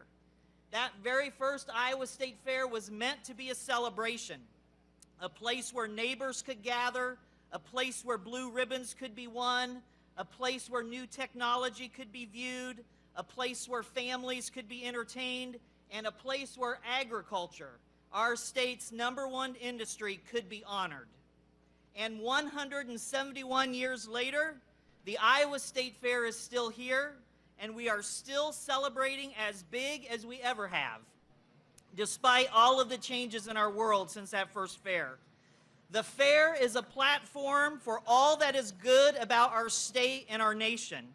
It's a place where youth learn, a place where families safely gather, and a place where our state and our great nation is celebrated every single year. But the Iowa State Fair is not unique. In fact, across our great country, there are more than 2,000 state, county, and regional fairs that attract millions of visitors and generate billions of dollars in economic impact.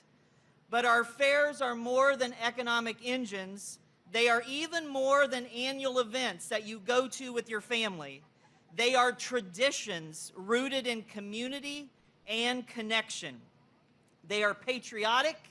They are all about America. Quite frankly, fairs represent the very best of our nation, and I think that's why you're here today. You also want the very best for our nation. We at the Iowa State Fair are so humbled that you are here with us when we realize that an event of this magnitude, the event that is going to kick off a year-long celebration of our nation's 250th birthday, featuring remarks by President Trump, that event could have been held anywhere in the United States. But we are blessed to have the opportunity to host it here, and we thank President Trump for that honor. So, if you're looking for something to do August 7th through the 17th, come back and celebrate Fair Sweet Fair with us. I guarantee it'll probably be about as hot, so you're already prepared for that. We would love to have you visit. And if you're not from Iowa, I know you've got a state fair in your state that you should go visit as well. Thank you again for being here tonight for this once-in-a-lifetime event here at the Iowa State Fairgrounds. Stay safe, stay hydrated, enjoy the evening. What a beautiful night to kick off a really big party, a year-long celebration of our great nation. Thank you very much.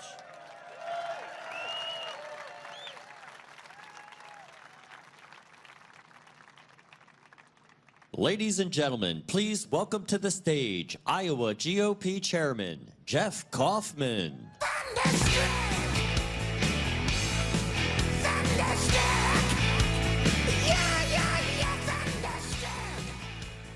I just had a little bit of a news flash for you. I'm usually known to be pretty bombastic and excitable, so I'm going to try to be calm today, but just in case you haven't heard, America's going to celebrate our 250th, and Donald Trump picked Iowa to start it all. He picked us, folks. Through the years, a lot of presidents have said, I'm the president of the heartland. I'm the president of small town and rural America. Guess what? We've got a man that practices exactly what he preaches in the White House, and he's all ours.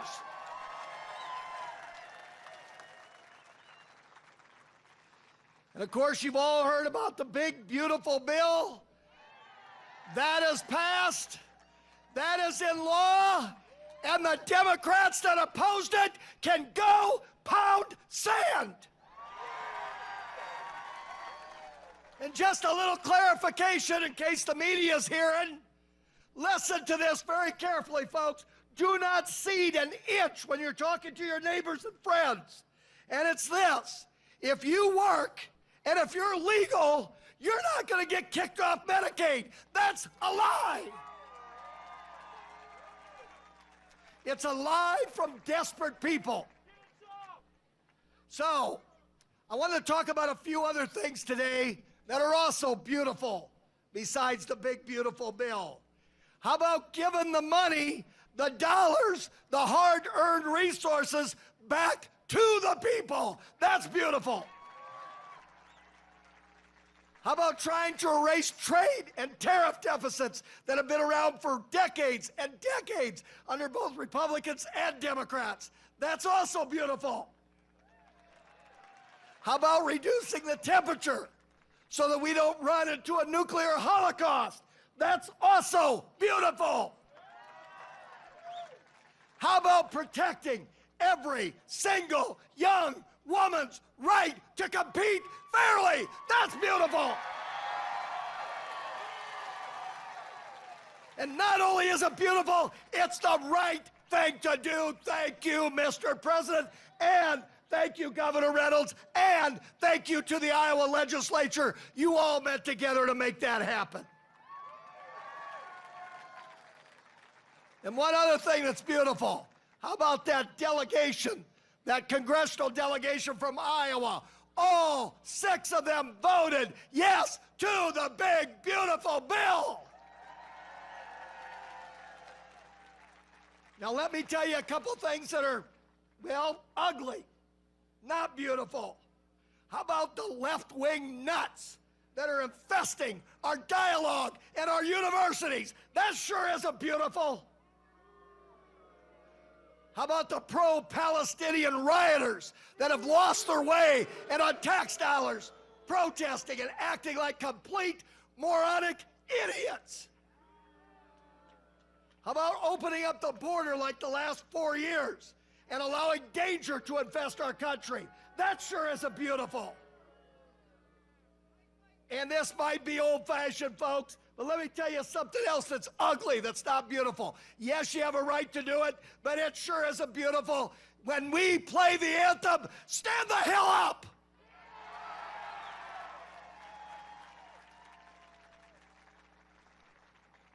So I just want to end, other than that, I don't have any strong opinions today.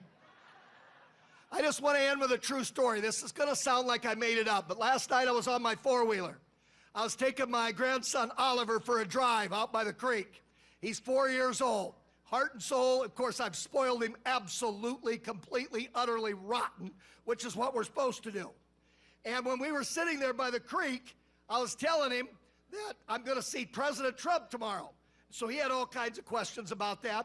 And there's an eagle's nest where we go down. That's why we go down and watch the creek at that point. Honest to goodness, it was like a Hollywood show. The eagle took off and was in flight and flying around. And Oliver said, look, Papa, there's an eagle. I'm truly not making this up. So I finally looked at him. I said, Oliver, do you want me to say anything to President Trump? How telling this was, honestly. He looked at me. He says, Papa, tell President Trump that I love eagles. You know what? We love eagles. We love Iowa. We love this country. And here's a message that starts right now, and this can be a unifying message. And that is, and I want everybody to hear you, folks. I want them to hear you back there. We also love President Trump, period. Thank you.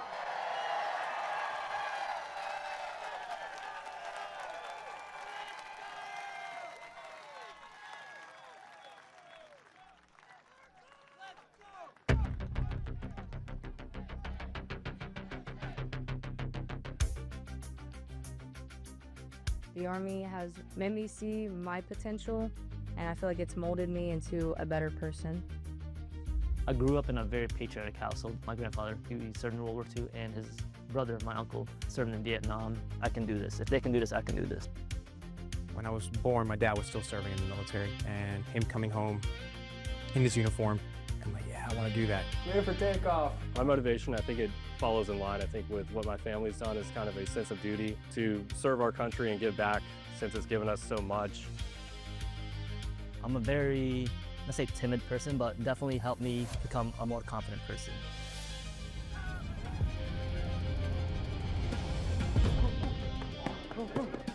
Working with a group and my peers, it really shows how much working with a team can strengthen you. All right, ready to go? Ready to go? I derive a lot of purpose from serving others.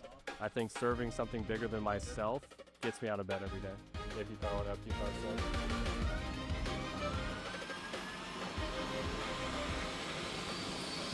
I definitely pushed myself further than I ever thought I could go. I joined the military service because I want to deploy. That's my main goal, is deploy, deploy, deploy. If we get the call, we have to go somewhere, we'll do what needs to be done. That's just the way we operate here.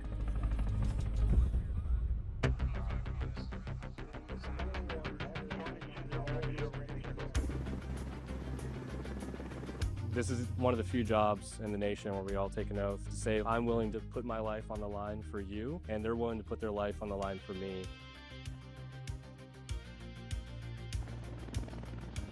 This is what we train for. This is what I want to do. My team leaders and squad leaders, they know exactly what to do. Check equipment, check weapons, check ammo.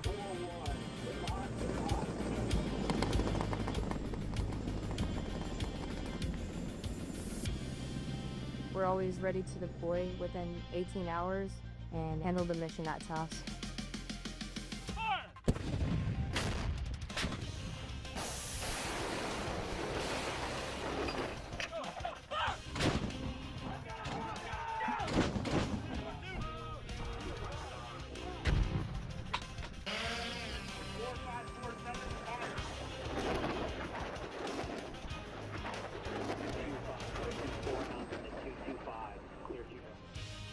We jump so frequently so that our jump masters and the paratroopers are ready to deploy. Outboard personnel, stand up! I'm very passionate about being a jump master. The paratroopers, they see you and, you know, they believe in you. I love to instill that confidence with my passion into those paratroopers. It's a rush. It's great. Drop them cleared for personnel drop.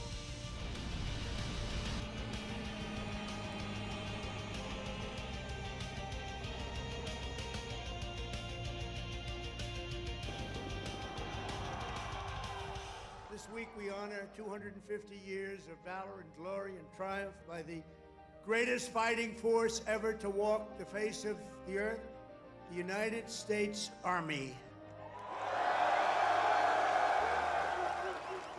For 2.5 centuries, our soldiers have marched into the raging fires of battle and obliterated America's enemies.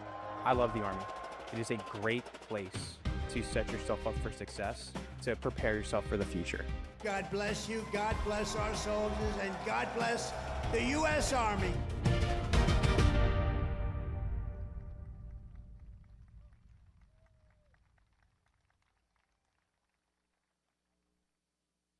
Ladies and gentlemen, please welcome to the stage Senator Joni Ernst. Hey, Uncle Sam, put your name at the top of his list, and the Statue of Liberty started shaking her fist, and the eagle will fly, and it's gonna be hell when you hear Mother Freedom start ringing her bell, and it'll feel like the whole wide world is raining down. That's right! Thank you all. God bless you. Thank you for being here to celebrate the kickoff to America's 250. What do you think?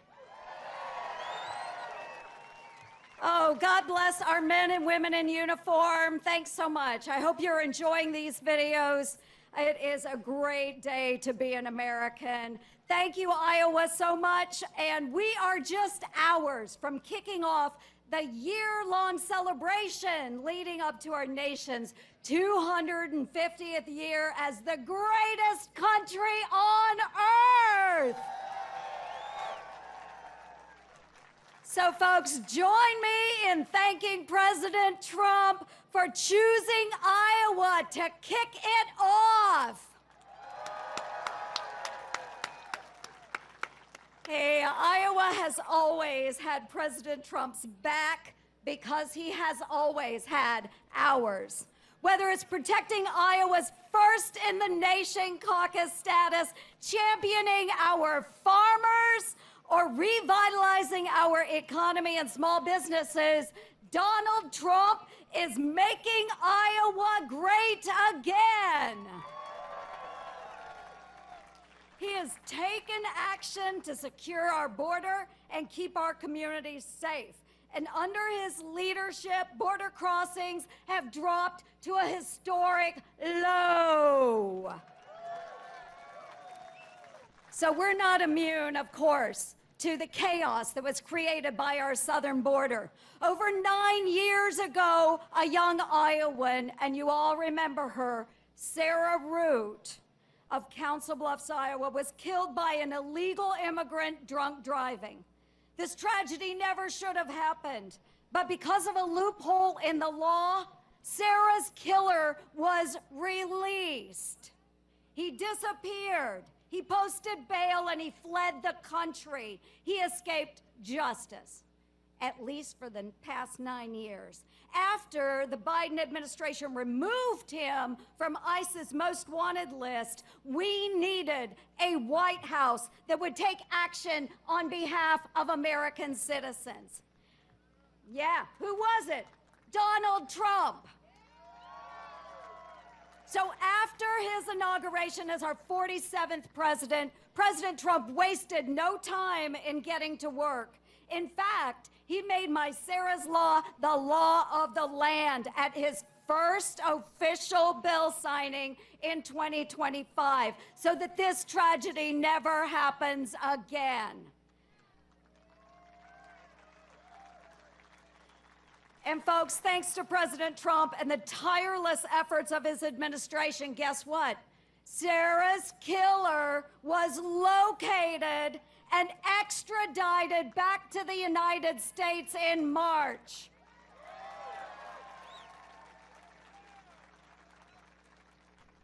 He is now facing justice, something that Sarah's parents never thought that they would have. But we finally have justice for Sarah Root.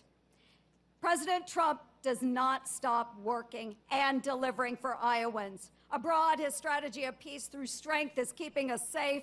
And here at home, he is getting the government back to work for you and eliminating waste, fraud, and abuse. Right, folks? Make them squeal. So, as your senator, I've been committed to saving your hard-earned tax dollars and making Washington squeal. I've been leading the Senate Doge Caucus, and I've been working hand in hand with President Trump to drain the swamp. We are really making them squeal now.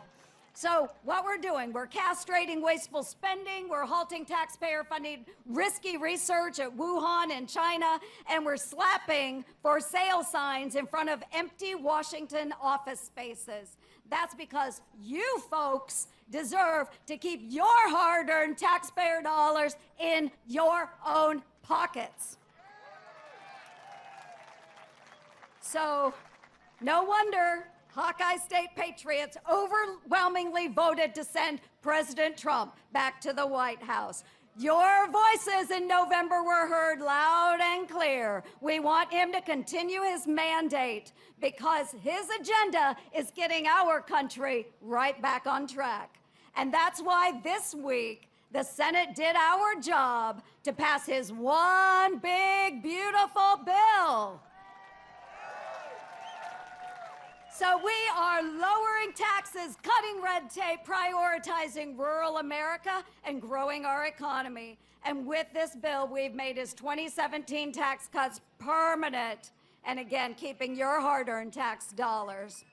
So we are on the path to unleashing the golden age, not just for America, but for Iowa and every other state. With President Donald J. Trump leading the charge, we're going to accomplish so much more. So God bless you. Thanks to all of you patriots for coming out today to celebrate this kickoff. God bless the great state of Iowa, and of course, God bless these great United States of America. Thanks for turning out, Iowa.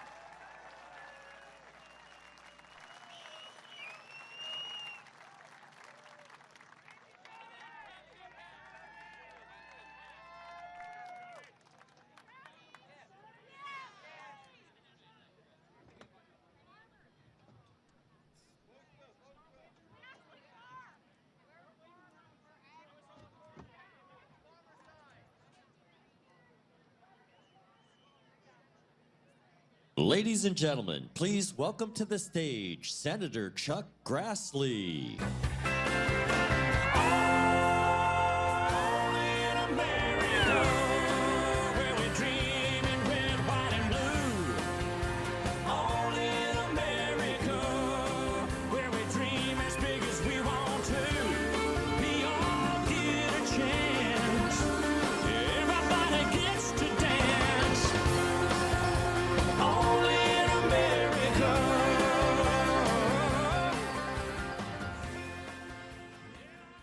bless all of you for coming.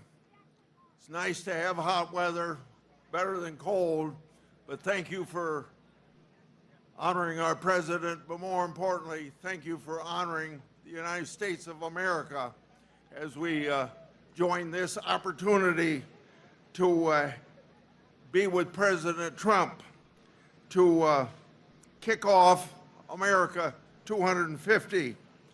We're once again first in the nation, just like every 4 years we're first in the nation. You know, tomorrow will be 249 years since 56 Americans signed the Declaration of Independence. By signing that document, they were traitors to King George III, but they're what you and I would honor as freedom fighters. They knew at that time that King George III was going to restrict their freedoms. Couldn't do in the colonies what every other British person could do in London and the British Isles. He was restricting their freedoms, and that's why they said in the Declaration of Independence, we're endowed by our Creator with certain unalienable rights, among them life, liberty, and the pursuit of happiness. By saying we're endowed by our Creator,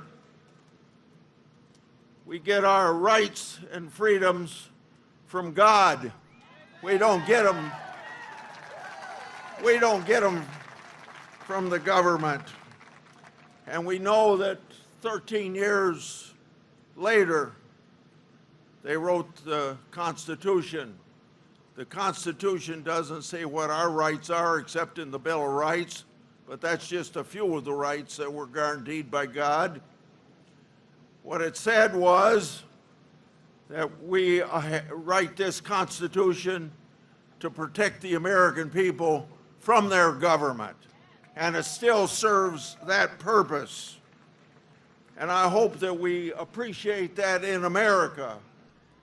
You know, people of the left get irritated when we talk about the United States being an exceptional nation. It doesn't mean that we're better than any people anyplace else, but it does mean we're an exception nation from the fact that we get our rights from God. We don't get our rights from the government, and it's the only society in 6,000 years of humankind that has ever had that relationship between the government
They paid to make the sky prettier this year?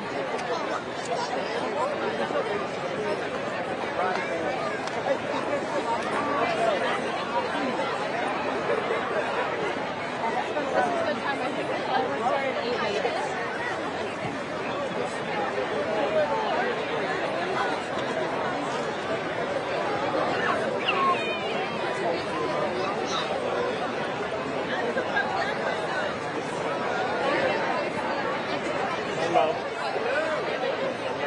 Good. Good to see you again.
like backwards.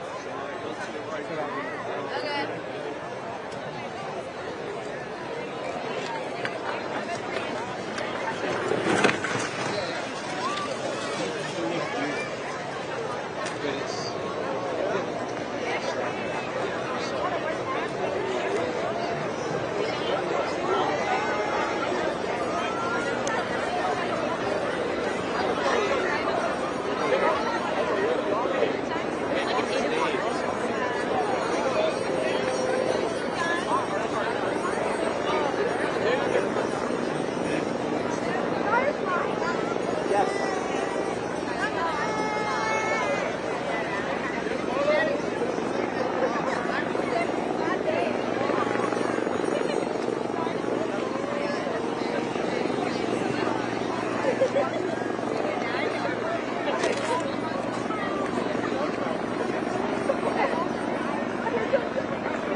Everyone is going for something.